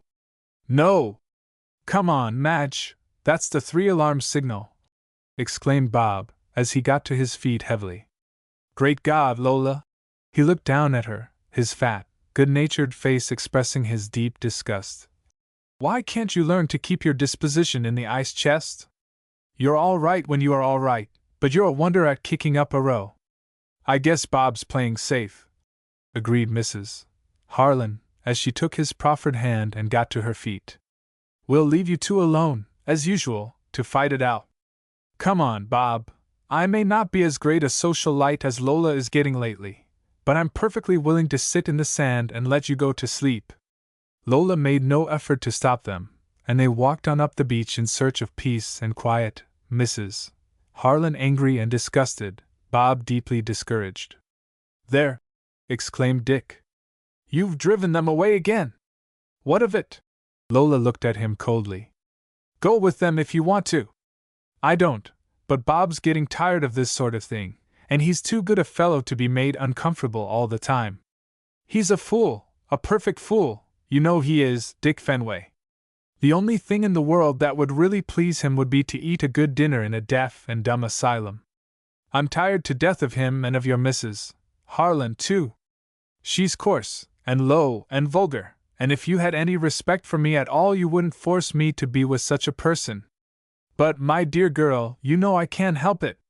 Well, you ought to help it, she replied cruelly. It puts me in a false position, to be seen with a woman of that sort. Everyone notices it. Mr. Bradley practically said as much to me this morning. And took time enough saying it, too, said Dick resentfully. I thought the old man had tied himself to your skirts for the day. You kept me waiting a good half hour. What are you trying to jolly him for? We don't want any of his money. She made no reply to this, but threw herself back on the sand and, shading her face with her parasol, deliberately closed her eyes. I say, Lola, Dick remarked after a moment's pause. If you don't care to make any more of an effort than this to be sociable, I think I'll leave you here while I go back to the hotel. The mail is in by now, and I'm almost sure to get some news from Cleveland. A very good idea, she answered calmly. I'll wait right here until you return. You are so cross today that I don't think you would be very good company. He made no reply. What was the use of starting another battle? He said to himself bitterly. All that I can do is to go away and come back when she isn't so cranky. They parted like this, as men and women have parted since first they came into the world. She, perfectly serene, as sure of his return as she was of her own unreasonableness. He, puzzled as to just what his fault had been and not quite sure whether to be angry with her or with himself. A man is always very sorry for the thing he is quite innocent of having done. It is only when he has really been at fault that he remains calmly indifferent. Lola was very comfortable. It was a warm day, but there was a breeze from the water, and she lay there, every muscle relaxed, shading her face with her parasol, which she had dropped on the sand, looking dreamily out to where a long line of black smoke on the horizon marked the passing of some great steamer. Somehow the thought of a ship at sea brought Dr. Crossett to her mind. She often thought of him, more often than of her father or of John. The doctor had loved her, she knew that, not as a father loves, through instinct, or as a lover, from desire, but because he had put her in the place of the one woman who had represented the idea of love in his life. He was a rich man, Dr. Crossett. What fun they could have together in Paris. If anything ever went wrong with her, she was going to him. She had quite made up her mind to that. But, after all, what could go wrong? Dick would always give her what she wanted, and if not Dick, there were plenty of others. The only trouble was that if they had money they were either stupid, like poor Dick, or old, like Mr. Bradley. If they were strong and handsome, like that splendid young lifeguard, they were hopelessly poor. On the whole, however, she was satisfied with life. She had done well enough so far, and she very strongly intended to do better. She was very tired, very sleepy. The little waves breaking over the smooth sand soothed her. The wind swept softly over her like a caress. She laughed happily to herself as she thought of Dick's anger. How silly he was! What would he do if he knew where she had really been, as he stood outside her door, the night before? How had she dared to do it? She blushed red at the thoughts that came crowding into her head, and thrilling, trembling with a new knowledge of life, she fell asleep. She stirred uneasily after a time, and sitting up suddenly, conscious as one sometimes is of being the object of another's thoughts, she met the eyes of Mr. Miller, the old gentleman of the night before, fixed earnestly upon her. How long had he stood there, looking at her? She thought angrily to herself. How dared he smile at her like that, as though his wise old eyes could read her mind? I beg your pardon, Miss Barhelm. He spoke in the gentle, kindly voice she had so resented the night before. I am afraid that I have disturbed you. Why were you looking at me? She demanded bluntly. It was very rude, very unfair, he admitted. But you look so comfortable, and, if I may say so, so absurdly young, that it did not at the time seem a serious offense. You were studying me, she exclaimed hotly. Trying to read my mind, as I lay here asleep. Using me for a subject to dissect for one of your stupid books. Well, what have you discovered? Nothing. You are so frank with me that I will be honest in my turn. It is my habit to study those about me. I am sorry. I hope you are fully aware that in my interest there was nothing that could in any way offend you. You mean, I suppose, that you would have looked just as closely at a toad or a potato bug? I am quite aware of that. I am not even angry any more, only curious. What can you tell me about myself? Nothing, my dear young lady, only that you have, in common with the rest of the world, two natures, warring against one another, in your heart. I will confess that in your case I thought I saw a flash of something deeper, more tragic, than one usually finds in the face of a young girl, just a bad dream perhaps, or perhaps a real trouble. If the last, I would gladly do my best to help you. Why? Because I have worked very hard for 50 years, and sometimes I am discouraged at the little real good my knowledge has ever done. I have more than my share of money, and time, and influence. Any or all of these are at your disposal. You were a professor, they told me, and a writer of books? Yes. I am, if I am anything, a psychologist. My father was that, remarked Lola a trifle bitterly. Although to me it was never anything but a name. It is merely a name for a very simple thing, the art of keeping one's eyes open. Psychology is the study of mental phenomena. I believe that is as good a definition as it is possible to give, and it means only the study of our fellow creatures, in the hope that in the end the psychologist may do for the mind what the physician now does for the body. And to do this, to learn this new trade of yours, you hesitate no more about robbing me of my mind and dissecting it than a country medical student would hesitate to rob a grave. Not any more certainly, he replied, evidently still much amused at her indignation. But as I have perceived nothing but a well-deserved rebuke, perhaps you will forgive me. I am on duty today, as you see. After many years of careful study I am considered worthy of a very sacred trust. I am granted the privilege of playing nurse to a child and a dog. He pointed along the beach to where his granddaughter was playing with her absurd little poodle, and as his eyes rested upon them his smile lost its queer, impersonal look and became very commonplace indeed, just the smile of a good man, whose heart goes out in thankfulness to God for the joy of seeing a little child of his own blood safe and well. You are, said Lola gravely, the very queerest person I have ever met. If you are anxious to study mental phenomena, you might buy yourself a looking-glass. I must confess that I can't understand you at all.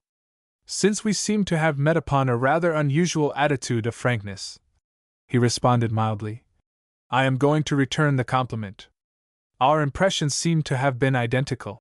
He turned as if to leave, but after a slight hesitation he faced her, and said in a more serious tone, My offer of assistance was sincere. Should you be in need of anything that is in my power to grant you, surely my aid should make it easy for you to come to me. He bowed rather stiffly, like a man to whom social conventions are a habit rather than a pleasure, and left her there, sitting on the sand, looking after him a little anxiously. He was a queer old man, she thought. There could be no doubt of that. And she wondered just what he had meant when he confessed that he could not understand her. She watched him as he joined the child, and until they and the little dog disappeared together around a rocky point she sat there, thinking of the strange look of speculation she had seen on his face. Miss Barhelm! She looked up quickly at the sound of the voice and saw the young lifeguard standing beside her. Why did you follow me? She demanded angrily. I might have known I couldn't trust you. I saw that you were alone, he stammered, very much upset by her tone. I had to see you. Why? Why? He looked at her amazed. Why? Do you think a man can forget, just in a few hours, forget you? I never knew that there were women like you in the world.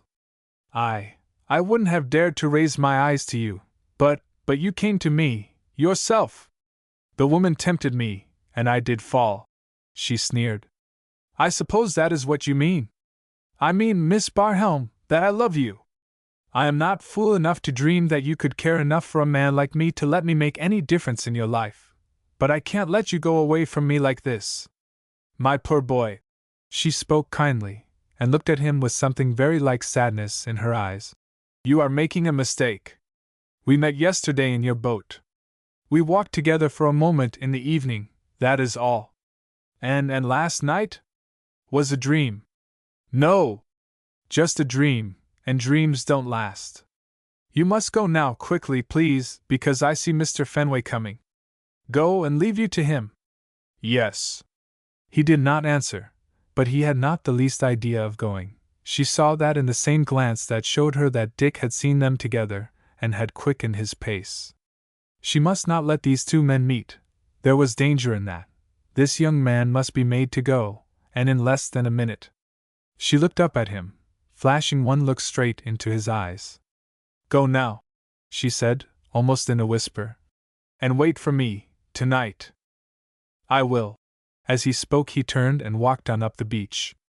She sighed as her eyes followed his free, powerful movements and noticed his easy, graceful figure and broad shoulders. Then she turned to meet Dick. That was Blake, the lifeguard. Dick spluttered, his sallow face whiter than ever now with anger. You must think I'm a damned fool to stand for a thing like this. I think that you are forgetting, Dick, that you are not speaking to one of your chorus girl friends. Do you? Well, let me tell you something. Even one of what you are pleased to call my chorus girl friends would have the decency to play the game straight while she played it at all. There's another name for a woman who takes one man's money and when his back is turned lets another fellow. You would be wise to stop right there. She sprang up and faced him, white with rage, and with a look that, angry as he was, he dared not face. I have taken your money. Yes, this is not the first time you have chosen to remind me of it, but it is the very last. You won't have another chance. I won't take another dollar from you until we are married. After that, if you ever dare to repeat a thing like that, I will leave you. Now you go, get that divorce you talk so much about before you let me see your face again, and get it soon, if you expect me to wait for you. Lola, forgive me. I was wrong, but I am worried sick, or I wouldn't have made such a fool of myself. Don't be hard, Lola. I've troubles enough without that. I'm in a devil of a mess. What mess? She questioned quickly. More trouble with your father? Yes, another letter. He's sore because I've been away from New York so long, neglecting my business, he says, and spending too much money. He will come around all right. He always does, but to tell you the truth, he refused to send me the check I asked for. He never did that before, did he? No, but it's sure to be all right. I sent him a day letter, and he'll come around, but it rattled me, and my lawyers wrote that my confounded wife sticks out for 50,000. Well? I wired them to offer 40 cash. I know the old man will pay that. He's tired of having her around Cleveland calling herself Mrs. Fenway. 40,000 is an awful hold-up, but I can't wait. The whole thing may be settled today. If your father, who has refused you 10,000, agrees to give you 50, and if this woman, who has stood out for 50,000, agrees to take 40, if all this happens you will be a free man, but these things have not happened yet, and if they do you will have to prove to me that there will be no more of this talk about the money you have spent on me, and the obligation I am supposed to be under to you, before I will agree to tie myself to you. Favors. Look at me. If I am not worth the few thousand I have cost you, go back to Broadway. You can buy more for your money there. Don't, Lola. Don't talk that way. I never thought a thing like that. I don't deserve to have to hear you say it. When have I denied you anything? When have I asked anything in return, but just that you would care for me? I was wrong to lose my head, of course. You can't help it if that cat of a lifeguard has the nerve to hang around you. Can't you let it go at that?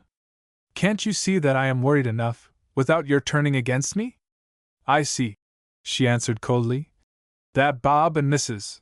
Harlan are coming, and it is hardly necessary to take them into our confidence. Mrs. Harlan has quite enough knowledge of our affairs. I think it is about time we saw the last of her. If you had less to do with women of that class, you might be able to remember that you can't talk to me as though I were one of them. Mrs. Harlan, as they all walked back to the hotel together, could not make up her mind as to just how matters stood. Dick was nervous, that was plain enough, but Lola's mood puzzled her. She was very quiet, very thoughtful, and from time to time, when she looked at Dick, she seemed to be trying to make up her mind. I don't like it, Mrs. Harlan confided to Bob as they followed the others up the beach. She's up to something, or I miss my guess. She's dangerous enough when she's in one of her tantrums, but when she's quiet, like she is now, look out. What do you suppose is the matter with her now? I don't know, replied Bob thoughtfully. Unless she's hungry. This could hardly have been the explanation, however, for she refused to go into lunch with the others, and sat at the far end of the veranda, still seemingly in deep thought, until, hearing someone approaching, she looked up and saw Mr. Bradley. Her smile, as she welcomed him, however, had no trace of anything but girlish pleasure, and shrewd as he was, he could not but be flattered by the soft blush on her cheek, and the gladness in her eyes, as she rose to meet him. Miss Barhelm, he began quickly, I am anxious to speak with you in confidence before your friends or my daughter come from the dining room. Yes, Mr. Bradley. I have a letter here. As he spoke, he drew the letter from his pocket. I have decided to let you read it, although, as you will see, it is a breach of confidence on my part to do so. It is from Cleveland, from Dick Fenway's father. It may perhaps offend you, but it may be a big help for you to know just how things stand. Here it is. Lola took the letter calmly enough, and read it through without a word. It was dated from Cleveland 2 days before, and read as follows. My dear Bradley, my son Dick has wired me to address him at the hotel where you and Alice are staying. I am worried about the boy and want you to do me a favor. He has always been a great trouble to me, as you know, but he is all I have, and I am fool enough to love him. Will you have a talk with him, and tell him for me that he has come to the end of his rope? He has a wife whom I am willing to buy off on one condition. He is to return to New York at once and go to work, and he is to convince you, as my agent, that from now on he gives up, absolutely and forever, any connection or acquaintance with a girl by the name of Lola Barhelm, with whom he has been traveling for the last 6 weeks. Tell him that my information as to this young woman is complete. I have had them followed, and am in receipt of a daily report as to their movements. The efforts he has been making to secure a speedy divorce seem to point to an intention on his part to marry this person. If he does, please make it plain to him that he will support her himself, without help from me. Try to make him understand that I am not quite the fool he thinks me. I don't like what I have heard about this Barhelm girl, and I am serious when I say that if he marries her he will not support her on the money I have earned by hard work. You may be able to make him see his real position. Thank you in advance, old friend, for the help. I know you will not refuse me. Give my love to your daughter. What a happy man I would be if my boy had brains enough to love a girl like her, and character enough to be worthy of her love. Yours always, Richard Fenway. Richard Fenway. Lola finished the letter and, folding it carefully, handed it back to him. Well? She inquired calmly. I thought, he answered, very much embarrassed, that you would want to know how you stood. Yes, I am very much obliged, but I am afraid I don't. Are you acting now as Mr. Fenway's agent, or as my friend? As your friend, he replied earnestly. Do you believe the insinuations this man has dared to make? That I am not a proper wife for his son? Well, I only want you to know that if you marry the boy, his father will not give him another dollar. Do you believe what he believes of me? I think that you are too pretty to. Do you believe these things? What were you doing out of the hotel until 3 o'clock this morning? I could not sleep, because I was thinking of you. I was at my window, and I saw you when you returned, and I saw the young fellow who left you at the steps. Oh! She looked at him for a moment, then a slow smile formed itself on her lips. Then you, I suppose, do not care to count yourself any longer as my friend? Why not? He looked at her with a new boldness. I am a man of the world. Dick can't do anything more for you, but is there any reason why you and I should not be good friends?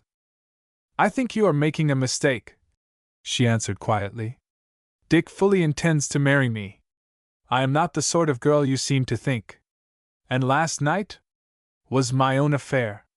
Very well. He rose reluctantly.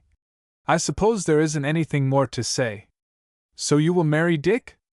Yes. And starve with him? Perhaps. I can't figure this out. He looked at her, doing his best to read her real intentions in her face. You can't love him, or why this other fellow? I suppose you count on his father's forgiveness, but that, if it comes at all, won't come for years. You can't wait years, don't you see that? Your youth is your capital, you would be a fool to squander it, and you don't look to me like a fool. No, I am not a fool, she said quietly. I have certain plans, certain intentions, that mean everything to me. Dick, nor his father, nor you can't come between me and the life I want. You might help me, any one of you, but you can't hold me back. I should like to tell you just what it is I do want, but not here, not now. Are you afraid to trust yourself alone with me? Are you laughing at me? Perhaps. What is it that you want me to do? Meet me in half an hour on the shore road, just above the place where we met yesterday. Do you remember? Yes. Get out of your head, before you meet me, the thought that I am the sort of woman who can be bought by any man. Until last night no man, in all my life, ever had the right to say that he had been anything to me. Do you believe that? Yes. I can't doubt it, when you look at me as you look now. And you will be there, in half an hour? Yes. Your friends are coming. I will go now, I will be waiting for you. He passed Dick, and Bob, and Mrs. Harlan, and as he was about to descend the steps to the road, his daughter's voice stopped him. Father! Alice stepped out of the house with a letter in her hand. Look! Here is a letter from Aunt Helen. She is coming on the late train tonight. That's fine, he answered heartily. I am delighted. Goodbye, dear. I'm off for a little walk. I won't be long. Take care of yourself, she called after him gaily. And don't be late. She turned away, joining Mr. Miller and Molly, and they all walked along the veranda, followed by the little dog, until they stopped at the group that now were gathered about Lola. Mr. Miller noticed, as he took the chair one of the young men offered him, that Lola was not making more than a half-hearted effort to join in the general conversation, and he was watching the unmistakable signs of repressed emotion on her sensitive face, when she looked up and saw him.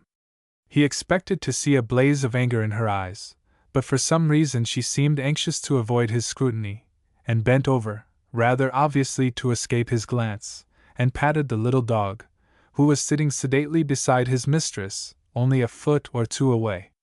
At the first touch of her hand the tiny creature gave a snarl and, turning, buried his little teeth in her wrist. Molly cried out and sprang forward, but Lola threw her aside and, catching up a tennis racket from the arm of one of the chairs, struck the dog with all her strength. Molly screamed as she saw the little figure fall back motionless, and all the others rose quickly and stepped forward with cries of indignation, but Lola did not hear them. Again and again she struck, although her first blow had done its work, and as she struck she screamed, like the snarling scream of an angry wolf. For a moment no one moved, but at last Bob threw her aside as he would have thrown a man, and Molly dropped down, sobbing bitterly by the side of her little friend. No one spoke. Lola shuddered and, turning her head, looked about her from one to another. No eyes met hers. They all stood there, sick with horror.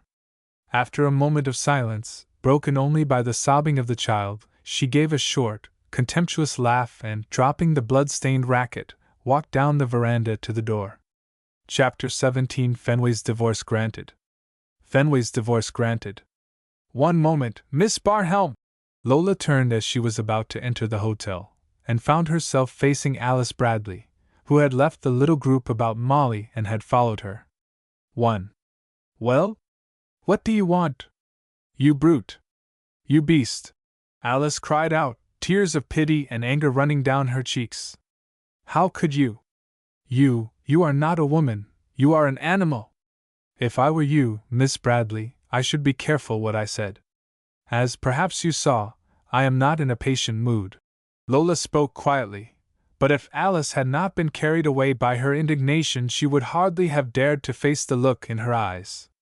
That dog hurt me. Look, my wrist is bleeding. It hurt me, I tell you, and I can't bear pain. I won't bear it. I had a right to defend myself. Defend yourself! Exclaimed Alice contemptuously. Against a poor, helpless little creature no larger than a kitten. You should be driven away from this hotel. You shall be, if I have anything to say about it. In fact, you must leave here at once, or I shall go myself. That is what I am going to tell my father as soon as I see him. And when do you expect to see him? As soon as he returns. Really? Not until then?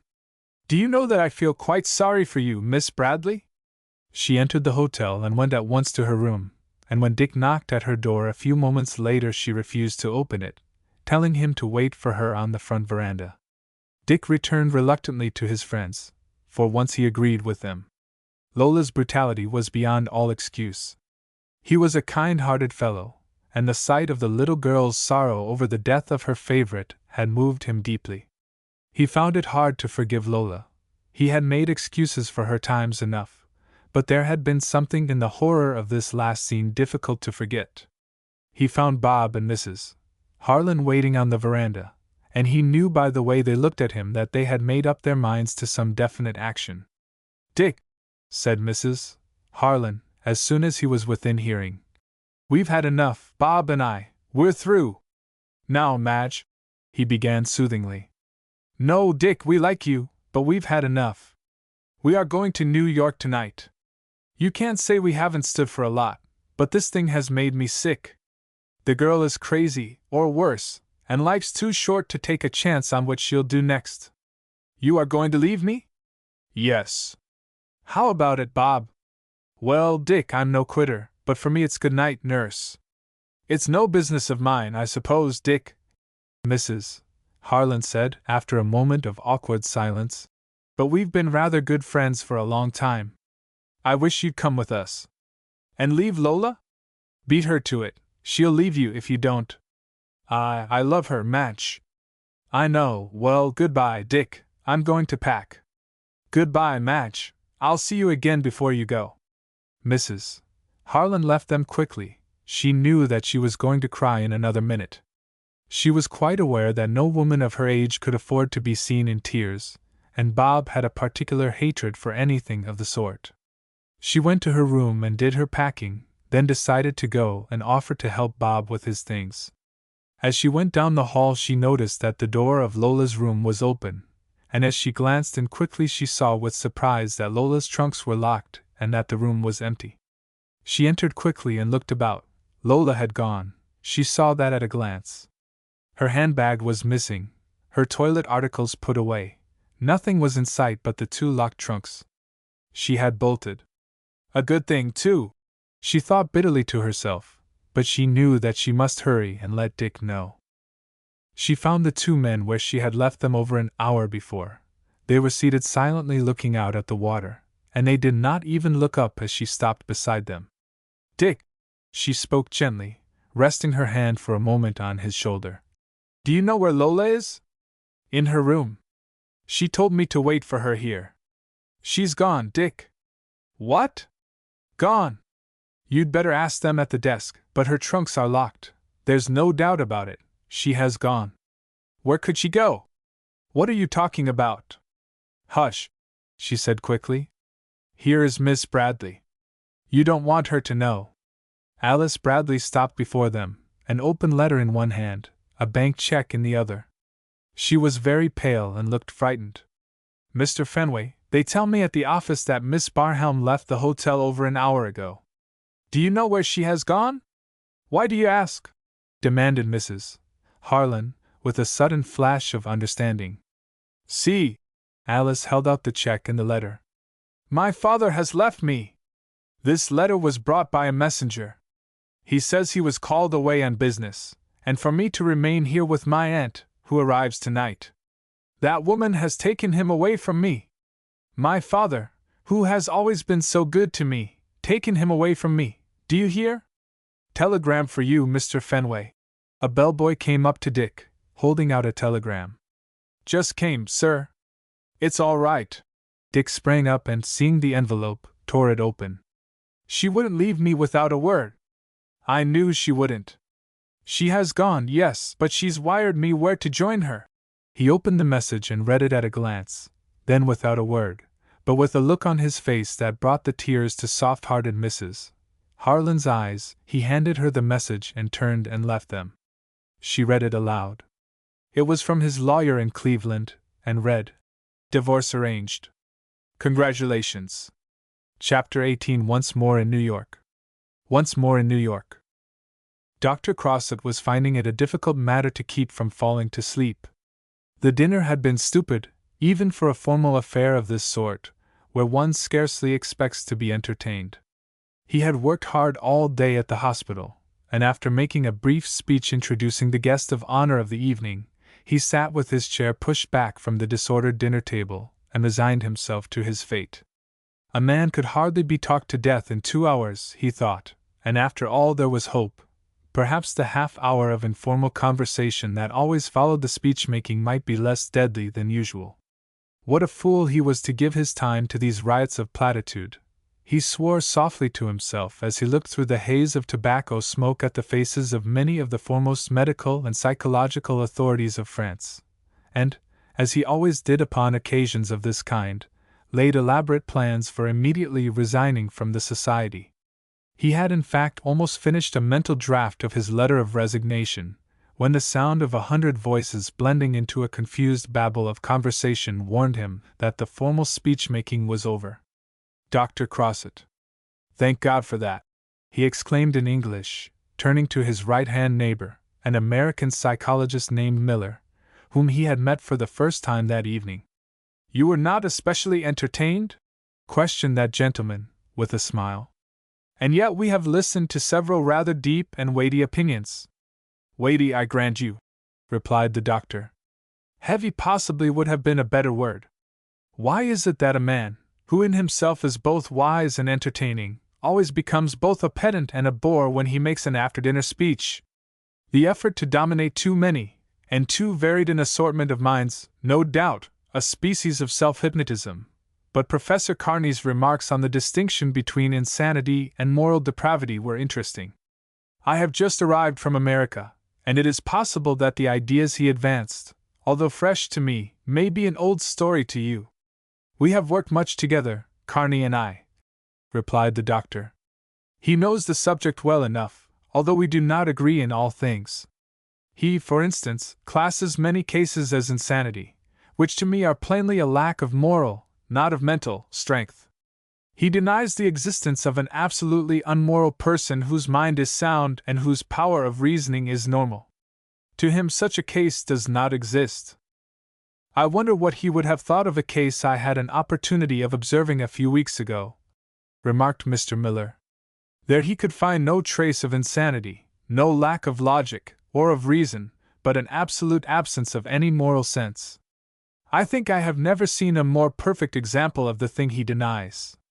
Here was a young woman, beautiful, delicate of body, refined, of good manners, and moderately educated, to whom no law of man or of society was sacred, who denied the power of God as lightly as she defied the opinion of the world, who knew nothing of shame, of duty, or of kindness, and whose mind was as clear as yours or mine, and whose mental process was absolutely regular.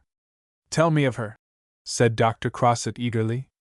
I have several times found cases that at first seemed to be as lacking in moral sense as this one you describe, but always on close study I have found some promptings of the softer impulses.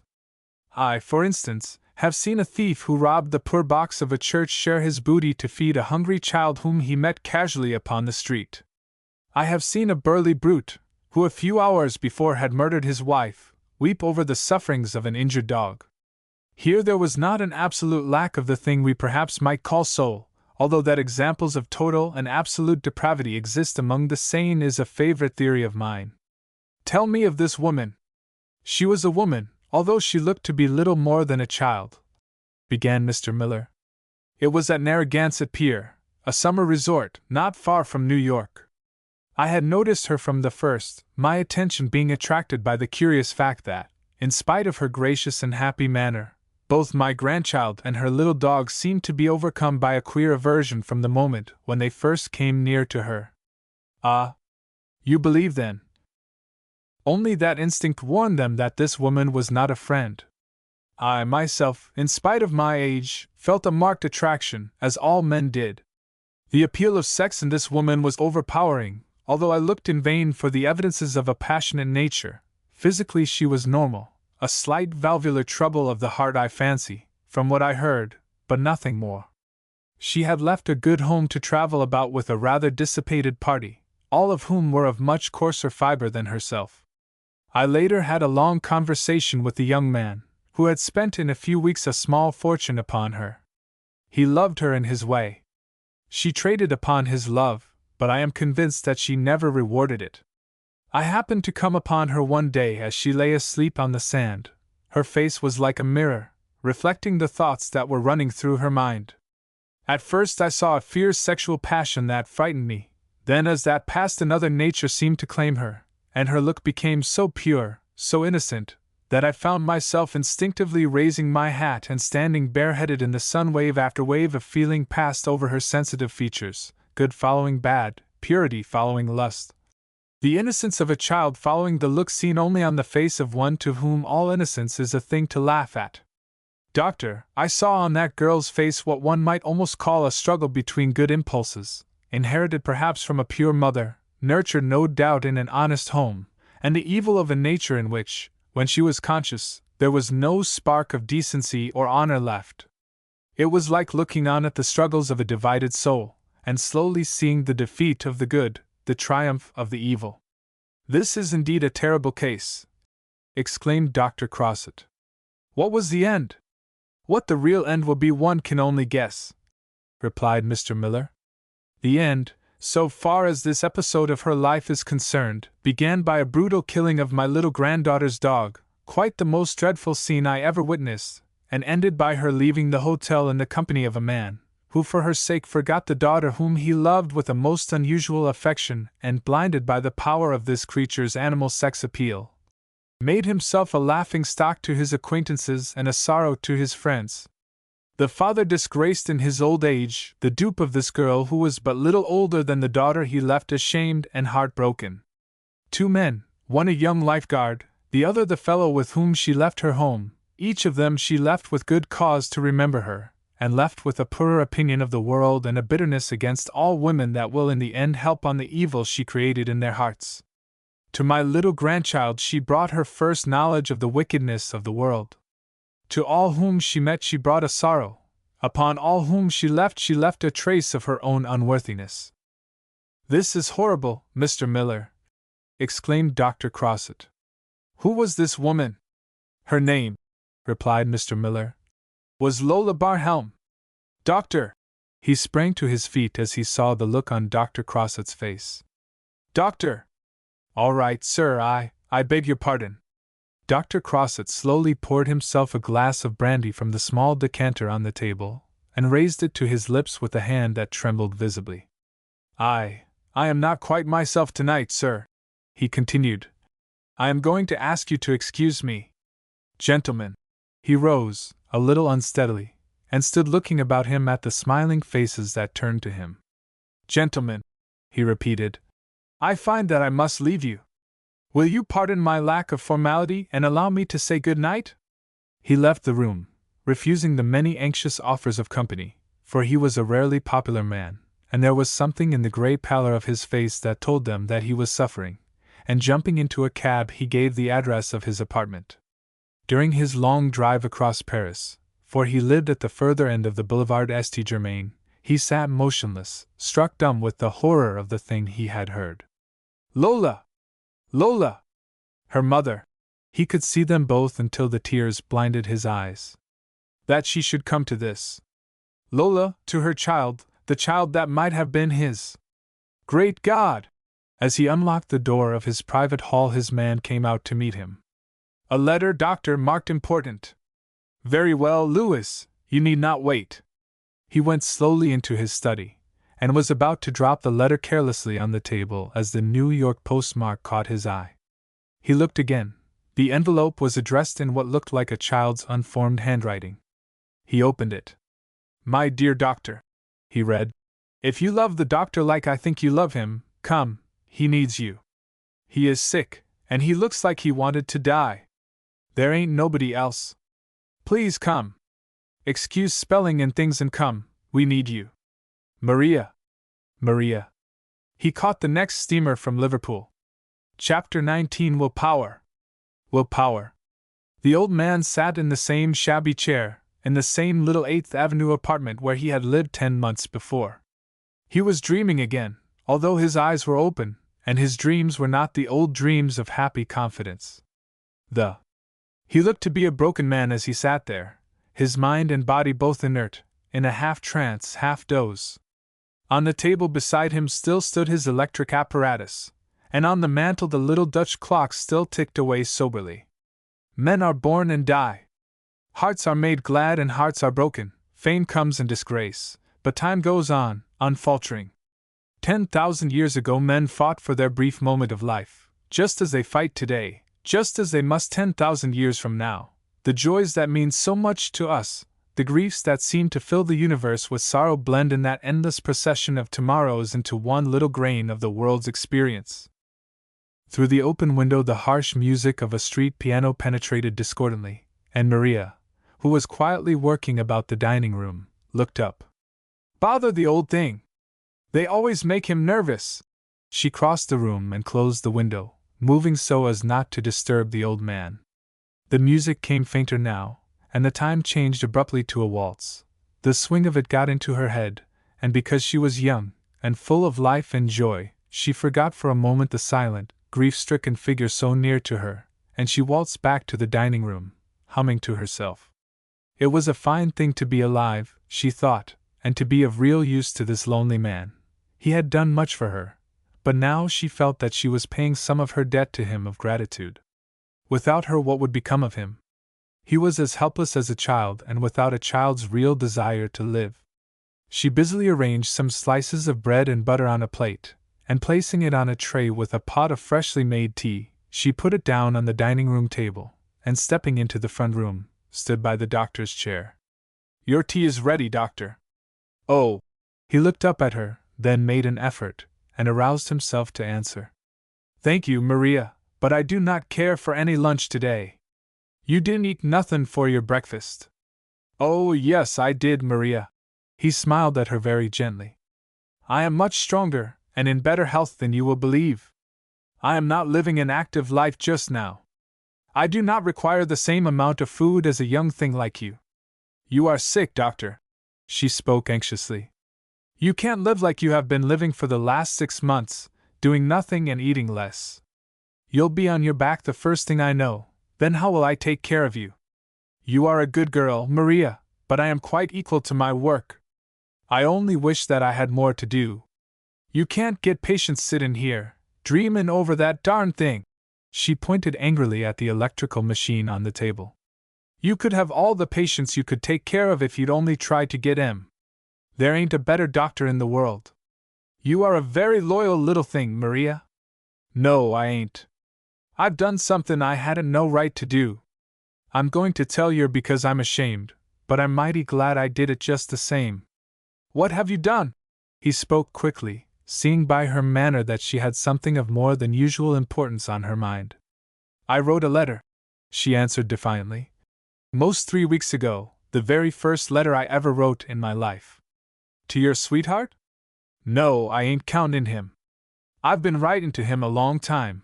He says one kind of spelling is just as good to him as another, but this letter I wrote to Paris, to Dr. Paul Crossett." It was out now, and she was afraid to look at him. In spite of the dependence he had grown to have upon her, she was still very much in awe of him, and she dreaded to hear the reproach that she knew would be in his voice.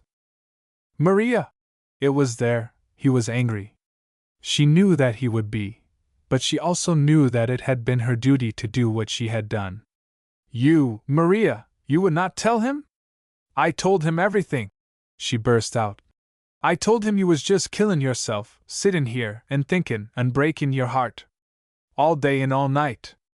I told him that the best man I ever knew was just letting himself fade out and die.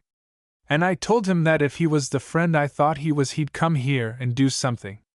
Maria!" He spoke sternly now. "You had no right. I know it. I am very angry with you. I wish that you had told me of it. You would have stopped me, wouldn't you?" "Yes. That's why I didn't. I wouldn't have told you now, only I knew you'd find it out. I'm expecting him every minute. He is coming here. The doctor rose to his feet in his excitement. Yes. I got a cable from him. It came over a week ago. It most scared me to death when I got it. It's the first one I ever saw. He is coming? Today, the cable said. You brought one of the busiest men in Europe away from his work for me. You had no right to do it. Perhaps not. She stood there, afraid of him, but obstinately glad of the thing she had done. All I know is in my own business, and it's my business to take care of you the best I can. There ain't nobody else to do it now. It's only what she'd have done herself if she'd been here. It was the first time since Lola had left them that she had spoken her name, or made any allusion to her, and he shrank away from it now pitifully. Please! He turned away from her, seating himself heavily in his chair. It's only what Miss Lola would have done, she continued firmly. I told you not to speak her name.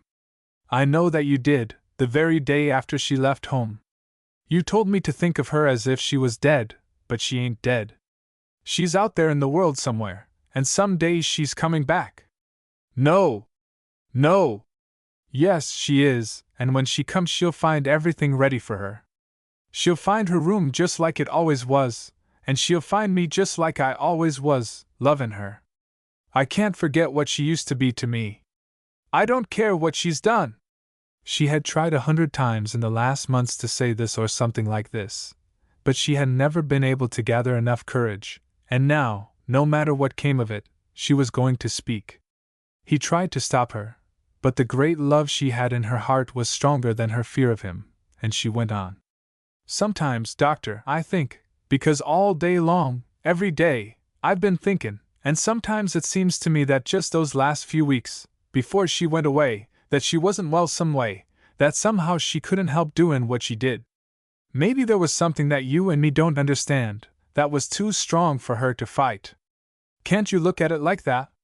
Can't you get to think of her like you would of a child that didn't know no better? For a moment the doctor looked up into her flushed, earnest face, then slowly dropped his head on his arms, and leaning forward on the table he began to sob like a child. Oh, doctor! Don't, doctor! She tried to soothe him, as gently as a mother might have done, and with much the same feeling in her heart. She was not afraid of him now, but she longed to comfort him. Please, doctor! Don't! I won't say any more. Only don't do that. Won't you try not to be so unhappy? As she spoke the bell rang, and she straightened up. Hush! There's someone here. Are you all right, doctor? Shall I let him in? Yes, Maria. He recovered himself quickly, for he was a proud man, and as Maria went slowly to the door he wiped his eyes and straightened himself in his chair. Can we be coming in? He looked up to see Mrs. Mooney and Nellie in the doorway, smiling at him. Nellie was a different girl now. If Dr. Crossett had done nothing else in his busy life, what he had done for this child would have been a monument to his skill. Her arm was well, there was a soft color on her cheeks, and her face was bright with health and happiness. Come in, he answered heartily, and as he looked at her he exclaimed gladly. Why, Nellie, how well you are looking! Better every day! She is that, doctor. Better and happier, said Mrs. Mooney proudly. She's just as good as any of 'em now. Please, doctor, said Nellie timidly, as she held out to him a bunch of simple flowers. Will you please take these? I bought them with my first week's pay, part of it. I'm working now. Will you take them? Thank you, Nellie. He took them from her with a smile. They are a very satisfactory payment for anything I ever did for you. She thought you know what she was feeling, doctor, interrupted Mrs. Mooney. We can't ever pay, but we can't either of us ever forget. You owe far more to Dr. Crossett than you do to me. It was his treatment that gave us our start. A shrill whistle from the old-fashioned speaking tube broke in upon her before she could express any more of her gratitude of which she was so full, and as Maria went to the tube to answer they all turned to watch her. Hello? Oh! Come up! Maria turned to them, greatly excited. It's him. It's Dr. Crossett. Dr. Crossett! Mrs. Mooney's face beamed with surprise and pleasure. We can thank him, too, Nellie. You can run along out in the kitchen, both of you, that's what you can do, replied Maria firmly. You can see him afterwards for a minute, but we don't want you here now. You must not go, Mrs. Mooney, said Dr. Barnhelm kindly. The doctor will be glad to see Nellie. Yes, sir. She'll be showing him how strong she is. Why, it will be hard for him to believe it, sir. She can lift most as much as I can. He'll be glad to know that he was right. He said she'd be as good as any of them. She followed Nellie to the kitchen, quite the happiest woman in the world. Even there in that room she seemed to have left some trace of her happiness behind her, for as Maria looked at the doctor's face she thought she saw a softer, less heartbroken look in his eyes, and she turned away hopefully to open the door for Dr. Crossett. Surely, she thought, there must be a chance of his doing something to help his friend, or would he, too, feel that she had done wrong in sending for him?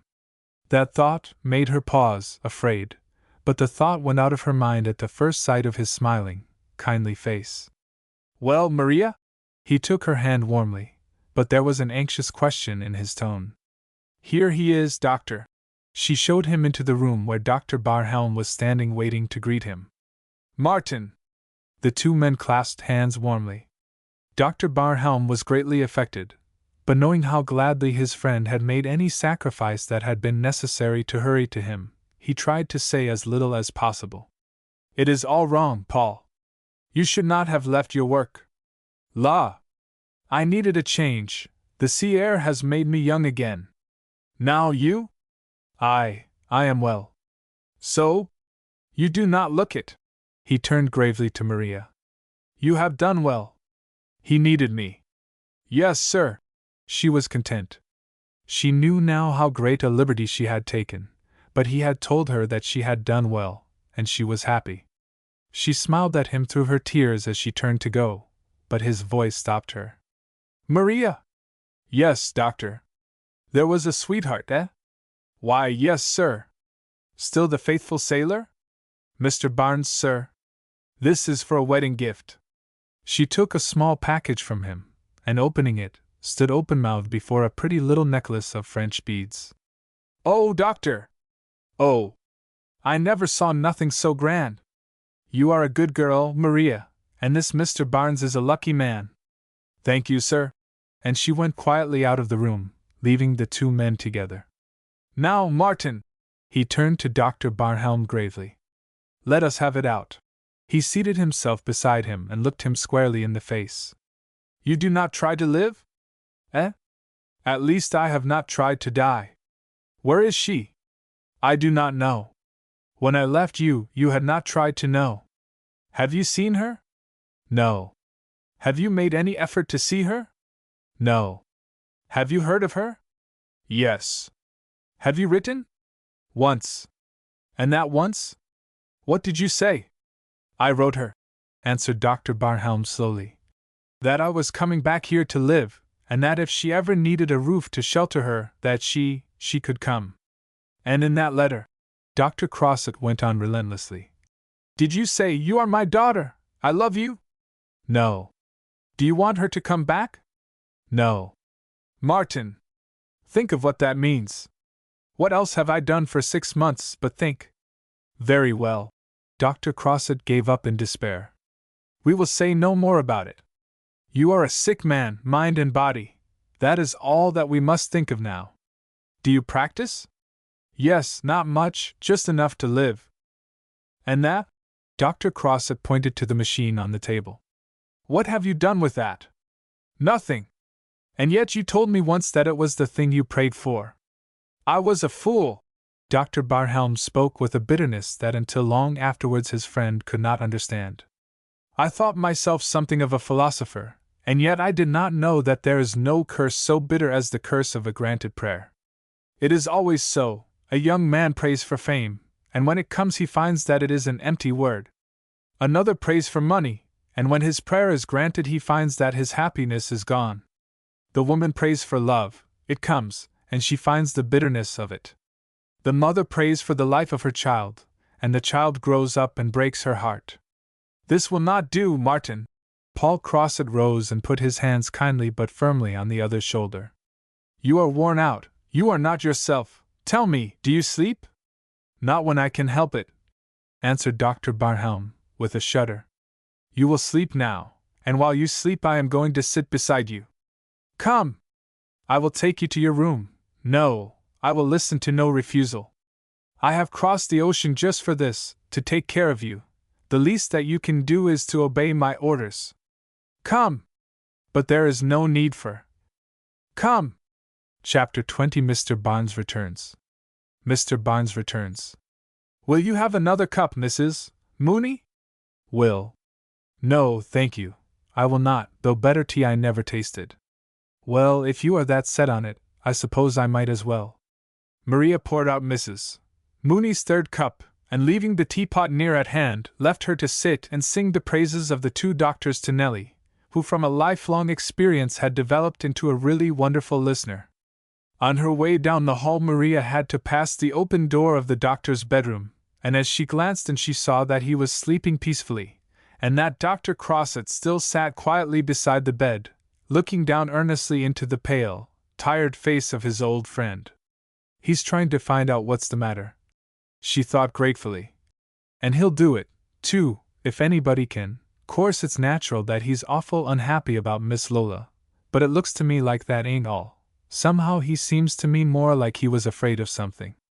As she passed down the hall on her way to the front door, the bell rang, and she, anxious that the sleeper should not be disturbed, opened the door quickly. There in the hall stood a slender young fellow in the dark blue uniform of the Navy. His face, what little of it that was not hidden behind quite the widest smile that mortal countenance ever wore, was tanned to about the shade of a fashionable summer shoe, and above it his yellow hair made a symphony in color very good to look upon. At least this seemed to be Maria's opinion, for at the first sight of him a look of gladness came into her eyes, the like of which many a man goes through his whole life without ever once seeing. Mr. Barnes. Oh, Mr. Barnes. Maria, he said, or rather roared in greeting. Hush! She put her finger quickly to her lips. He's asleep, whisper. Maria, he repeated obediently, in what passed with him as a whisper, but the sound of which rushed whistling down the narrow hall like a deep sea breeze. Don't whisper, talk natural, she suggested hurriedly. Here, come into the front room and I'll close the door. I'm awful glad to hear your voice, Mr. Barnes, but I do wish you could keep from lettin' all the neighbors hear it. Once in the room and the doors shut, she lost her air of severity, however. He was so tall and strong and had such a way with him that when he opened his arms and smiled so invitingly, she surrendered completely, and allowed him to embrace her with an ardor that completely took her breath away. Ha ha ha! He roared gleefully. Maybe this is bad. Mr. Barnes! However did you get here? 5 days shore leave. The ship's anchored off 95th Street. Say, this ain't so bad, is it? It's mighty nice. He was so delighted by her admission that he roared again, but her alarmed look sobered him, and lowering his voice as much as possible, he faced her with a look he meant to be one of great severity and determination, a look that he had practiced carefully for the occasion before a little mirror in the wardroom of the battleship. Ain't you well, Mr. Barnes? She inquired anxiously. Well, he responded indignantly. Why shouldn't I be well? I'm here to get to cases. You've been writing me fine letters lately, Maria, easy to read, and the spelling getting more usual every day. Thank you, Mr. Barnes. But letters ain't no good when folks has really got anything to say. So I'm here to ask when it is going to be? What going to be? You said you was going to marry me, didn't you? Well, yes, I did. Then what's the use of jiggling? I ain't jiggling. She spoke, with great indignation. I don't know what jiggling is, but I ain't doing it. I get a month off the 1st of May. Let's call it May the 2nd, will you, Maria? I'd love to do it, Mr. Barnes. I'd love to do it awful well, but who's to take care of him? I know, but Maria, don't you think you'd rather take care of me? But him. Maria was very much in earnest and very anxious for this hero of hers to fully understand. You know all he's done for me. If it hadn't been for him and his, I'd be just nothing at all. instead of being what I am, and going to marry a real high-class man like you. I'm afraid you'll have to wait, Mr. Barnes, she added very regretfully. I'm awfully sorry, but I couldn't leave him all alone. He looked at her for a moment with as close an approach to a frown as was possible for his face to assume, and something very like a threat of jealousy in his voice. Sometimes, Maria, I believe you love that old doctor of yours more than you do me. I don't know. Maybe I do, but it ain't the same. You see, he needs me, because he's old and sick, and all alone, and you, just look at yourself, red-faced, and strong, and jolly, and handsome. You may want me, Mr. Barnes, but you don't need nobody. Mr. Barnes tried to assume an injured look at this, but only succeeded in grinning cheerfully, so he gave it up, and decided to make the best of things. His life in the Navy had taught him the virtue of loyalty, and in his heart he loved all the better for her devotion. Well, Maria, you're the boss. I ain't kicking, but it's tough. Never mind, you get off tonight, and we'll have a good time, anyhow. I'll take you to the Hippodrome. Oh, won't that be fine? I can get away all right, because Dr. Crossett is here, and they wouldn't want me around anyway. We'll have the best time in the world. Whatever disappointment the sailor might have felt was overshadowed by her happiness, and he started to describe in advance some of the wonders they were to see that night, when a ring at the bell interrupted them. Darn the door! Exclaimed Maria rather emphatically. You wait here till I see who it is. As she started toward the hall, Barnes tried to kiss her, but she avoided him laughingly, and turned at the door, looking back at him and shaking her head reproachfully. You ought to be ashamed, Mr. Barnes. You sailors are awful.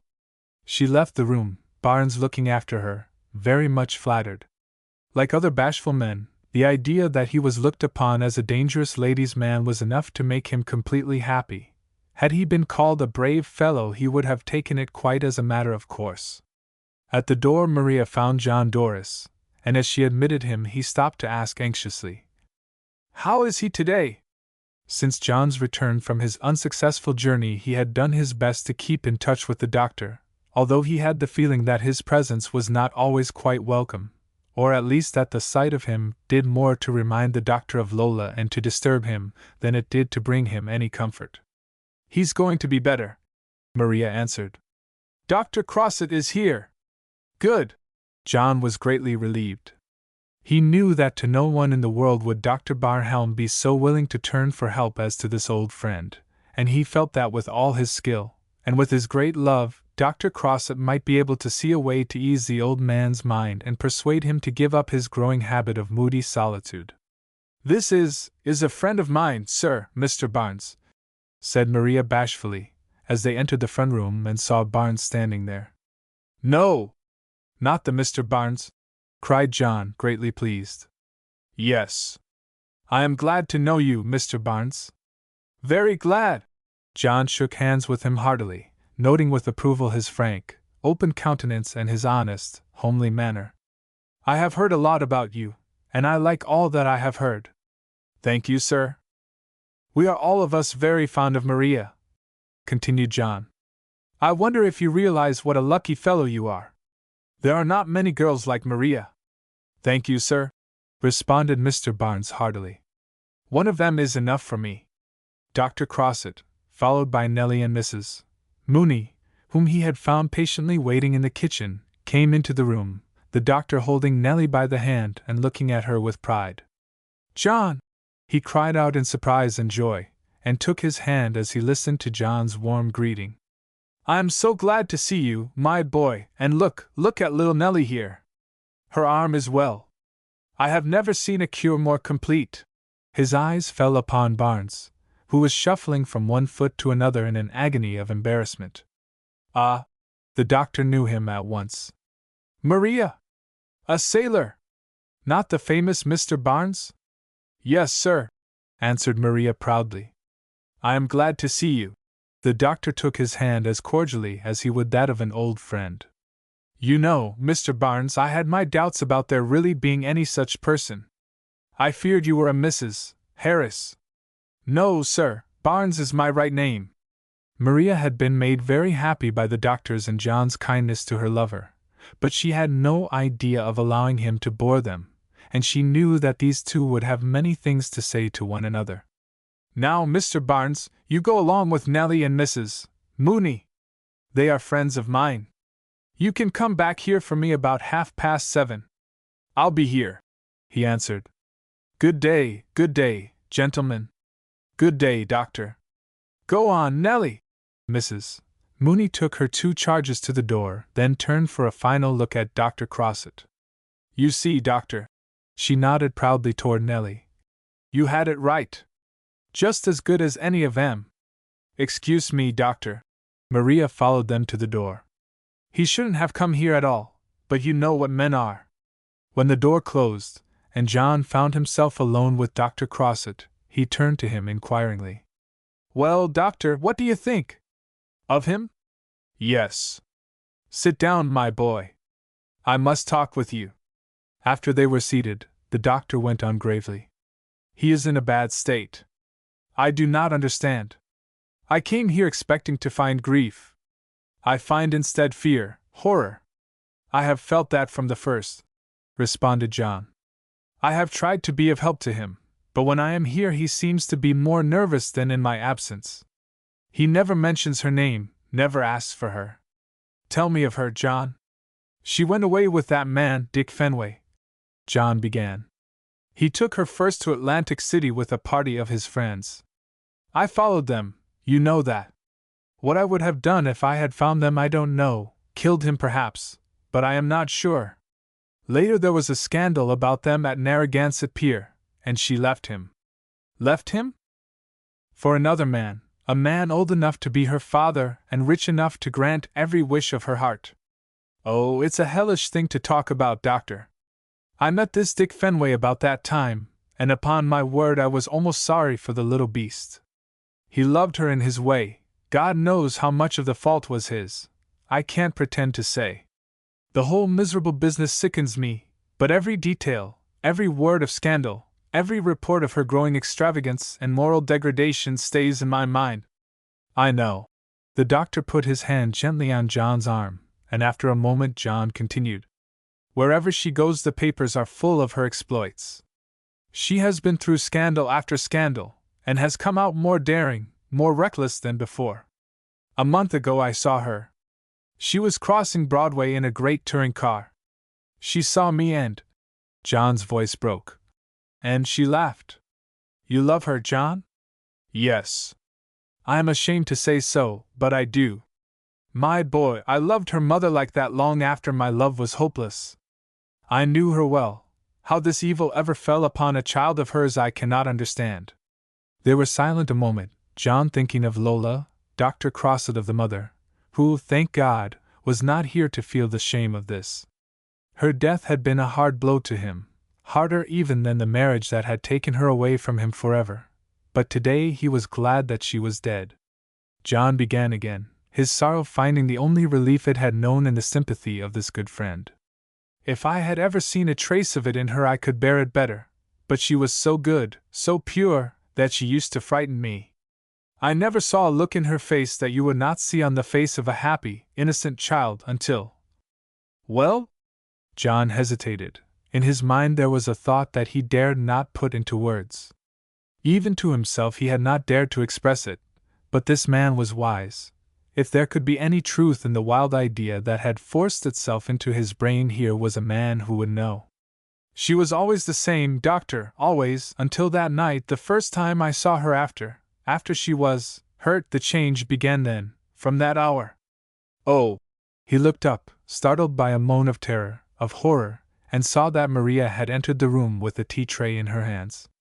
She was standing now, white as a dead woman, her eyes fixed upon the door. He turned to follow her frightened gaze, and as he did so a nameless dread came over him. He saw the door open slowly, very slowly, and a woman's figure standing quietly on the threshold. He did not need to raise his eyes. He did not need the frightened cry from Maria nor the doctor's sharp exclamation. He knew, and knowing he slowly raised his head and looked into her face. Chapter 21 Conclusion. Lola stood there, leaning against the partly open door, looking at them, with a smile of curious amusement on her face.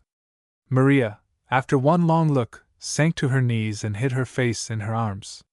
John and the doctor stood silent, both of them trying to find in this pale, wonderfully gowned, hollow-eyed but beautiful woman some trace of the girl they had loved. It was Lola, and yet… Lola. Ah! She spoke quietly, but with a queer monotony of tone that struck unpleasantly on the ear. All my old friends. I hardly expected this. You have come back. Yes, John, as you so keenly observe, I have come back. To stay? For the present, yes. I knew that you would come. Oh, yes, no doubt. You look for me to return in rags and repentance. That naturally would be your idea of a proper retribution. Well, I am here, but I came in neither rags nor repentance. I do not even come in fear. I came to claim what is mine by right. She stepped forward very slowly and sat in the same little chair she had always chosen.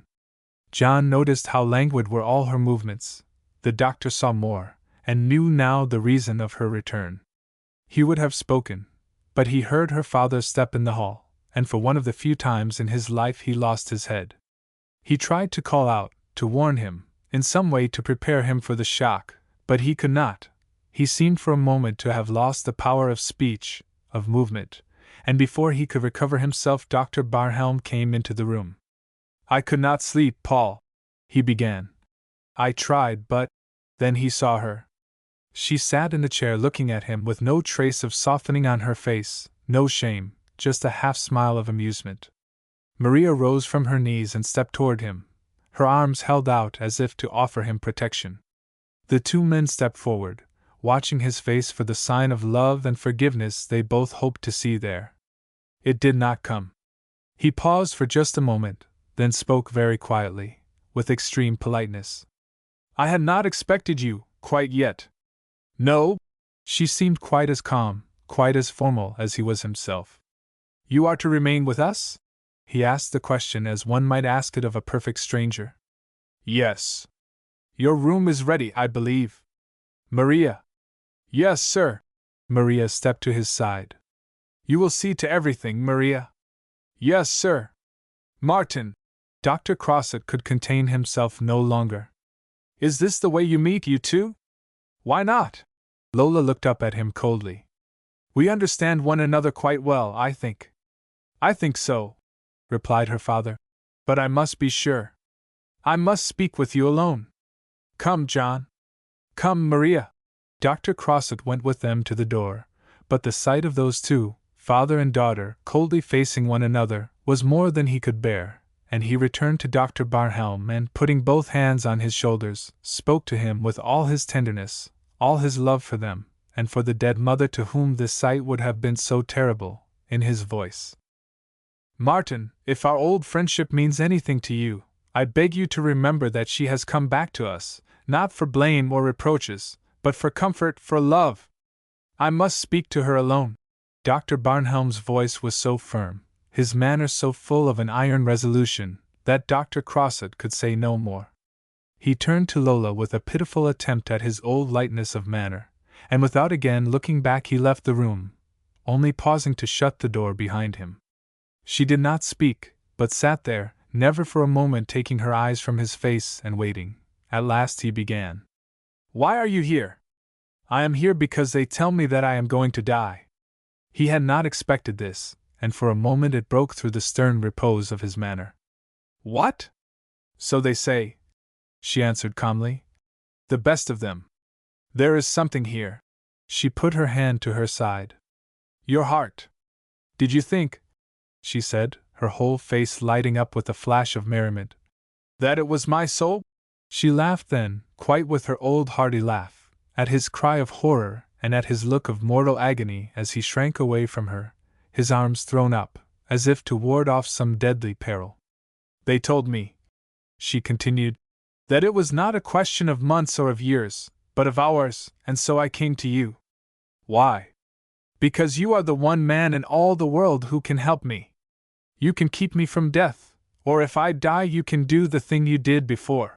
She made the first movement she had made since she had sunk into her chair as she raised her hand and pointed to the gleaming brass, the bright glass, and the coiled wires of his apparatus, which stood there on the table. He had known always that this moment was to come to him, had known what his answer was to be, and he shook his head in refusal. You must! That you must swear! I cannot die! Not now! You know that! You must not let me die! You owe me that, at least! She had lost her composure. Her breath came in fitful, uneven gasps, and as she sat there she pressed one hand over her heart. Wait! He spoke quickly. You must answer me some questions. Well? You, my daughter, your mother's daughter, left my house with a married man? Yes. You robbed me. You were willing that a good, loyal girl, who worshipped you, should suffer in your place. You broke the heart of a young man who loved you. Yes. I did those things. Do you feel sorrow for them? No. Do you feel shame for what you did then or for all the things you have done since then? No. You did them because they suited your mood? What you wanted you took, the thing you felt that you wanted to do you did. Yes. Without a regret? Without one single backward thought of us. Why should I think of you? She asked scornfully. What did you mean in my life, any of you, after I once put you all behind me? Does one think again of the food that nourished him yesterday, or of the sun that kept him warm? I was born into this world like any other thing that breathes, to live if I was strong, to die if I was weak. I did not ask for life, but when it came, why should I not get all of its brightness if I could? Why should I think of anyone's pleasures or pains but my own? What is the world to me but the place in which I am to live my own life, in my own way, and for my own good? You need not go on, he said quietly. You have told me all that I wish to know. But you have not given me the promise I came here to get. As she spoke, she rose unsteadily from her chair, clinging for support to the back of it, and looking at him with a fierce questioning in her eyes. Will you stay by me until my heart fails? I will. Will you do your best to save me? I will. And if you fail? At her question her voice rose shrilly, almost to a scream. If I die as they said that I must, what will you do then? Answer! Answer! Will you bring my life back to me? Will you? He would not answer. For a moment she looked at him, her face frozen into lines of awful terror. Then screaming, panting, she staggered to the door, and opening it she called wildly. John! Doctor! Come! Come! They rushed in, Maria following, and would have gone to her, but she waved them back and pointed at her father, her face dreadful with its look of fear and hatred. Listen! You must help me. You must make that man swear what I want him to swear, and you must see that he keeps his word. He must. He won't if he can help it. I know he won't. Look at him. Look at his face. What do you read there? Pity? Love? Sympathy? Sympathy for me? Do you? No. Fear. He is afraid that I will make him swear, and I will. She rushed at him, staggered forward as though she would tear the promise from him, but as they cried out and threw themselves between, she stopped suddenly, and throwing up her arms, screamed once and fell at their feet. Dr. Crosset knelt beside her, and in a moment looked up gravely. No pulse. Her heart does not beat. Quick, Martin! He left her and sprang to the table, seeking frantically for the electric switch that would start the machine. No! The father's voice came quietly, but his eyes never left the figure that lay motionless on the floor. What? John cried out in amazement. You must! Paul Crosset put his hand out and shook the old man almost roughly. You must! She is your daughter! She is not my daughter! My daughter died 10 months ago. My daughter's soul is with her mother's, as pure and as white as on the day I first held her in my arms. I owe no duty to this creature here. This empty shell from which the soul has been driven out. I am not her father, but if I were, I still would say, in God's name, let her die. He had taken a heavy mallet in his hand, and as he spoke he brought it down with all his strength upon the delicate mechanism in front of him. He struck twice, and there was nothing left but a mass of broken glass and a heap of bent and twisted wires. The end. Grosset and Dunlap's dramatized novels. Dramatized novels. The kind that are making theatrical history. May be had wherever books are sold. Ask for Grosset and Dunlap's list. Within the Law. By Bayard Vaylor and Marvin Dana. Illustrated by W.M. Charles Cook. Within the Law. This is a novelization of the immensely successful play which ran for 2 years in New York and Chicago. The plot of this powerful novel is of a young woman's revenge directed against her employer who allowed her to be sent to prison for 3 years on a charge of theft, of which she was innocent. What Happened to Mary? By Robert Carlton Brown. Illustrated with scenes from the play. What Happened to Mary? This is a narrative of a young and innocent country girl who is suddenly thrown into the very heart of New York, the land of her dreams, where she is exposed to all sorts of temptations and dangers. The story of Mary is being told in moving pictures and played in theaters all over the world. The Return of Peter Grimm. By David Belasco. Illustrated by John Ray. The Return of Peter Grimm. This is a novelization of the popular play in which David Warfield, as Old Peter Grimm, scored such a remarkable success. The story is spectacular and extremely pathetic, but withal powerful, both as a book and as a play. The Garden of Allah. By Robert Hickens. The Garden of Allah. This novel is an intense, glowing epic of the great desert, sunlit barbaric, with its marvelous atmosphere of vastness and loneliness. It is a book of rapturous beauty, vivid in word painting. The play has been staged with magnificent cast and gorgeous properties. Ben-Hur.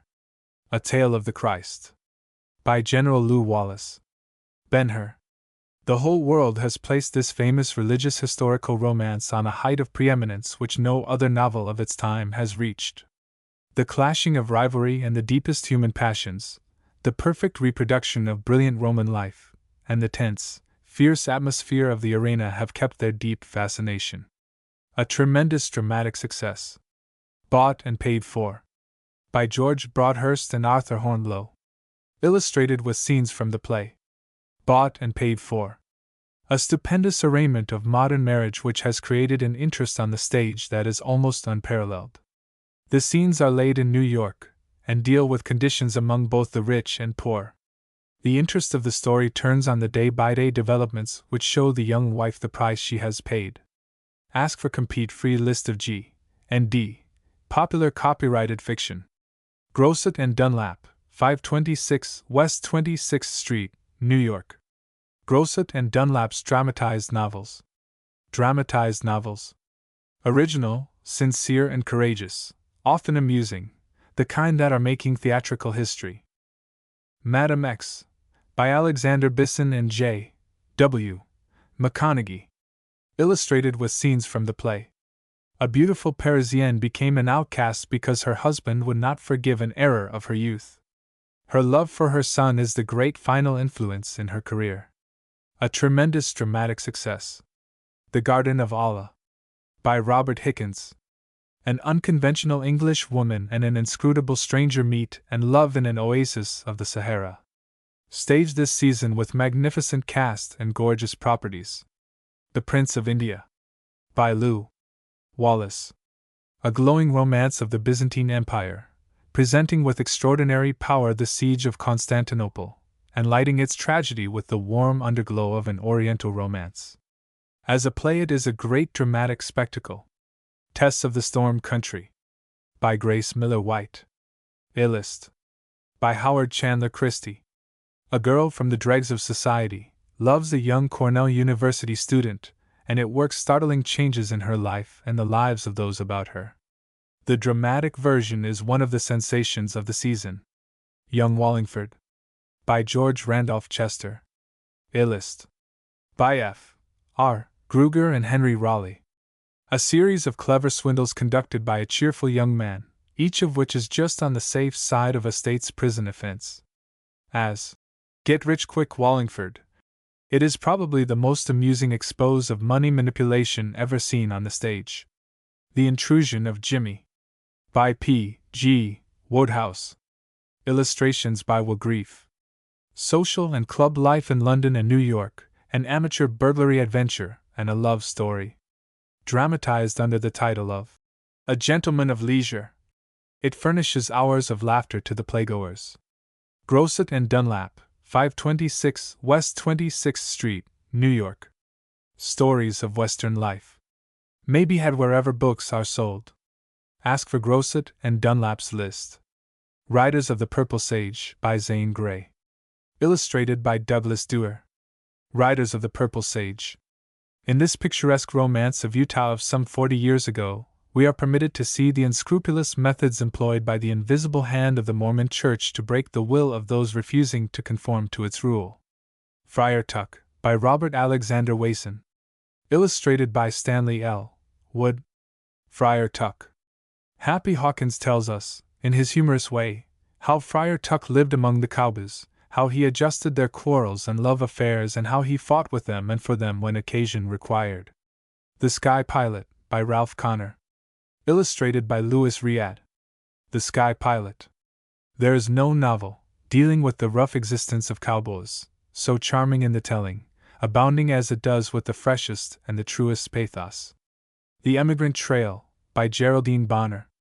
Colored frontispiece by John Ray. The Emigrant Trail. The book relates the adventures of a party on its overland pilgrimage, and the birth and growth of the absorbing love of two strong men for a charming heroine. The Boss of Wind River by A. M. Chisholm. Illustrated by Frank Tenney Johnson. The Boss of Wind River. This is a strong, virile novel with the lumber industry for its central theme and a love story full of interest as a sort of subplot. A Prairie Courtship, by Harold Binlaws. A Prairie Courtship. A story of Canadian prairies in which the hero is stirred, through the influence of his love for a woman, to settle down to the heroic business of pioneer farming. Joyce of the North Woods, by Harriet T. Comstock. Illustrated by John Castle. Joyce of the North Woods. A story of the deep woods that shows the power of love at work among its primitive dwellers. It is a tensely moving study of the human heart and its aspirations that unfolds itself through thrilling situations and dramatic developments. Ask for complete free list of G and D. Popular copyrighted fiction. Grosset and Dunlap, 526 West 26th Street, New York. Stories of Rare Charm by Gene Stratton Porter. Gene Stratton Porter. May be had wherever books are sold. Ask for Grosset and Dunlap's list. The Harvester. Illustrated by W. L. Jacobs. The Harvester. The Harvester, David Langston, is a man of the woods and fields, who draws his living from the prodigal hand of Mother Nature herself. If the book had nothing in it but the splendid figure of this man, with his sure grip on life, his superb optimism, and his almost miraculous knowledge of nature's secrets, it would be notable. But when the girl comes to his Medicine Woods, and the harvester's whole sound, healthy, large outdoor being realizes that this is the highest point of life which has come to him, there begins a romance, troubled and interrupted, yet of the rarest idyllic quality. Freckles. Decorations by E. Stetson Crawford. Freckles. Freckles is a nameless waif when the tale opens, but the way in which he takes hold of life, the nature friendships he forms in the great Limberlost swamp, the manner in which everyone who meets him succumbs to the charm of his engaging personality, and his love story with the angel, are full of real sentiment. A Girl of the Limberlost. Illustrated by Vladislav T. Brenda. A Girl of the Limberlost. The story of a girl of the Michigan woods, a buoyant, lovable type of the self-reliant American. Her philosophy is one of love and kindness towards all things. Her hope is never dimmed. And by the sheer beauty of her soul, and the purity of her vision, she wins from barren and unpromising surroundings those rewards of high courage. It is an inspiring story of a life worthwhile, and the rich beauties of the out-of-doors are strewn through all its pages. At the Foot of the Rainbow. Illustrations and colors by Oliver Kemp. Design and decorations by Ralph Fletcher Seymour. At the Foot of the Rainbow. The scene of this charming, idyllic love story is laid in central Indiana. The story is one of devoted friendship and tender self-sacrificing love, the friendship that gives freely without return, and the love that seeks first the happiness of the object. The novel is brimful of the most beautiful word painting of nature, and its pathos and tender sentiment will endear it to all. Ask for complete free list of G and D.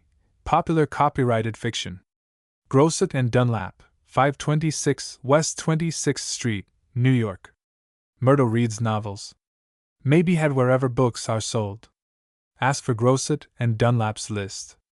Lavender and Old Lace. Lavender and Old Lace. A charming story of a quaint corner of New England where bygone romance finds a modern parallel. The story centers round the coming of love to the young people on the staff of a newspaper, and it is one of the prettiest, sweetest, and quaintest of old-fashioned love stories.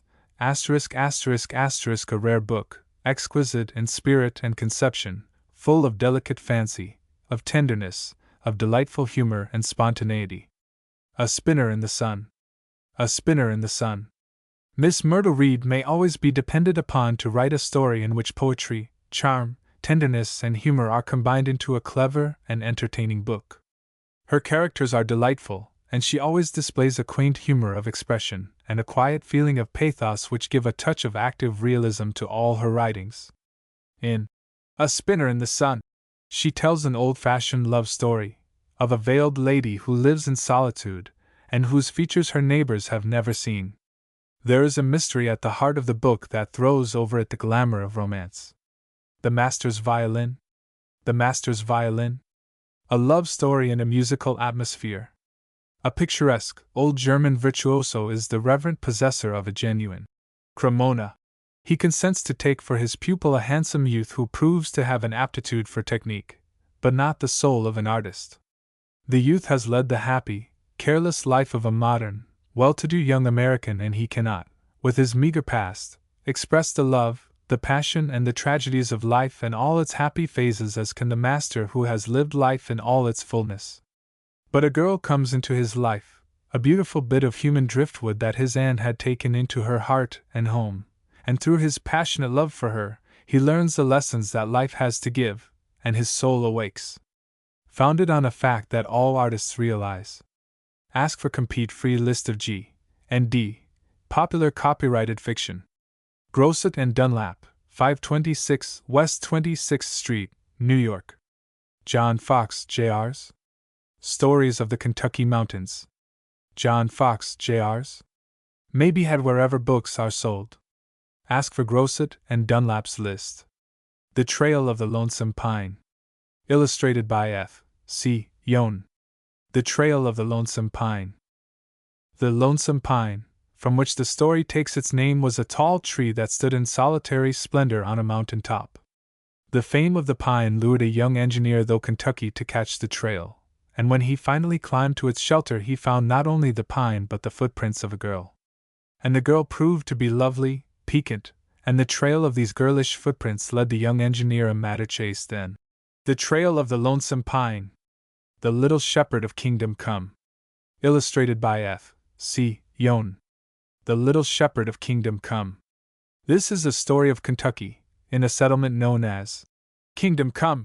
It is a life rude, semi-barbarous, but natural and honest, from which often springs the flower of civilization.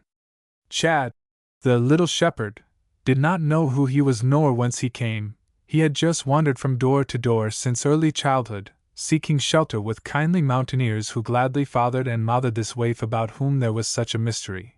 A charming waif, by the way, who could play the banjo better than anyone else in the mountains. A Knight of the Cumberland. Illustrated by F. C. Yohn. A Knight of the Cumberland. The scenes are laid along the waters of the Cumberland, the lair of moonshiner and feudsman. The knight is a moonshiner's son, and the heroine a beautiful girl perversely christened the Blight. Two impetuous young Southerners fall under the spell of the Blight's charms, and she learns what a large part jealousy and pistols have in the love-making of the mountaineers. Included in this volume is Hellfair Sartang, and other stories, some of Mr. Fox's most entertaining Cumberland Valley narratives. Ask for complete free list of G and D. Popular copyrighted fiction. Grosset and Dunlap, 526 West 26th Street, New York. B. M. Bowers Novels, thrilling Western romances. B. M. Bowers Novels. Large 12 mo's, handsomely bound in cloth. Illustrated.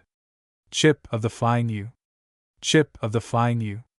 A breezy, wholesome tale, wherein the love affairs of Chip and Delia Whitman are charmingly and humorously told. Chip's jealousy of Dr. Cecil Grantham, who turns out to be a big, blue-eyed young woman, is very amusing. A clever, realistic story of the American cowpuncher. The Happy Family. The Happy Family. A lively and amusing story, dealing with the adventures of 18 jovial, big-hearted Montana cowboys. Foremost amongst them, we find Ananias Green, known as Andy, whose imaginative powers cause many lively and exciting adventures. Her Prairie Night. Her Prairie Night. A realistic story of the plains, describing a gay party of Easterners who exchange a cottage at Newport for the rough homeliness of a Montana ranch house. The merry-hearted cowboys, the fascinating Beatrice, and the effusive Sir Redmond become living, breathing personalities. The Range Dwellers. The Range Dwellers. Here are everyday, genuine cowboys, just as they really exist. Spirited action, a range feud between two families, and a Romeo and Juliet courtship make this a bright, jolly, entertaining story, without a dull page. The Lure of Dim Trails. The Lure of Dim Trails. A vivid portrayal of the experience of an Eastern author, among the cowboys of the West, in search of local color for a new novel. Bud Thurston learns many a lesson while following the lure of the dim trails. But the hardest, and probably the most welcome, is that of love.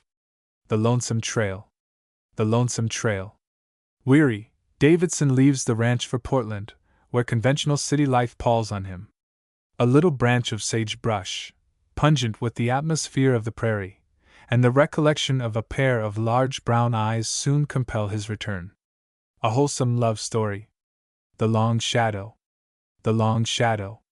A vigorous Western story, sparkling with the free outdoor life of a mountain ranch. Its scenes shift rapidly and its actors play the game of life fearlessly and like men. It is a fine love story from start to finish. Ask for complete free list of G and D. Popular copyrighted fiction. Grosset and Dunlap, 526 West 26th Street, New York. Charming books for girls. May be had wherever books are sold. Ask for Grosset and Dunlap's list. When Patty Went to College by Jean Webster. Illustrated by C. D. Williams. When Patty Went to College. One of the best stories of life in a girls' college that has ever been written.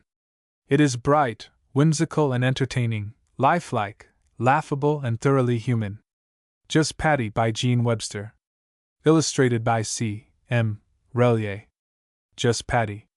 Patty is full of the joy of living, fun-loving, given to ingenious mischief for its own sake, with a disregard for pretty convention which is an unfailing source of joy to her fellows. The Poor Little Rich Girl, by Eleanor Gates. With 4 full-page illustrations. The Poor Little Rich Girl. This story relates the experience of one of those unfortunate children whose early days are passed in the companionship of a governess, seldom seeing either parent, and famishing for natural love and tenderness. A charming play as dramatized by the author. Rebecca of Sunnybrook Farm, by Kate Douglas Wiggin. Rebecca of Sunnybrook Farm. One of the most beautiful studies of childhood, Rebecca's artistic, unusual, and quaintly charming qualities stand out midst a circle of austere New Englanders. The stage version is making a phenomenal dramatic record. New Chronicles of Rebecca, by Kate Douglas Wiggin. Illustrated by F. C. Yohn. New Chronicles of Rebecca. Additional episodes in the girlhood of this delightful heroine that carry Rebecca through various stages to her 18th birthday. Rebecca Mary, by Annie Hamilton Dunnell. Illustrated by Elizabeth Shippen Green. Rebecca Mary. This author possesses the rare gift of portraying all the grotesque little joys and sorrows and scruples of this very small girl with a pathos that is peculiarly genuine and appealing. Emmy Lou, Her Book and Heart, by George Madden Martin. Illustrated by Charles Lewis Hinton. Emmy Lou. Emmy Lou is irresistibly lovable, because she is so absolutely real. She is just a bewitchingly innocent, huggable little maid. The book is wonderfully human. Ask for complete free list of G and D. Popular copyrighted fiction. Grosset and Dunlap, 526 West 26th Street, New York.